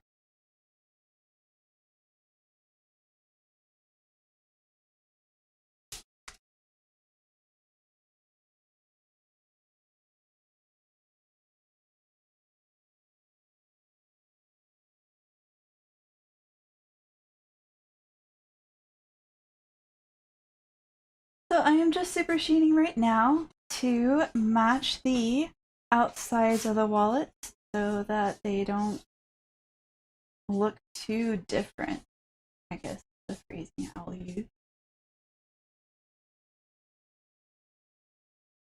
And I'm about to check these. They're getting there.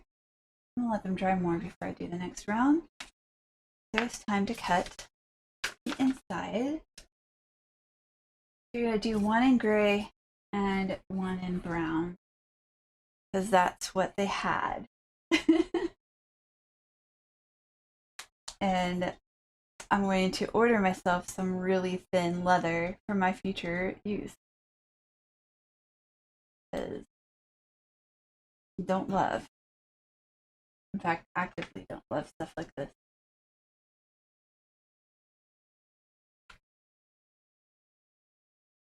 So, we've got a couple of pockets that will go basically on each side so that they can slip things in their wallet that way.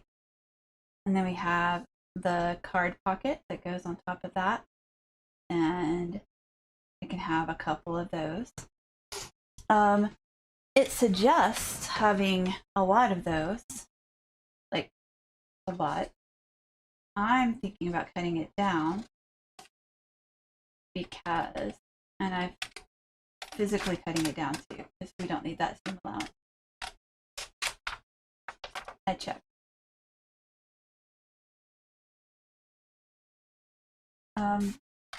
Because I don't actually think I want that much bulk. I'm also gonna look and see.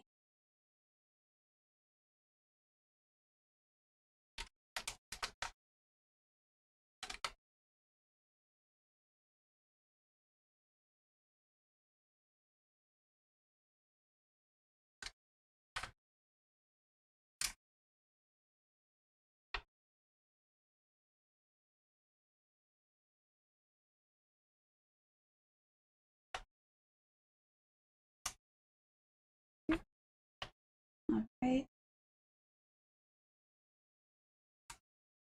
Again, this pattern is actually available online. I will just post it. That's part of why I'm using it, as I thought, hey, I could also use a pattern that I know where to find and offer it to people. I know that streamers have been using Rocky Mountain Leather Supply. Okay, I mean, I'll check them out for sure. I'm sad though. One thing about Tandy that was really good is I could tell people who were thinking about leather but hadn't tried it before. I could be like, oh, go learn things. They'll teach you. And now I don't have that to offer. So this will go here. And these go like that. Really don't need more than a couple of those.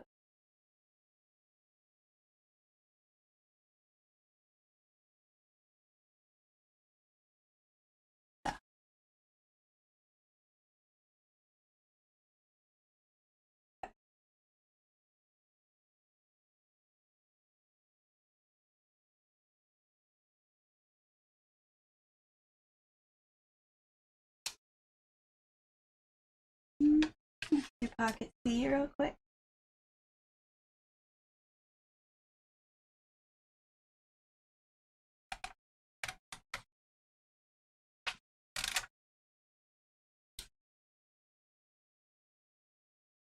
And after I cut this out, I'm going to throw it on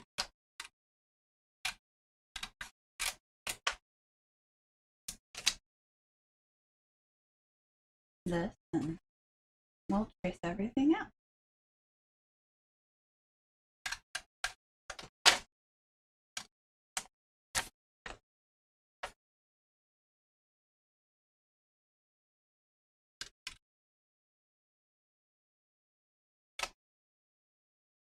Okay.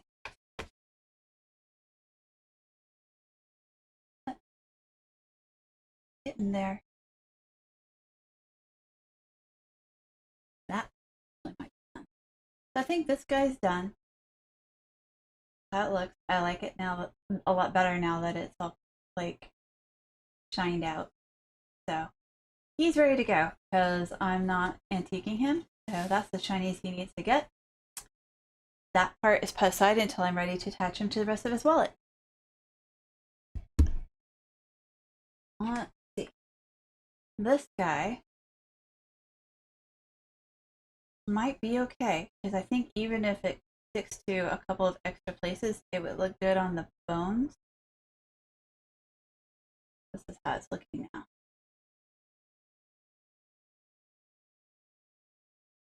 So, and yeah.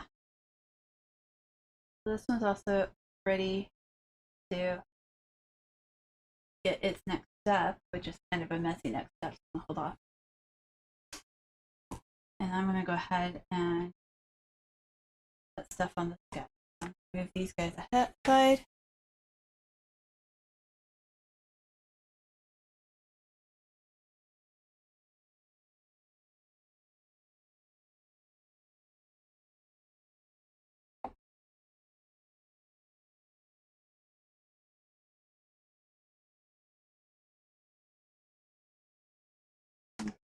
Two layers should be good enough for the inside because it's really just about achieving the right color and not about any sort of protective density. Well, I mean, protective of the picture. There's no picture. That's really what I'm trying to say. There's other things I'm going to be putting on to protect. So. Okay, there's that. Second layer for this guy.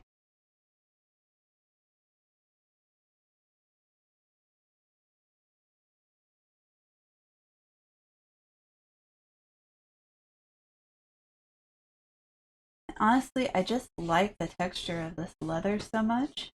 Really pretty. So why not feature it? Even though it's going to be covered with all the pockets, the crappy leather that you can find in craft stores. Craft store leather is not good, just in case you didn't know it. I feel like all of you guys will know it because you guys do. But I just wanted to say it one more time. Craft store leather, bad.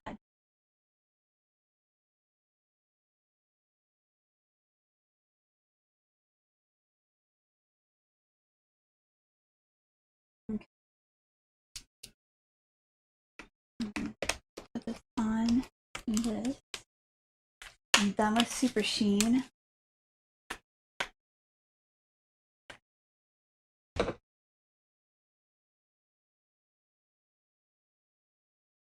Let that dry a little bit more. While I work on this. Okay. Marker. Okay. I need two of these. I'm just gonna get them done.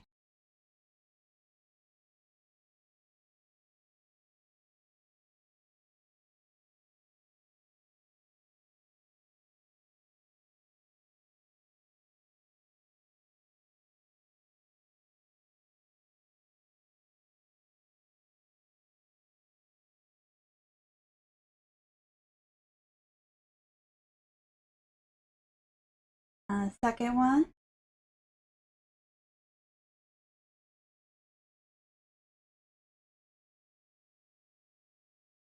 Crazy as I could probably do all so I know I'm about to do on a stupid machine with butter. But I'm not gonna. I'm gonna do it right.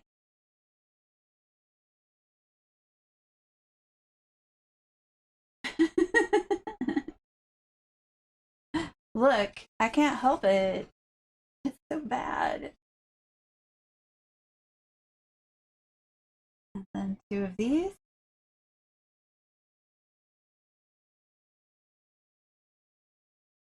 And it's so overpriced.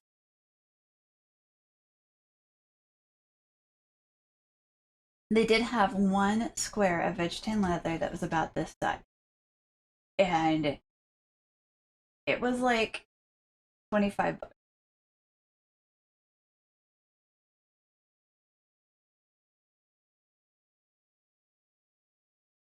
And that's ridiculous.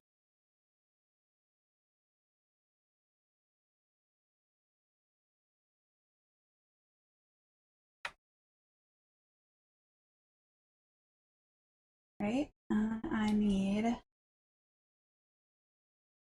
4 of these. I'm not doing 6.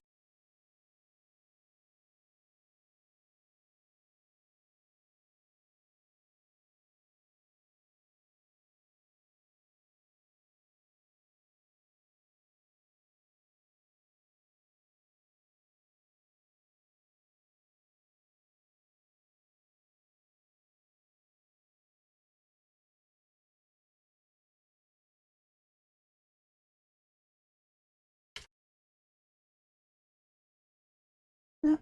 There. There.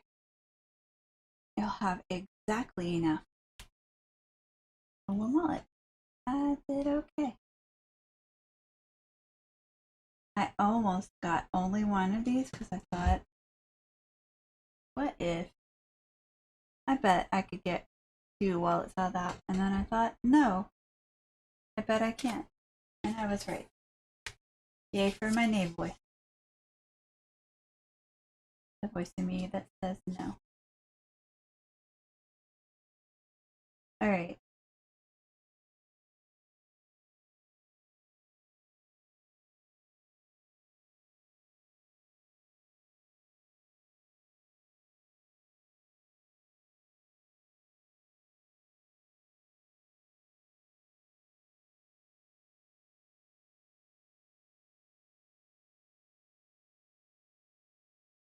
I was talking yesterday to a group. We were talking about the potential of hemp products, and I got really excited about the idea of hemp fabric being actually widely available and cheap to produce. And then I just kept going on, and they were like, we were talking about all kinds of products, and I'm like, yeah, but this is what I know. Like, I haven't researched the other stuff. I don't care about it. This is what I know. I know fashion. I know fabric. Like, this stuff is so bad that my scissors are like, this isn't leather. What are you making me cut?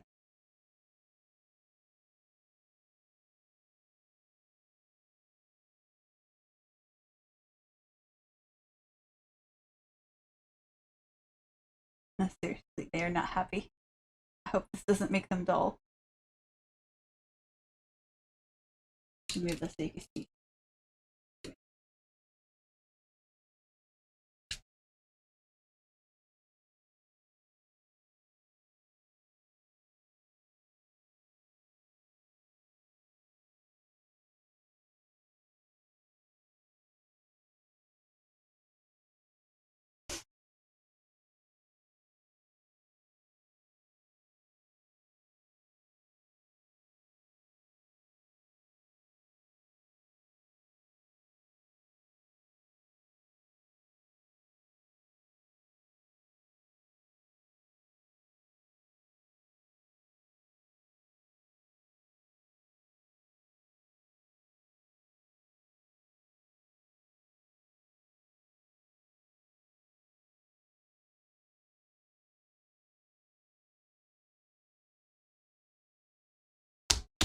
That's one piece.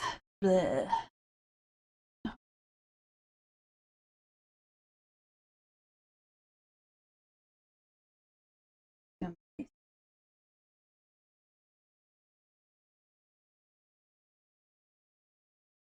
All right.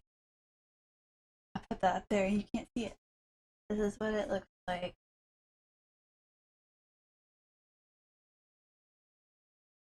Got another.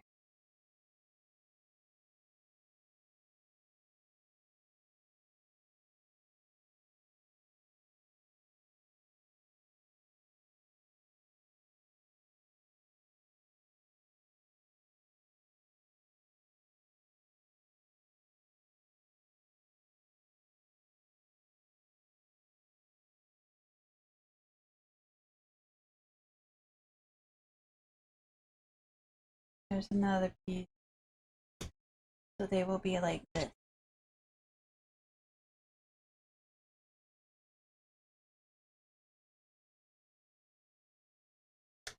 Then the other.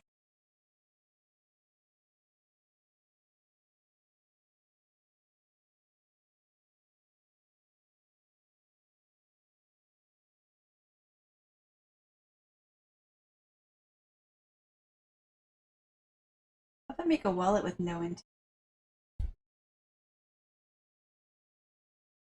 It's just the two pieces, and it goes like this. I mean, I'm just saying, so much prettier, so much prettier. Ugh.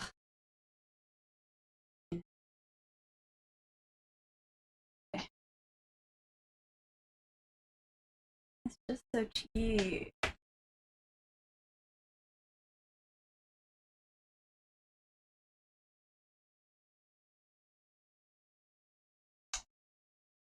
Okay, let me cut out a square.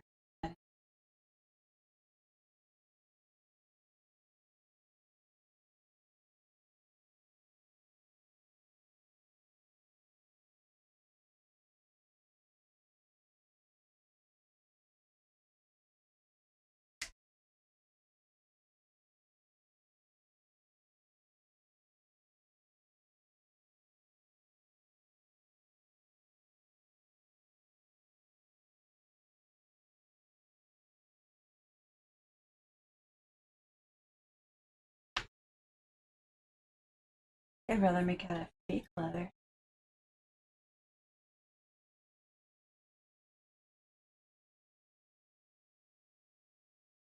I have some cool fake leather.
Give me one sec.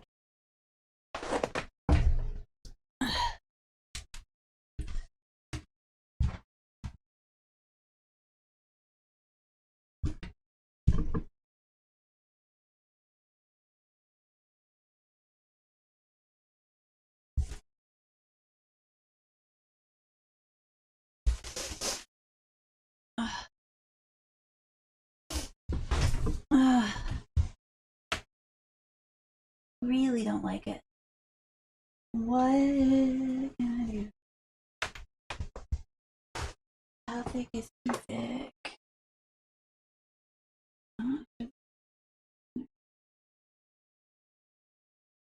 It is thinner.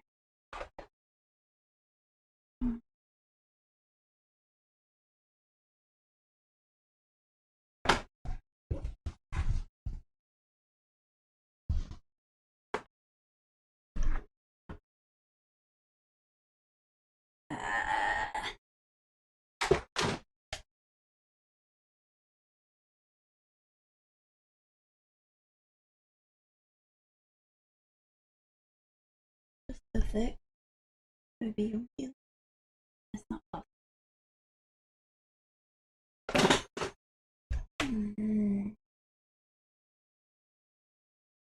See, even my camera's upset.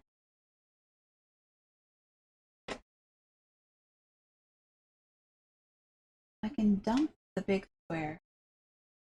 Just have a little square.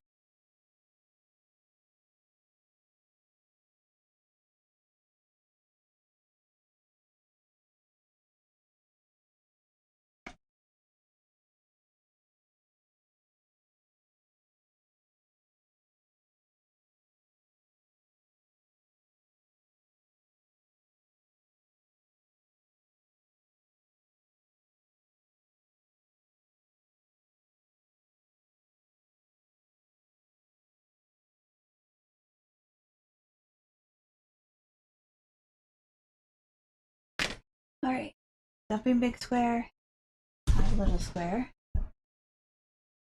big square is too much. Takes away too much. And then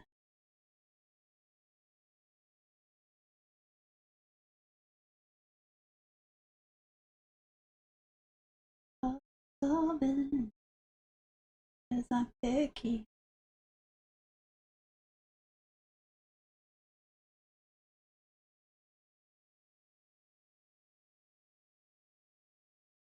If I can't ever get these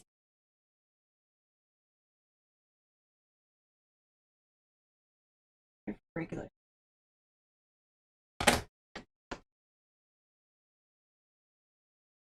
Yeah?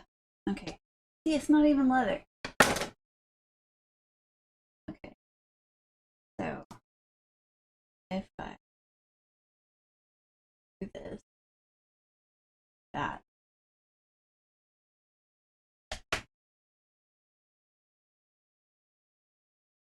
That's a little better, right?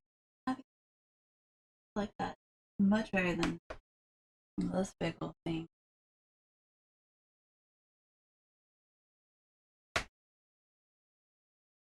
Yeah. Okay. It's gonna be a lesser wallet, but it will be okay. Okay.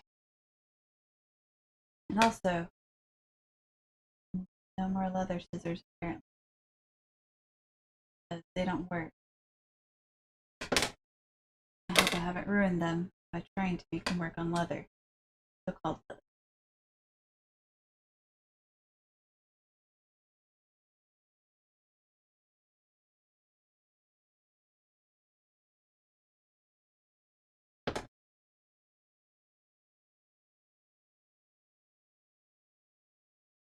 Okay.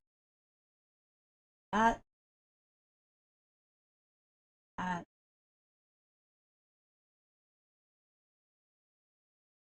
One for each side. Right. Higher. Make. Oh.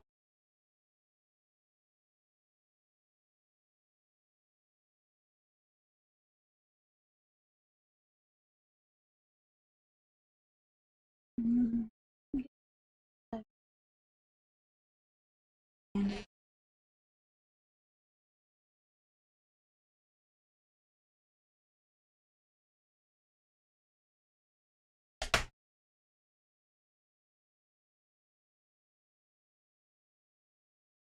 Yeah, I know. And so I can always do that. But yeah, they worked fine on the veg tan, but they do not work on this stuff, which just lets me know this stuff isn't.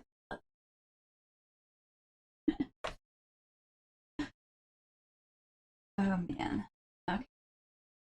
But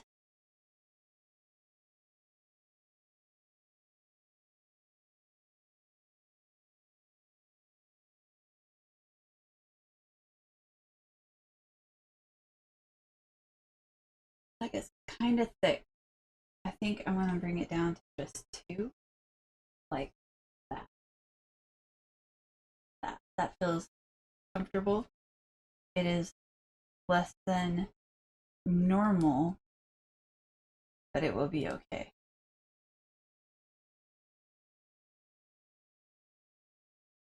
And it doesn't look as bad.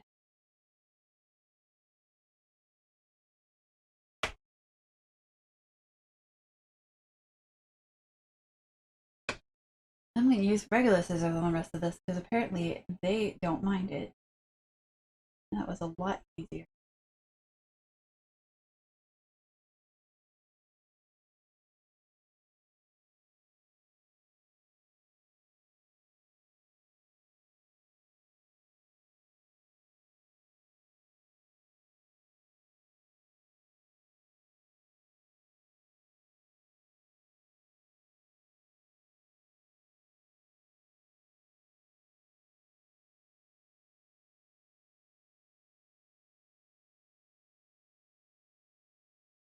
Much cleaner.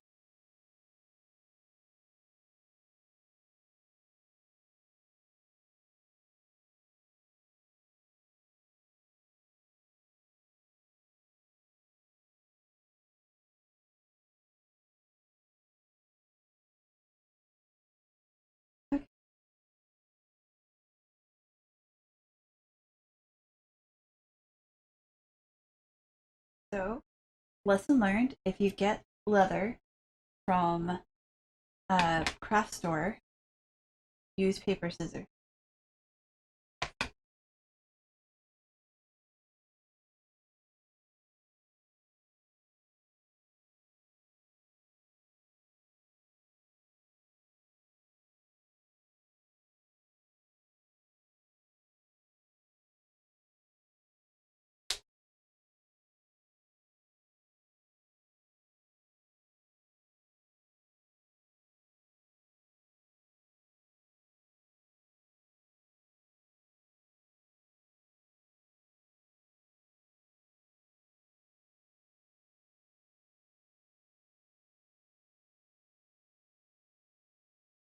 Okay, I'm feeling better. Crisis averted. We're about to start gluing, but first, it is time to antique the skull.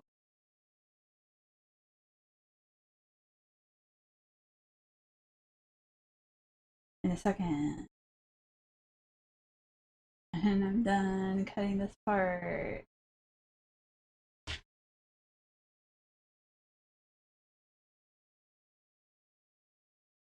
And we'll sew on these guys together.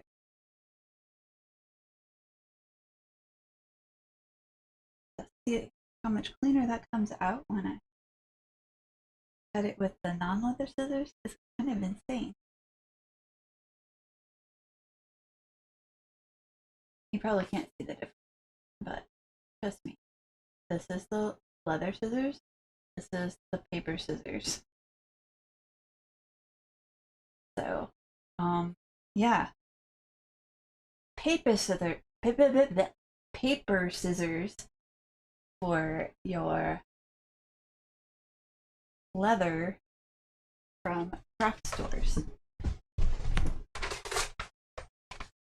Alright.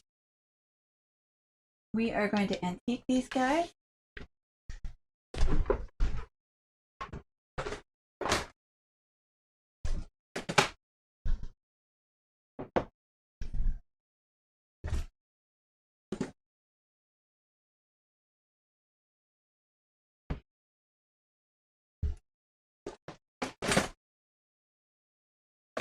A stain.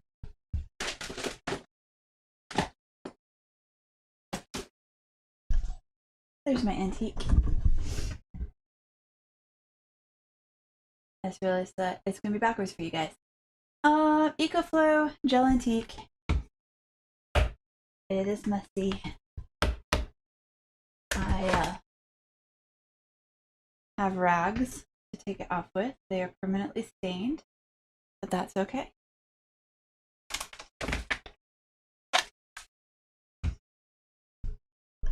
I guess I could put gloves on too, as a crazy thought.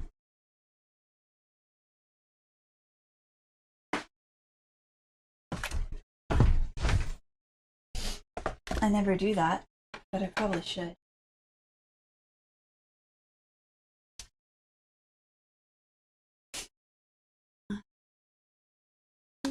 In my head. That's not gloves, that's trash bags. Try again.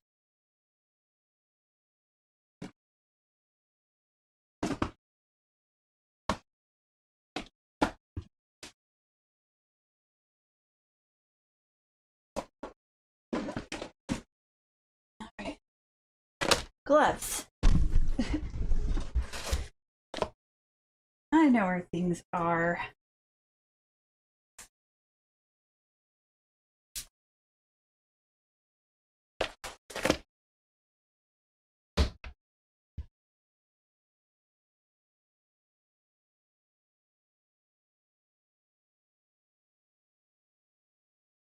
Already on me.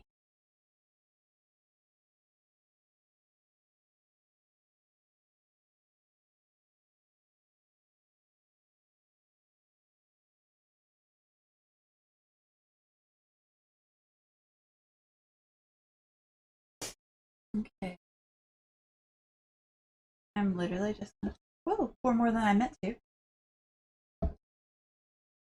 Alright. That's way more than this thing probably needs. I'm gonna get it all over. And then I'm gonna start smoothing it off. And that's basically it.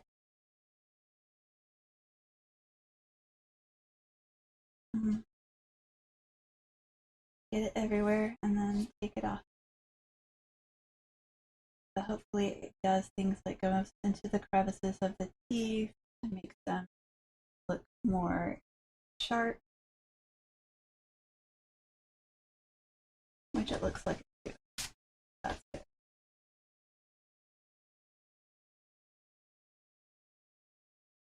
Then you can try to rub it off a little better.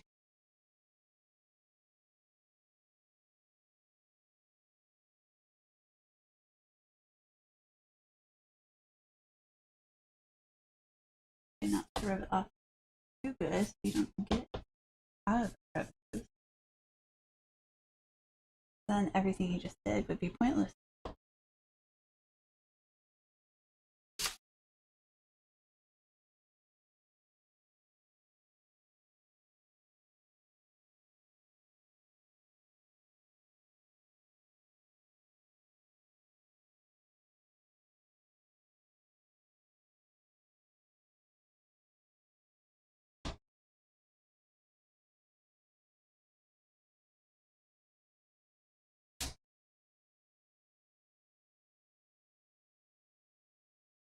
Alright, one more.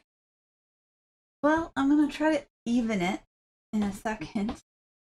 I also want to make sure that it gets in all those crevices. I want to make sure that I'm working it while it's still wet and easy to work. And then I will try to even it on the other side.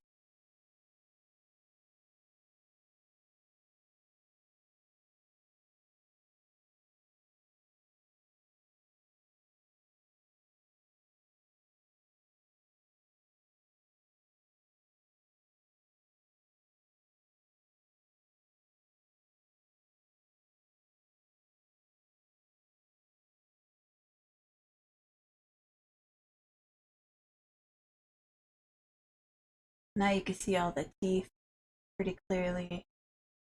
All the things that weren't really showing out before. I can't aim this thing. Up. There we go.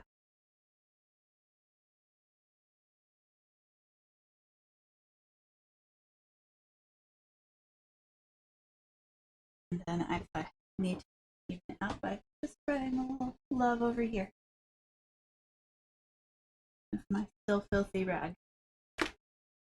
These guys get truly stained from this. I mean, basically know that these rags will only be for this when you do it.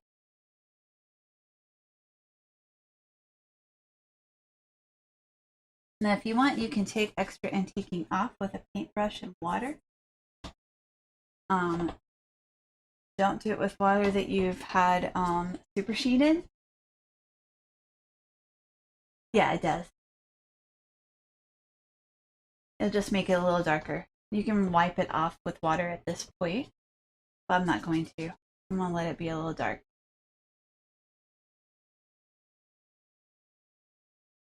A little smeary, right?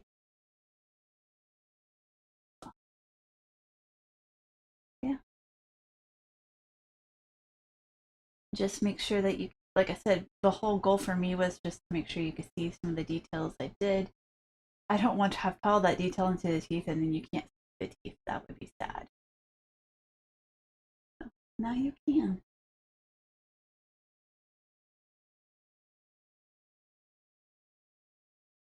But that's why you sheen too, because if you do not super sheen, it will just soak all over the leather. And that can be really cool for certain effects that you want to do.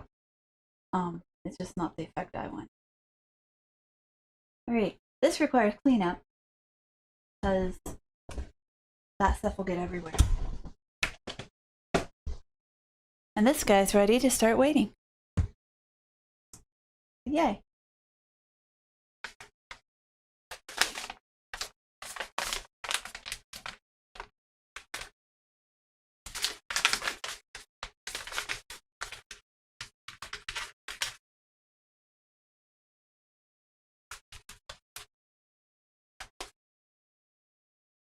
And then it's time to start sewing.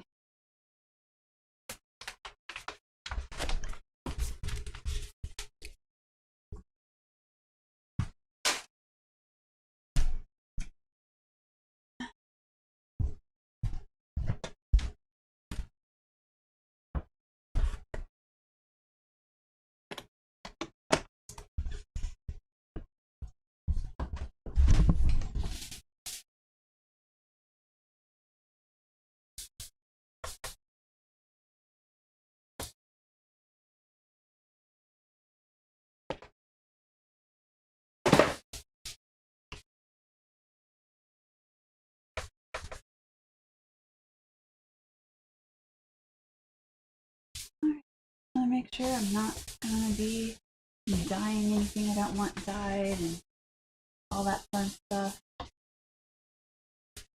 Okay.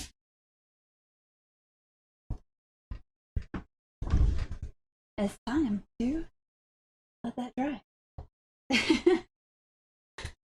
I'm going to go ahead and clean up these edges for a second because they're so gross. Make me sad.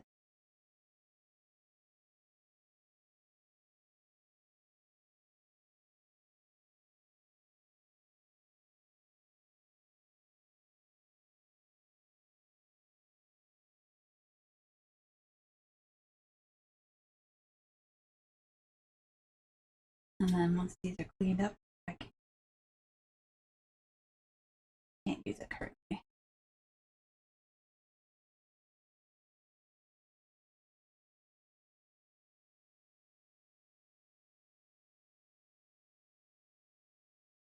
I do find it super interesting that this cannot be cut with a leather.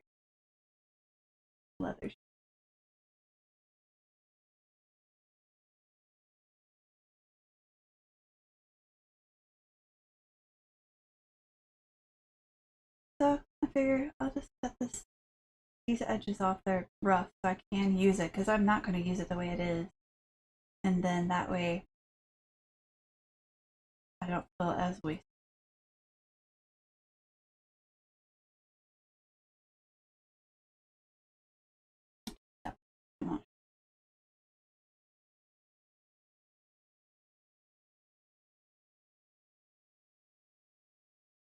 Even on screen, no. Remains.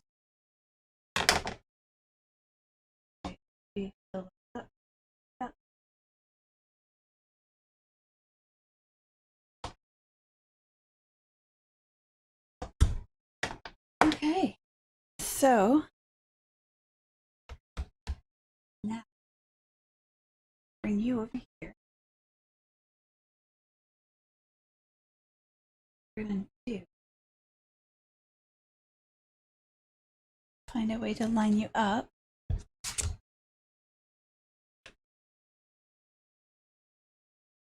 Here.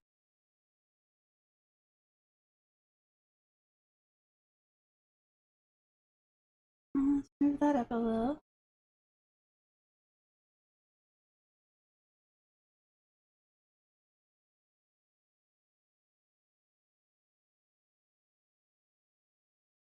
There.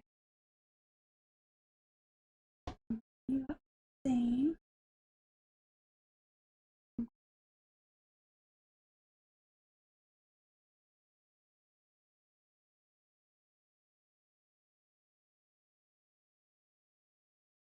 All right, so if we do that,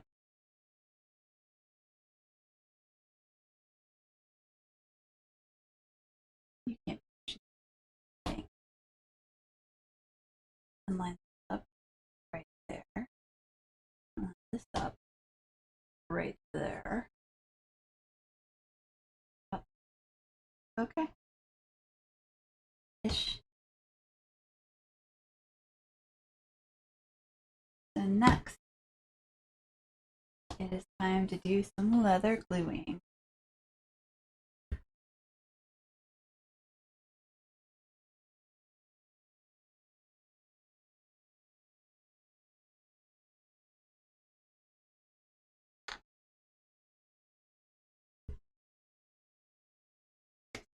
think I shall do it with a paintbrush. Theoretically, if I have one I like. Cool.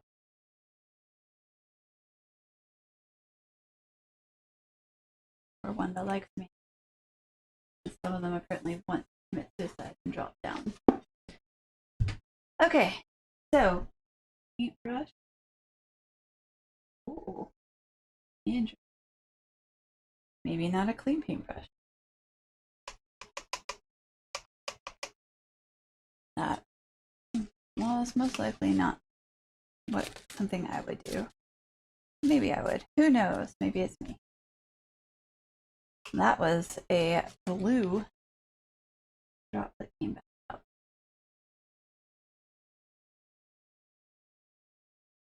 Dang, now there's blue all in my leather glue.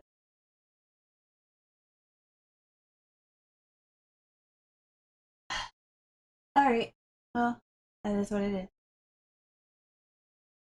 So what I'm going to do is glue it this tip edge with leather glue.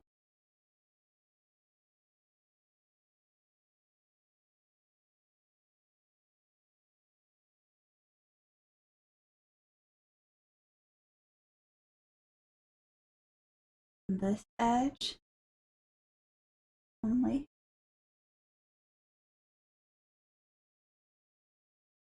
With leather glue. And I wish I knew if leather glue was as great as gem tack. Is gem tack. And this edge with leather glue.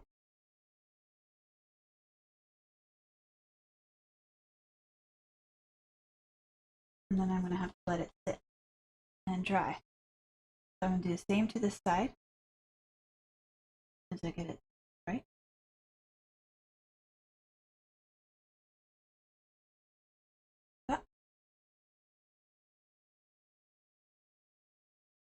This is why we're assembling these together, because there's a lot of like, do one side and do the other side. Edge with leather glue. Then this edge with leather glue. Oh yes, it will also be sewn down, don't worry. And then I need you to not like slide around. Measurement.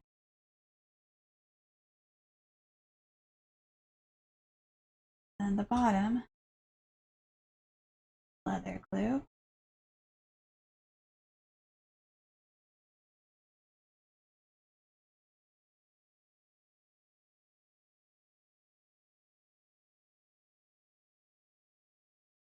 And then in a couple minutes, I will sew the bottom. Just the bottom. Because we'll sew the sides, but I'm going to sew them all at once. So, alright, next, I'm going to put these side view over guy. I'm just going to aim this where I'm at. There we go. And I need to get the next part. I'm going to drop that in there. Close my leather glue for the moment. And get my other edges all cut out. Alright, so that's one in gray. I could do the other one out of brown. I don't love the brown. I just got it. But I do feel like the gray goes better with the skulls. The brown doesn't go bad with this one. I guess I'll do the brown after all. It's just the realization that I didn't need to cut as much out of the gray makes me sad. Because I just need 4 pieces. I could have just bought one thing. But the gray doesn't really go with that. So never mind.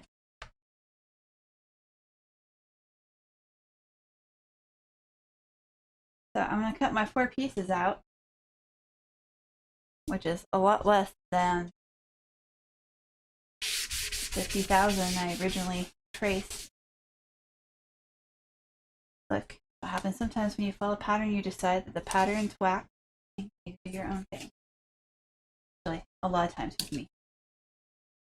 Alright, so I'm going to cut out 2 of these guys first.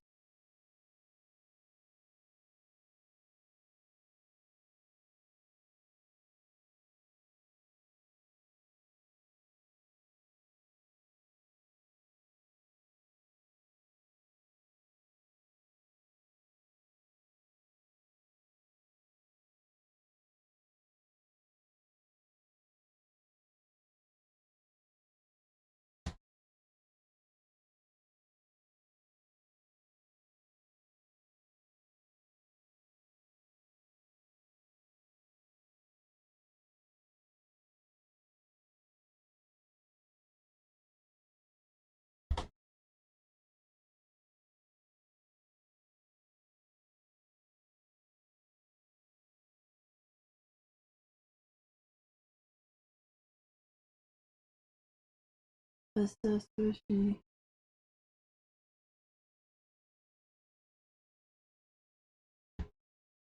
Alright, 2 of those. And then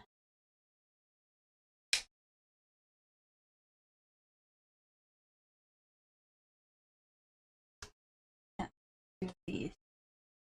And I'm spacing them out away from where the fold is because I don't want the fold to shape my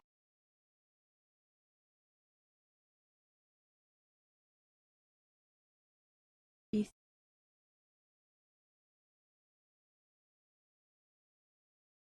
Wasn't the strong on the other one. Okay. Now I will cut it with the scissors that will cut this, which is not leather scissors. I'm done. But seriously, guys, just use regular scissors on this.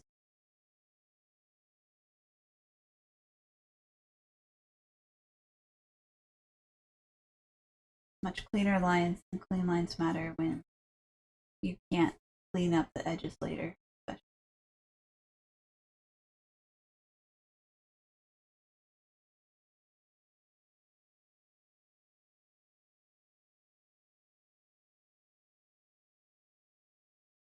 That's one edge down.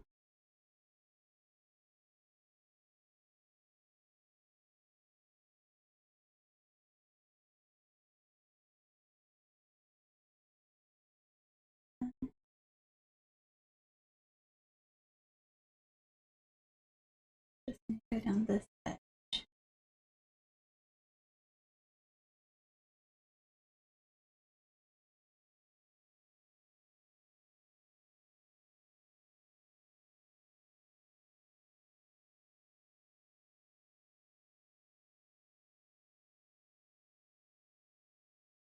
Okay.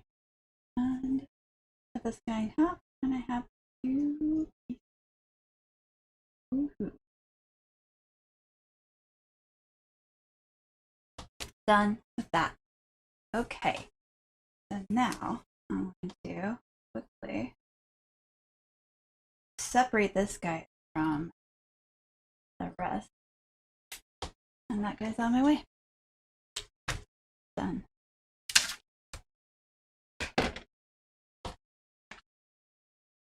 The more stuff I can get off of my table, easier it will be for me to work.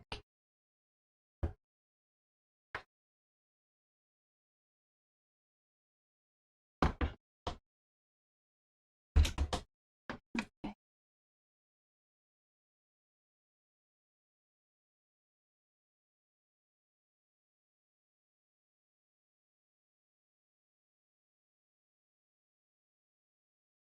Sure, I stay on screen. Sorry about that.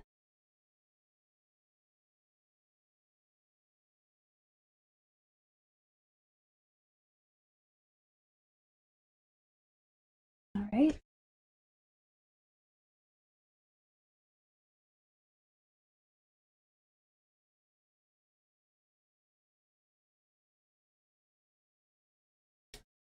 It's almost done. I don't know why I've suddenly become in a race with myself, but there you go. And this one is finished. Okay, fine. And this one is finished. Great, this guy's almost done too.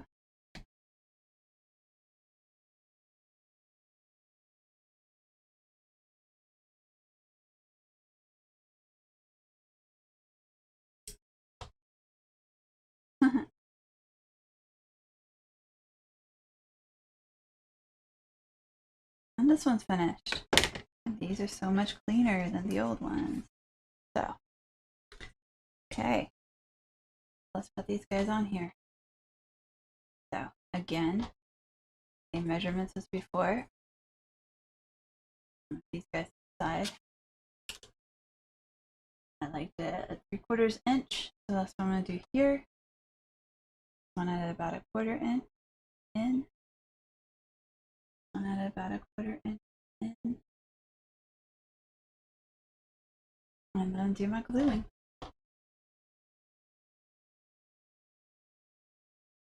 Center it so you guys can see what I'm doing. Yeah. Okay. And get a new paper towel.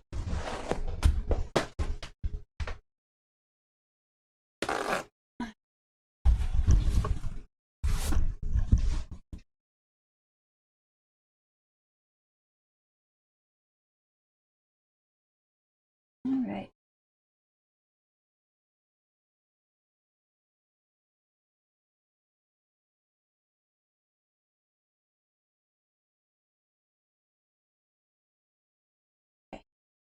Okay.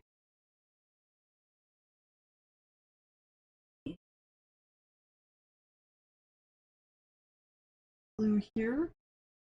Okay, come on, glue.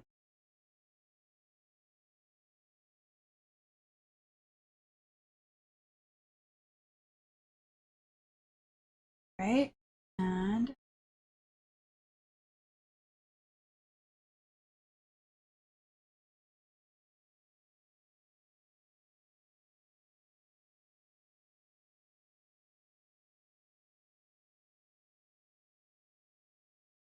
glue here.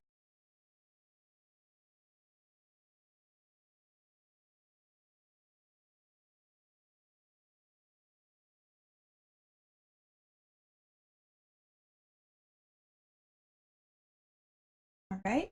And then let's do the bottom glue.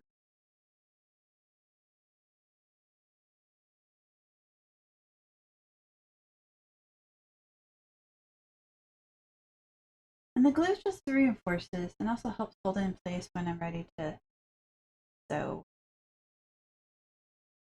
But I'm going to be honest, I'm not even fully sure why. Why do I have both glue and sew? I'm just going to say it's to make sure it stays exactly in place while I sew. That's my current theory. I don't do it with everything I leather that I sew together, but since this is my first set of wallets, I thought, hey, I will follow the recommendations.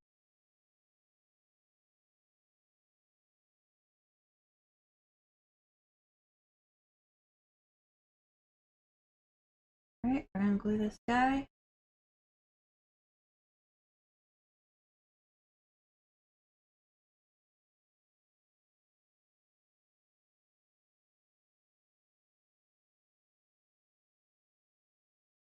And then glue the bottom.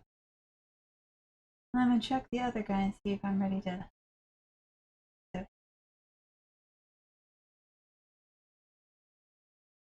Oh, that's cool. I got to glue all kinds on it.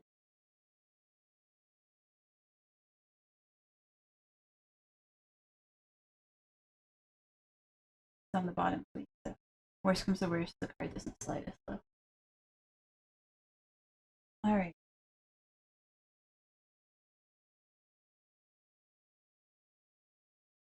Okay, that is the first set of pockets on both. So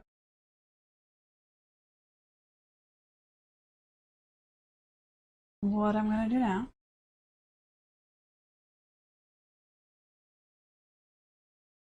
Please.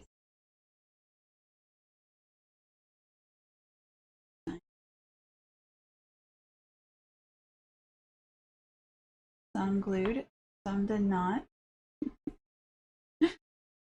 I feel like that's okay where I'm at because I can re-glue this one when I put the next layer on, but I do need these to glue when they have. So I'm gonna pull out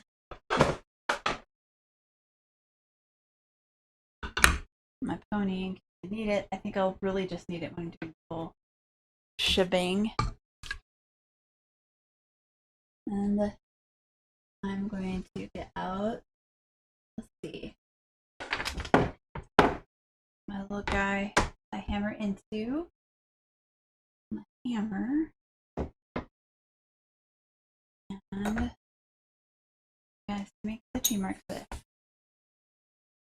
And I'm probably gonna mute when I'm hammering just so you guys don't have to deal with that.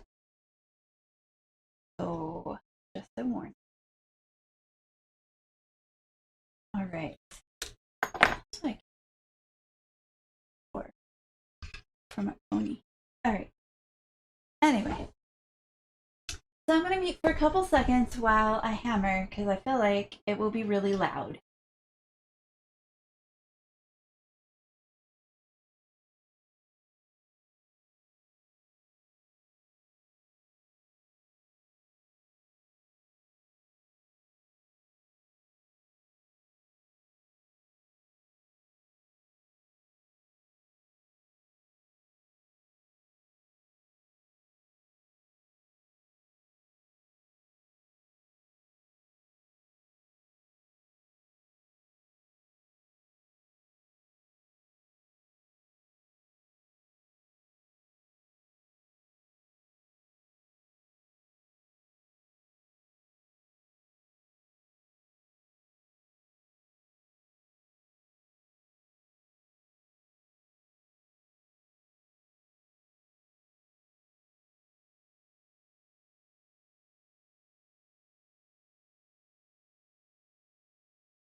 Okay.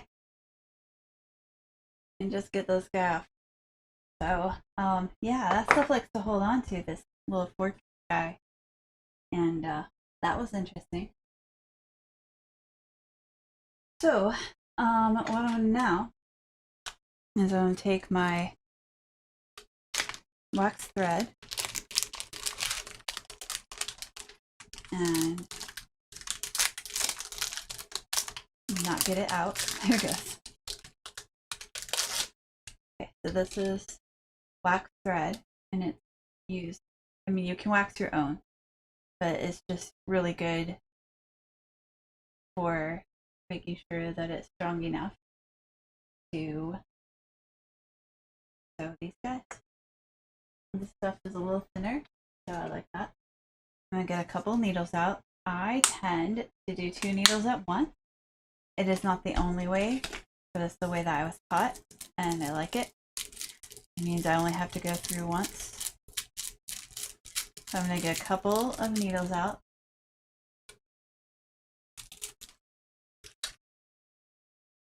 And get a length thread. That will be long enough for 2 needles to go back and forth on. And then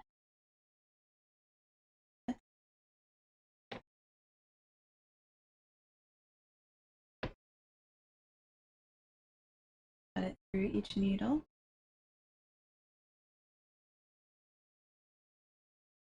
And twist the needle to make sure the thread is stuck to itself. Just a little easier. Not permanent. Not permanent.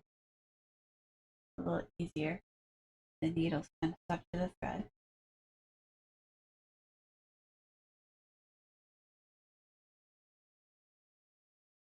Basically, my method that I was taught is the method you use to sew saddles. So, I only know saddle stitching basically. But it's very, very strong stitching, which I like. And it's what I'm going to use today. If I decide I need the support, I'll move this to my class, my sewing pony, stitching pony. I think it's supposed. So basically, what you do is cut both through at once. I'm not sure if it's going to let me do that because this stuff is different. But traditionally, you cut both needles through at once. There we go. You put both needles through at once, and one of the things that it does, so some people like to just go back through and reinforce as a secondary stitch. When you put both the needles through at once, you make sure that you never once cross through your own thread, and that matters. I really did check to see that I had that thread centered, so I was too busy instructing and not paying attention.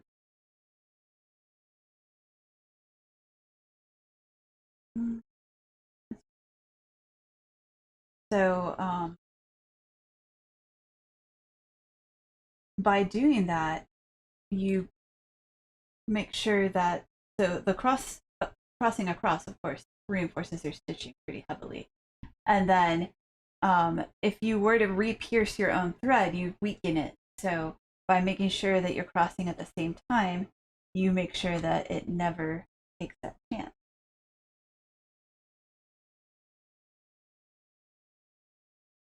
It does make it hard to do it without support, which is where the stitching pony comes in. Although I can, and usually when I'm doing a project that's not weird like this, aka with this type of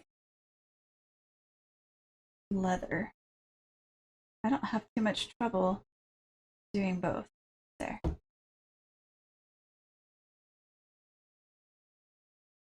I'll show it from this angle again. And then if you want, I can switch angles and kind of see it as it progresses too.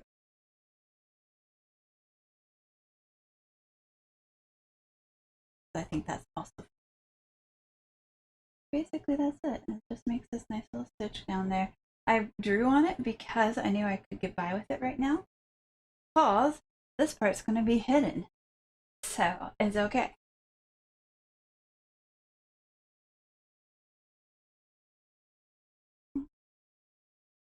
You want to be really pretty about it when you're doing this.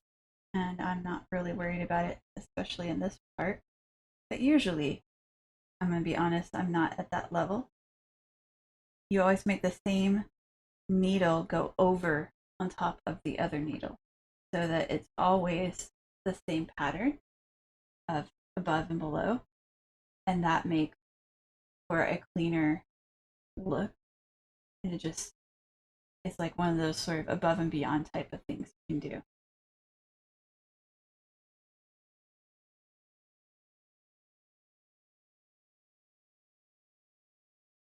It's hard to do without the pony. So this guy is a stitching pony. I'm gonna back you up and maybe unreverse you.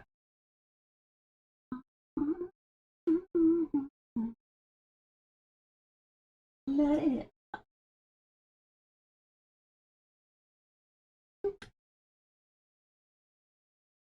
Hello. So, stitching pony. This is a low level stitching pony. There's much fancier ones. I can sit on a chair and put this between my legs and it will hold things for me while I'm stitching, which is why I got it. The danger here is this impressing the leather, but luckily I have all this weird, cheap, other type of leather that I can actually, I think I may permanently cover this with. So there's that. Yay. So, I'm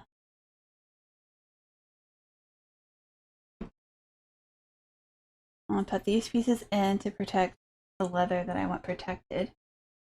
I'm gonna put this guy in to help hold it where I'm stitching. And then take this and start tightening.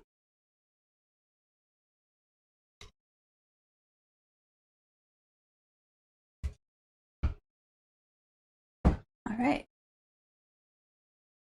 Now, I should have a little bit easier time because I can do this. My hands focused on this instead of trying to hold the leather up. I can't promise I'll have an easier time, but hopefully.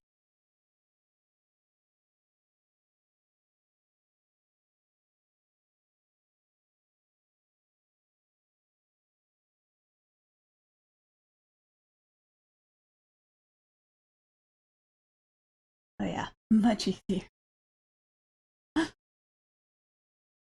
I just needed a third arm, it's fine.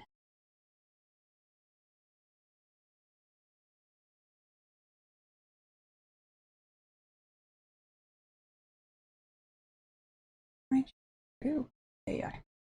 The next side may be actually more difficult because the glue came off because I didn't figure out that I needed to hold it against my body in order to disengage the little piercing tool. So that one will be interesting.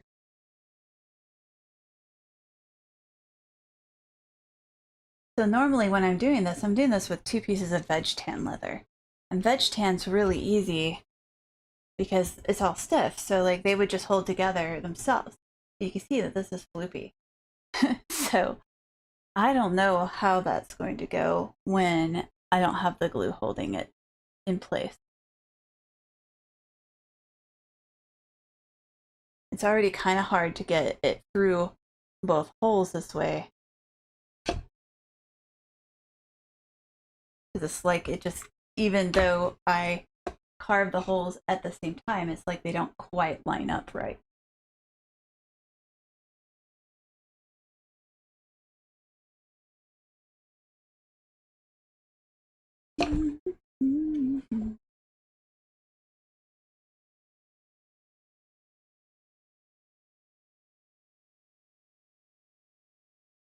I was thinking for the other one wallet, I might use the other cord I have. I have a darker one.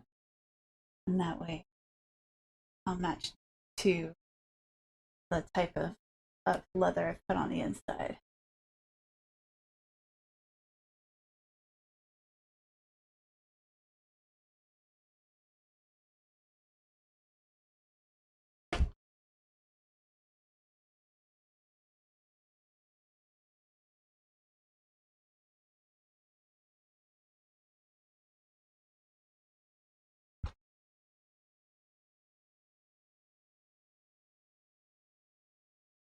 I've basically sewn a whole corset in a matter of a couple of days doing this. So it can go pretty quick. I don't know if you've ever done this. That's not too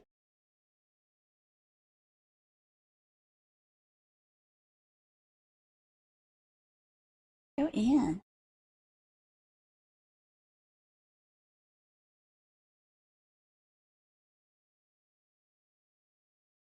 There we go.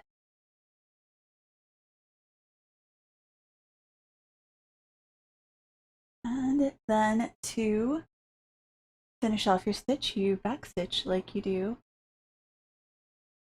in sewing. Okay.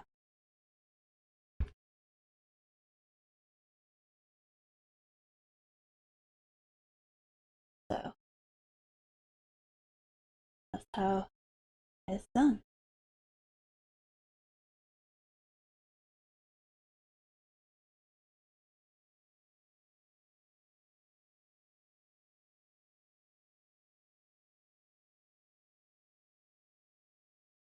And I just cut it off back here.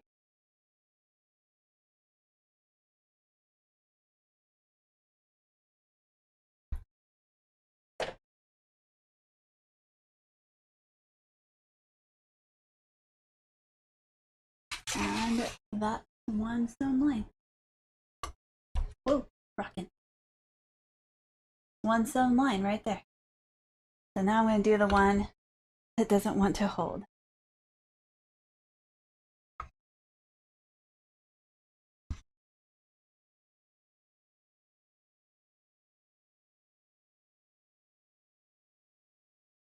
That's already unglued itself.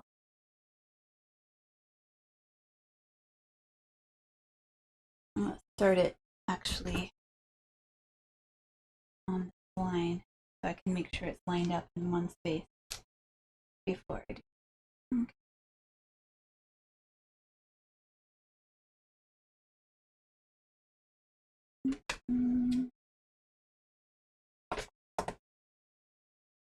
Same as before, I'm going to twist it up.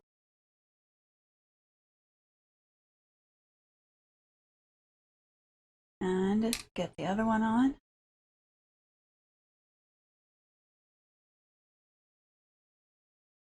And you found a little crazy there. Bring it down just a bit. Twist it.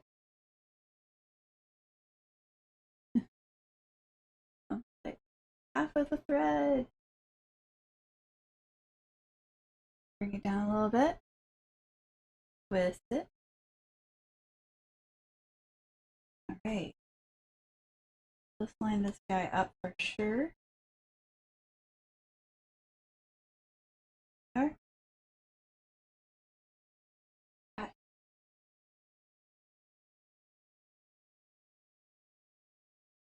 Once I start, okay. Once I start doing this, right? I do.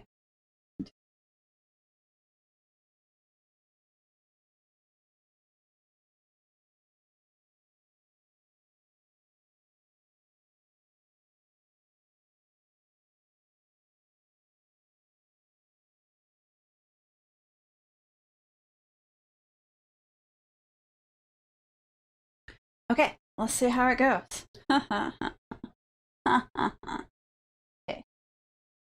We'll go through the chrome side first and find the hole. That's what we'll do.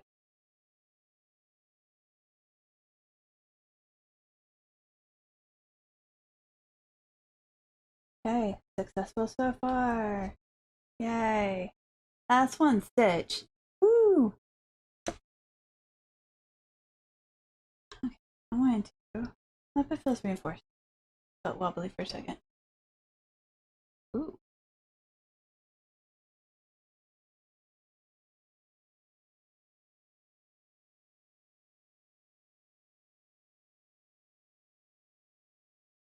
That's good.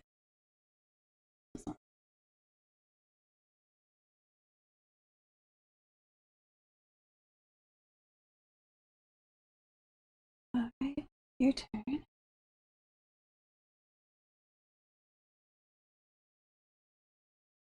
Go in. You can find it. I have faith in you. Oh, come on. Try again. Man, this chrome. And leather. Not my fave. Got 2 stitches down. I win. And in the process, guys, I learned how to get the stabby bits out. That's totally a good phrasing. So next time I won't unglue. And that won't be a problem next time. So all in all, it's a win.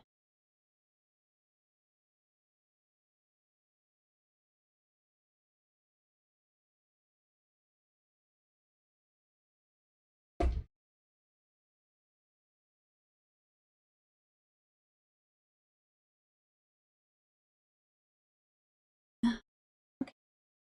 Look, there you go. There you go, you found it. What a smart needle. You need to tell your tools that they're smart so that they keep working for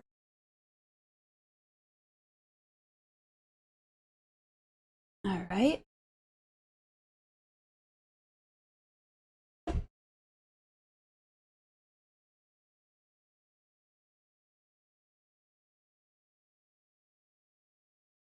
We're almost halfway through, which means that I'm almost to the part where I actually have glue.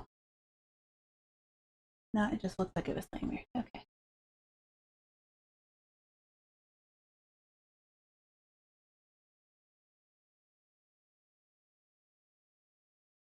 At which point it should get a little easier. I'm here.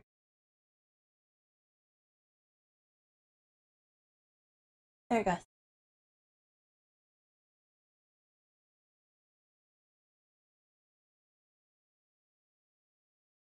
It also helps if my needle stays on. Positive, a wax thread. It doesn't fray.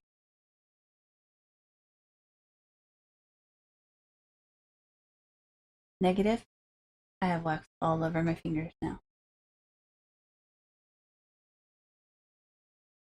Okay. That felt like I'd hit a glued part.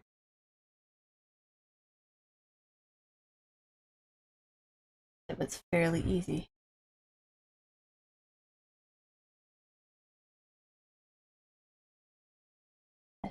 Soon. Oh, no, I wasn't wrong. It's not separating while I do it. No. Sorry.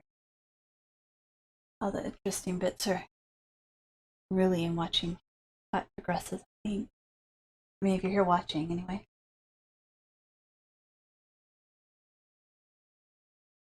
Almost done.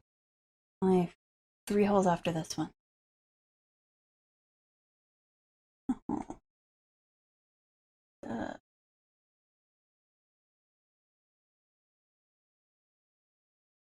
I try to conserve string, which I successfully did. In the process, I may have made it really jump.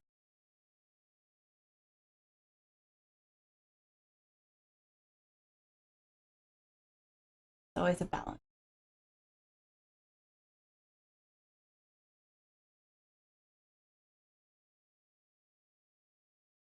Two more holes, almost done, and then it's just time to back sew.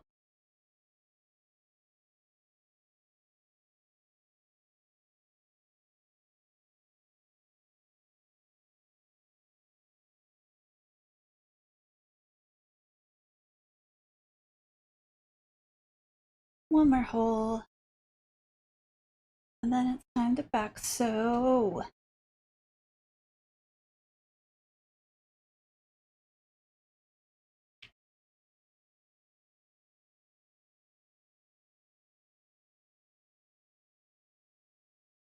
And now it's time to back sew.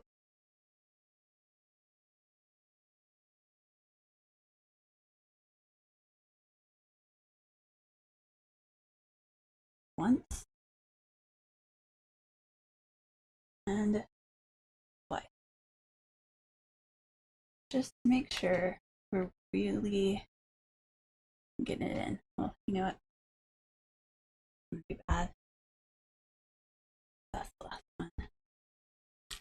For that one.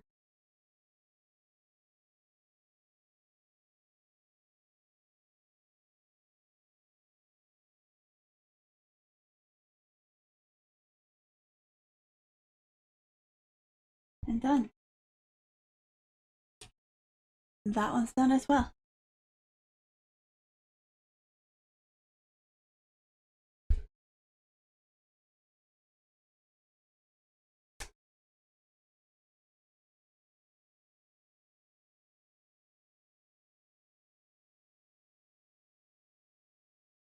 All right. I have 2 completely sewed bottoms. So put that to the side. Actually, I can glue that now.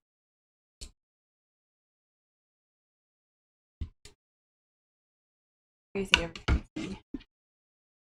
Get that a chance to dry while I work on sewing the other guy. That's the whole rounds of this. Okay.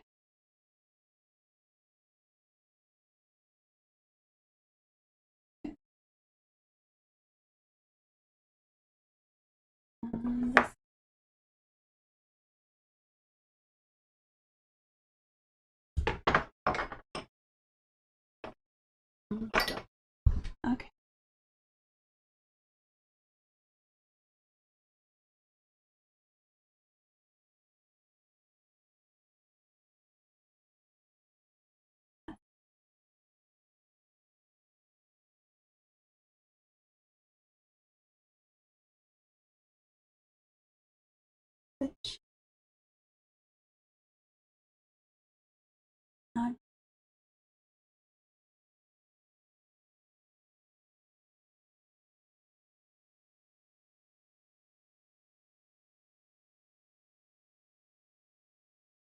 Okay, so time to glue again.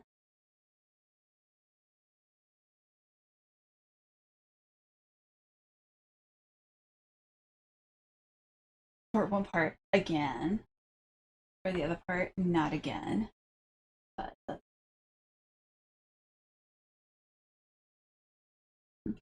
go and do the again part first.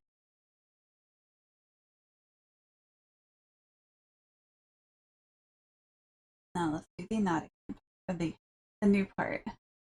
I should. La, la, la, la, la. That one cool. All right. After get this nice, that glue down over that.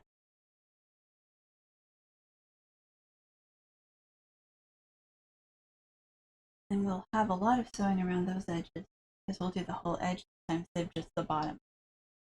So we're going to do the whole sewing around these edges, and then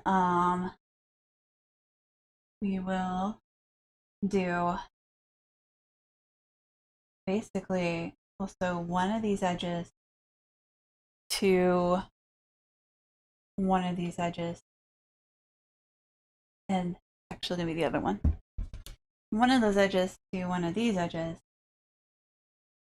so that it will kind of do this, and that will make it flow better on the inside.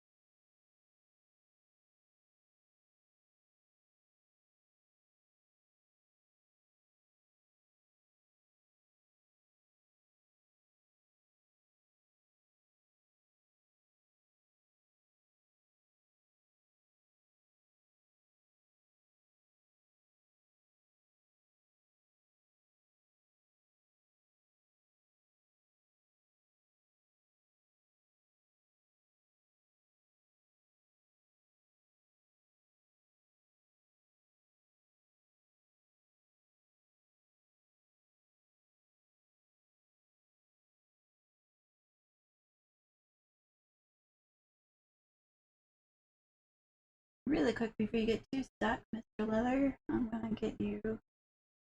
Yeah, it's cool that I did that. It's fine. I'm gonna get you some glue around the bottom edge too, and then you can rest while I do the other side.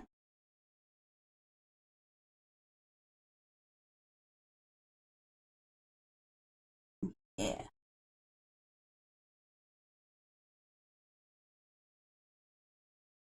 Okay.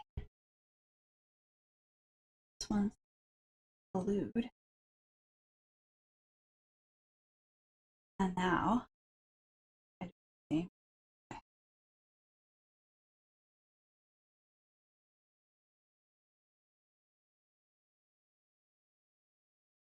I'm gonna do the.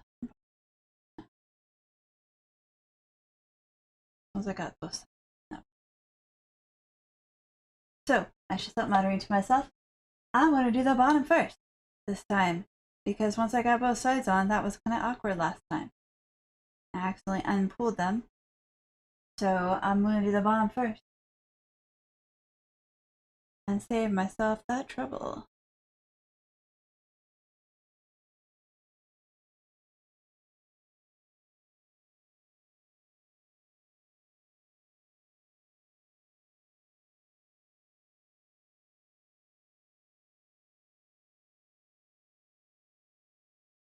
All right. Glue that part down, turn it around, and let's get my sides in. I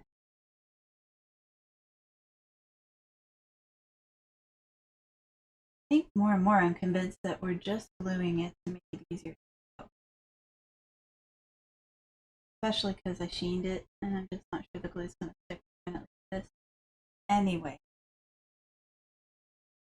I have glued leather before in a very permanent way, but you know, that's not set up like this when I've done it.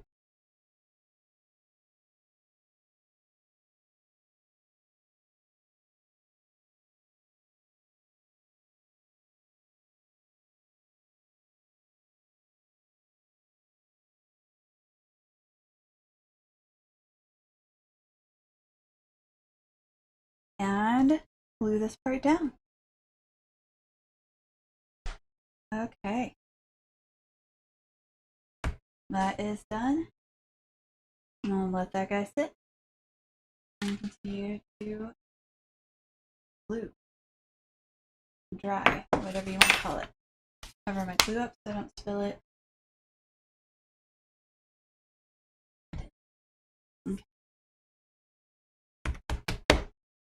Okay, time to get more holes into things. So you're welcome. I am going to pause it as I do that.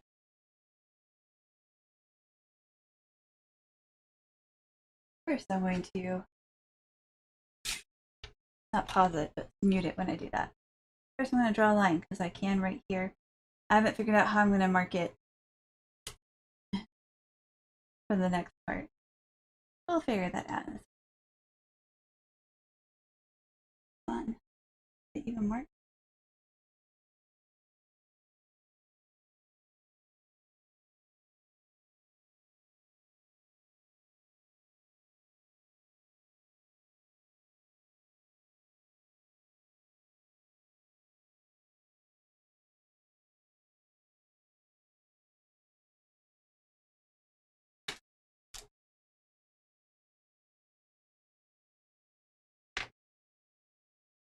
Okay.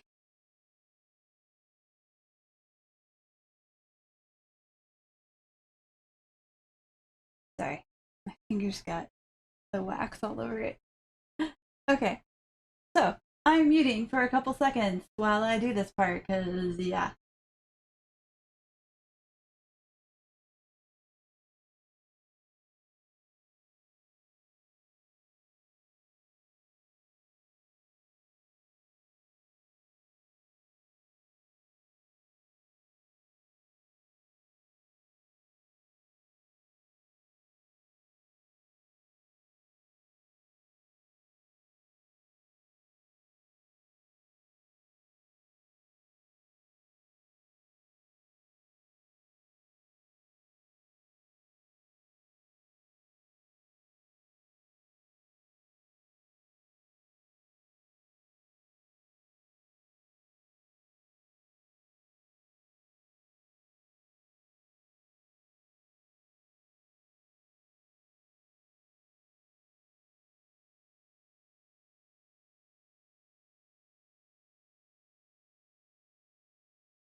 Alright! Yay, this time I didn't unstick it.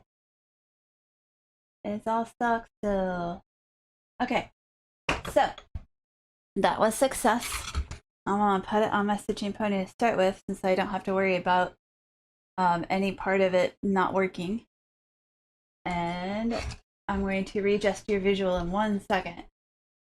So I'm just tightening up my stitching pony till I could lift it with the leather. And that's me. That's the stitching pony. There we are. Okay. And I think I'm gonna switch over to the darker string for this. So I have one that's this color. And I just thought it would be pretty for this other chain. It's thicker than that one though. Feels less wax. It is wax. Yeah, it's wax. Well, this one's pretty.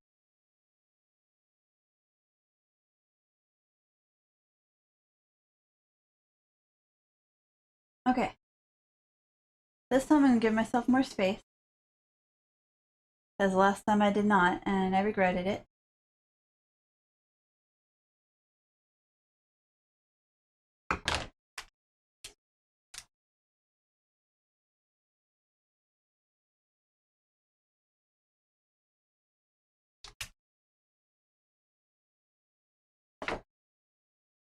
A little worried this will be too thick to make it through there. I did not realize it was a braided cord. When did I get this? A long time ago. So I'm gonna switch back. I'm still gonna give myself more space, but I'm not going to take a chance with the braided cord. Okay. I'll save that for when I want to do something fancy. So, giving myself more space. Yeah, that's better.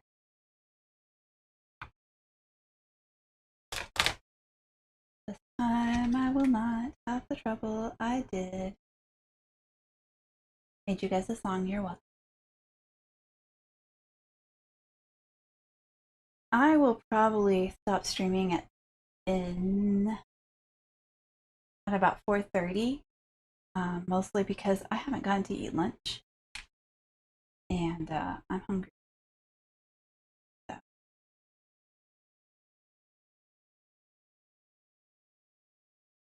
But thank you guys for joining me, who have, and I won't stop until then.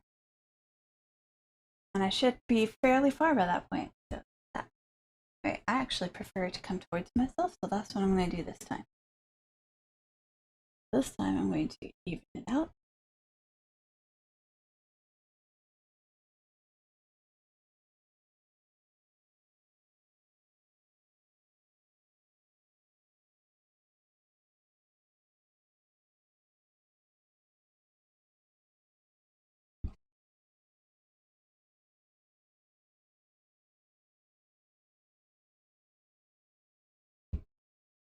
And just sort of work my way down the thing.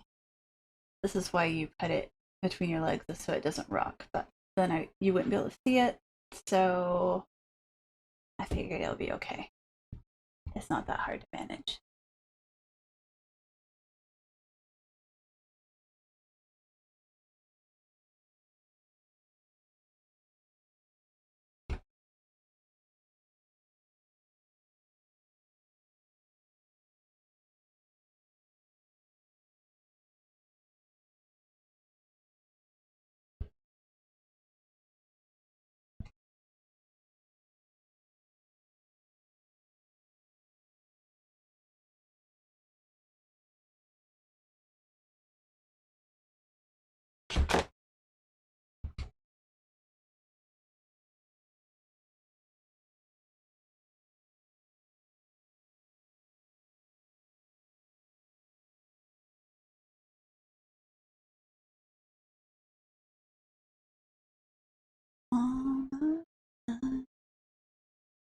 Yeah.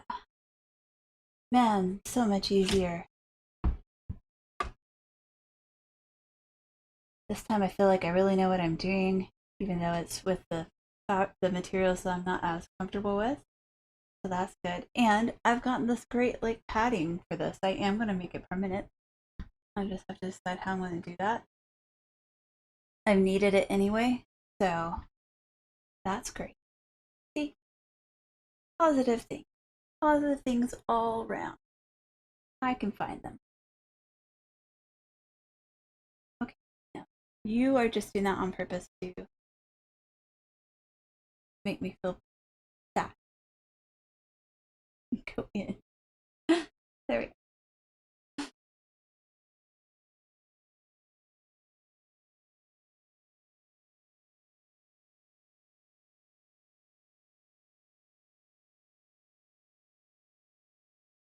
Almost got this one finished. 2 more dots, holes, whatever they're called.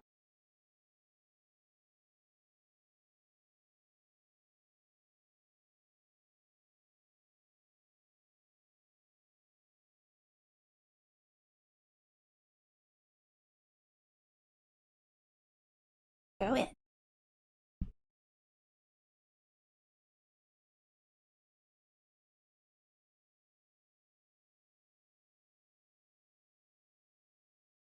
All right, and back stitching time.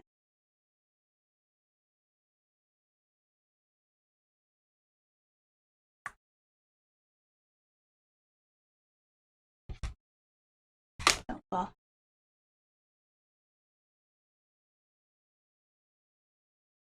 One more back stitch. You can see that this went a lot faster. Oh, back done.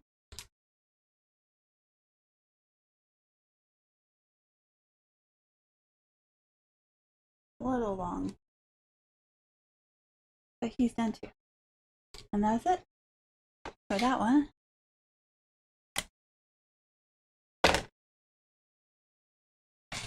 One more.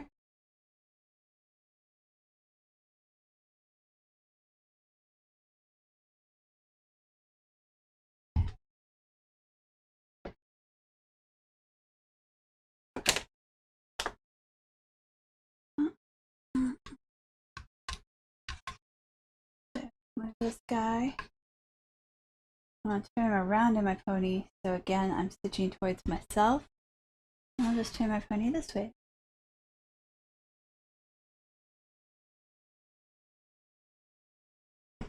So you're still looking at the more interesting side. I mean, the back looks just like the front, just a row of stitches.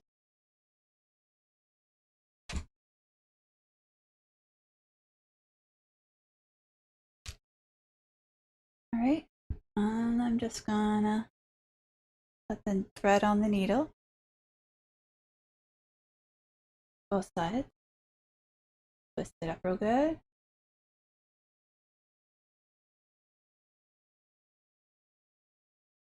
And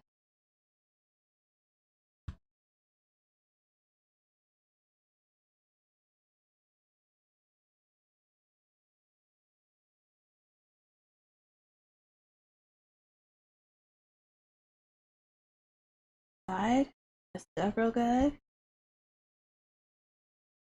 All right, and let's go in.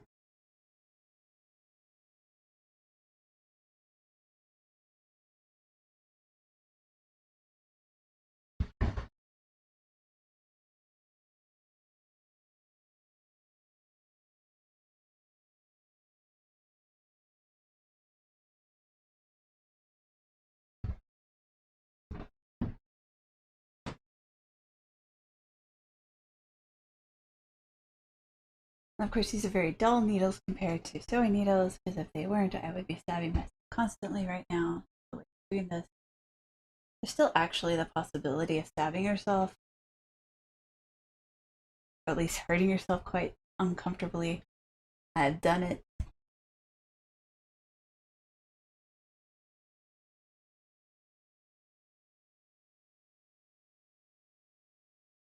But in general, it's less likely.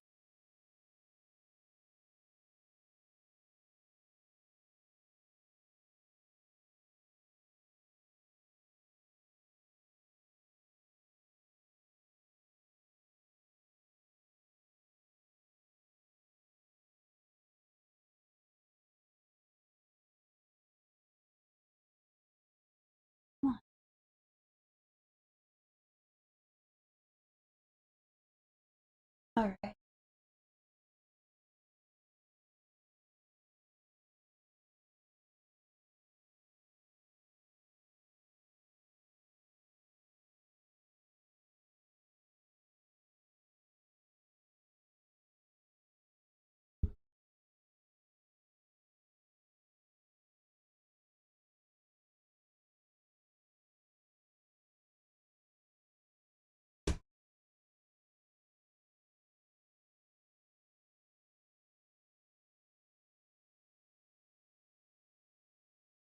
Go through here.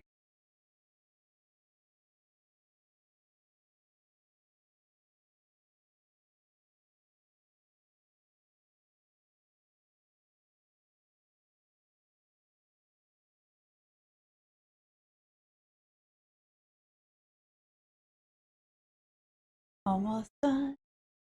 Almost done with this section. Not with everything, but with this section. Anyway.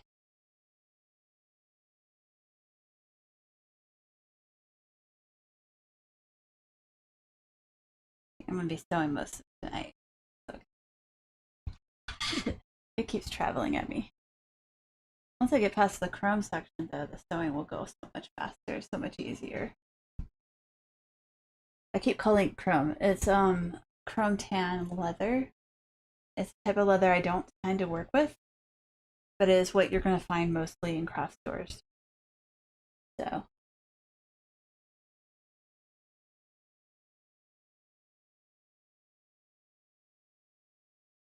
I do have a bunch of it set aside for me to do a skirt out of for one of my cosplays in the future. I just haven't ever gotten around to it because I don't know how really to do it. So I just keep having it there. I need somebody to teach me.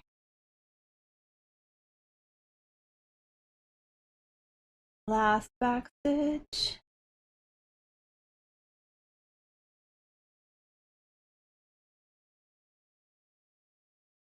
Oh, see, I felt that go through a thread. That's why.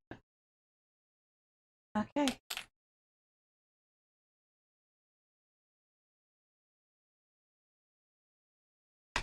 Luckily, there's a back one, but still. Ta-da! One. And that one's ready to glue as well. My hands are really gross. Put this to the side. Mm-hmm.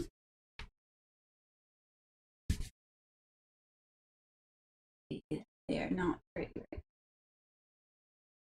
You can't tell. It doesn't matter. They're gross. I swear it. Okay. Get these guys up here.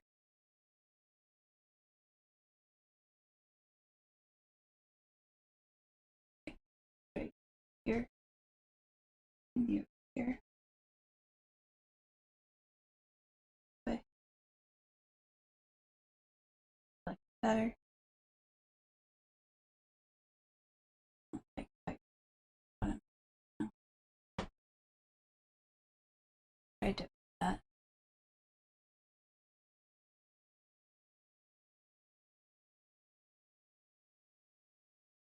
Alright.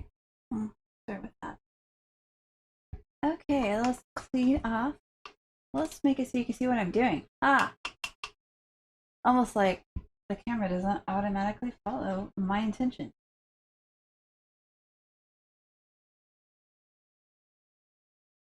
Okay. So, glue time. Glue these guys in.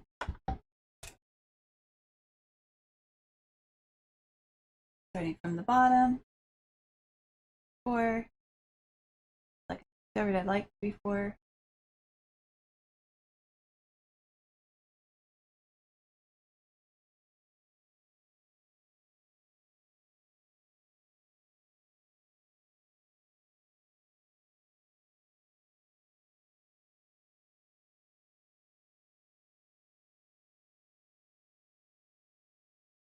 Get this glued on. And then we'll see what happens next.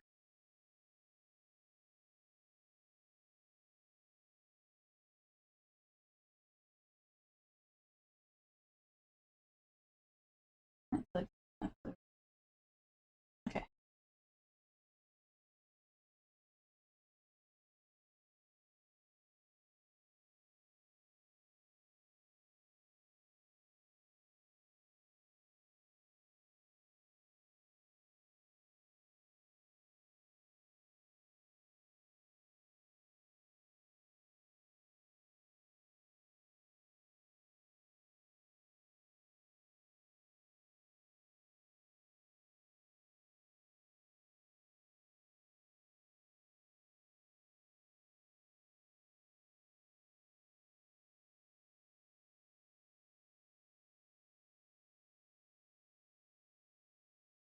I'm going to glue this side now.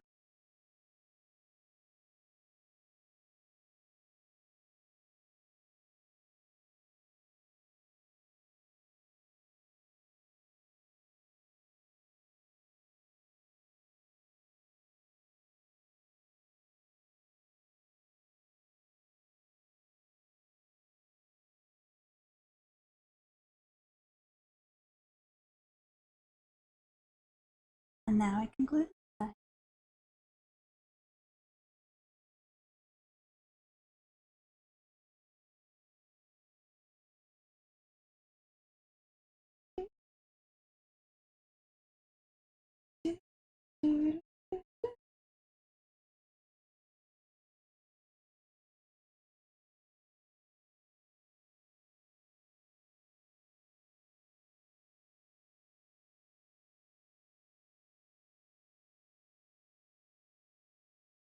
All right. So we'll see how this does. I'm gonna be honest, that curving of the bottom makes me nervous. I tried to avoid it.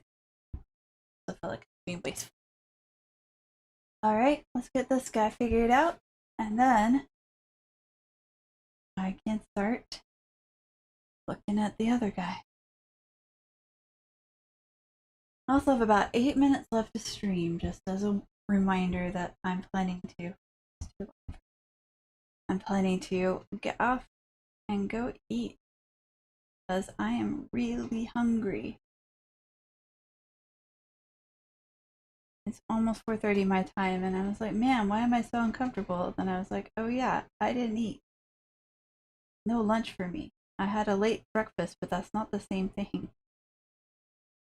Not if breakfast was at like 9:30. It just explains why I wasn't hungry when I started at 10:30.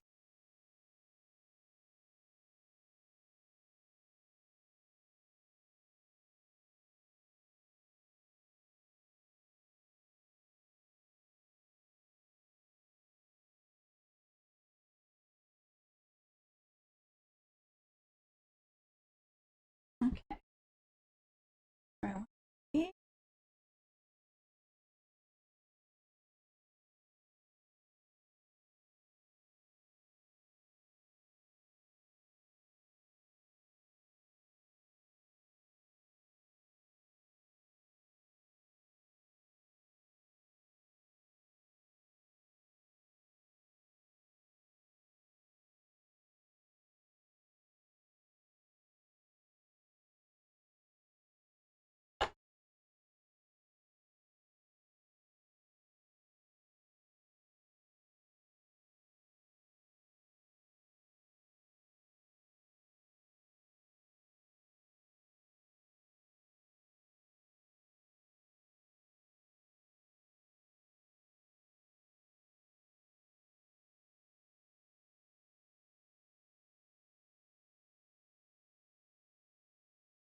I'm sorry. I was in my own head.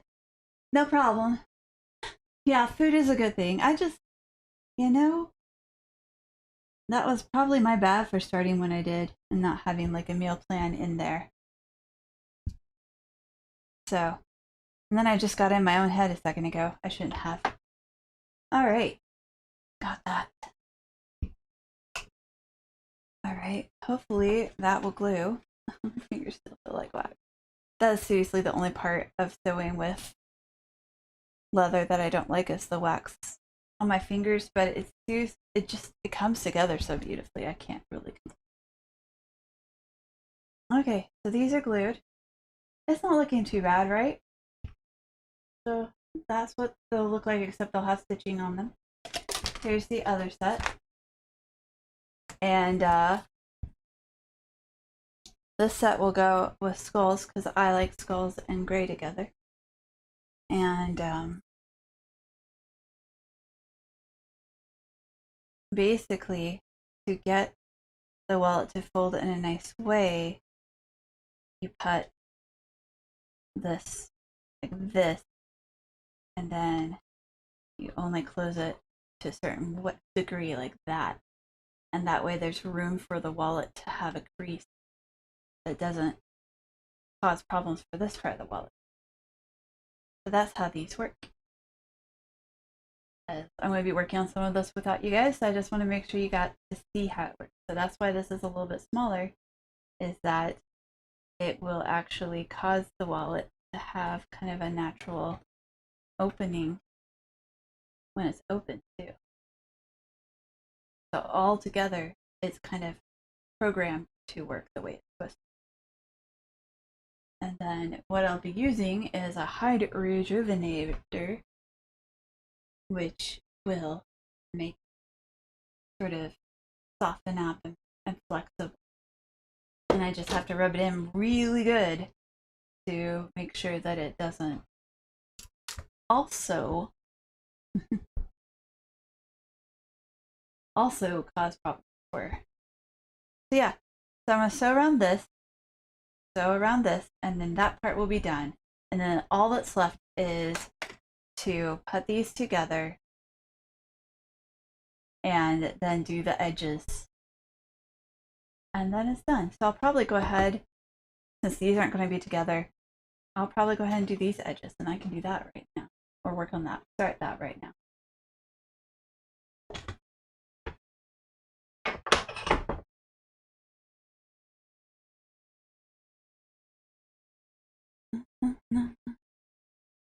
I just want to double check. Sure, I've got the flow before I started.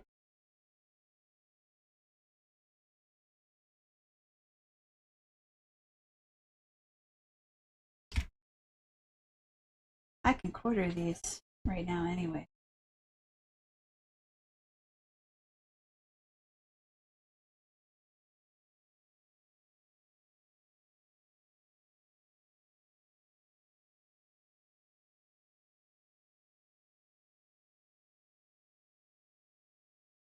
I just don't want to do the inside. I want those to flow together.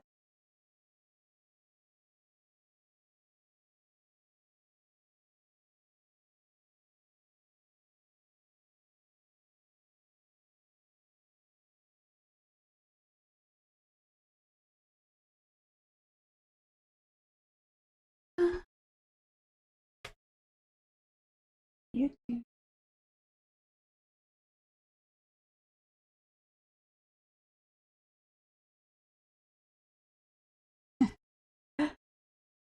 That's funny. It keeps slipping.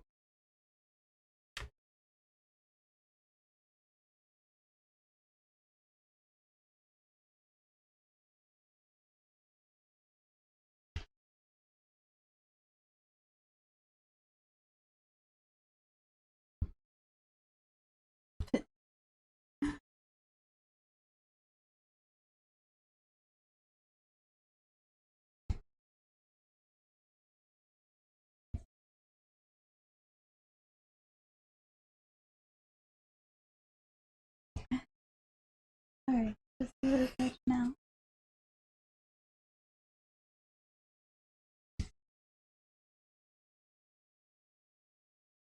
Right, and I'll slick this top edge of this and the top edge of this on their own, and then when I put them together, I'll slick all these edges together, as opposed to separate. And that is how that will work. And it is now time, so thank you so much for being here. I guess I can focus this on me. Thank you so much for being here. I appreciate it. We got a lot of work done. I will finish these tonight, probably not on stream. So, sorry, it smelled like leather. So here are the skulls. And here is the love wins. And all that's got left to do, really, like I said, is I just need to sew around these edges. And then I'm going to turn things right side around. And then I'll have already slicked the tops of both of these. And then I will match these edges. And I will also have it matched down here to about here. I'll leave that flexibility so it can close. And then I will smooth it out so it closes real nice. And that will be how each wallet works. So that's going to be what it's like. And I appreciate you hanging out. And I will see you at another time. Probably on Twitch, just to be honest. I tried out this whole live YouTube thing and it... Thank you. I appreciate it. I actually don't mind how they turned out. So I don't love it, mostly because of this stuff. It kind of bunches. I'm hoping that will change once I've really shaped the wallet. So we'll find out. All right. Well, bye. I'm sorry, Teacher Mo came out.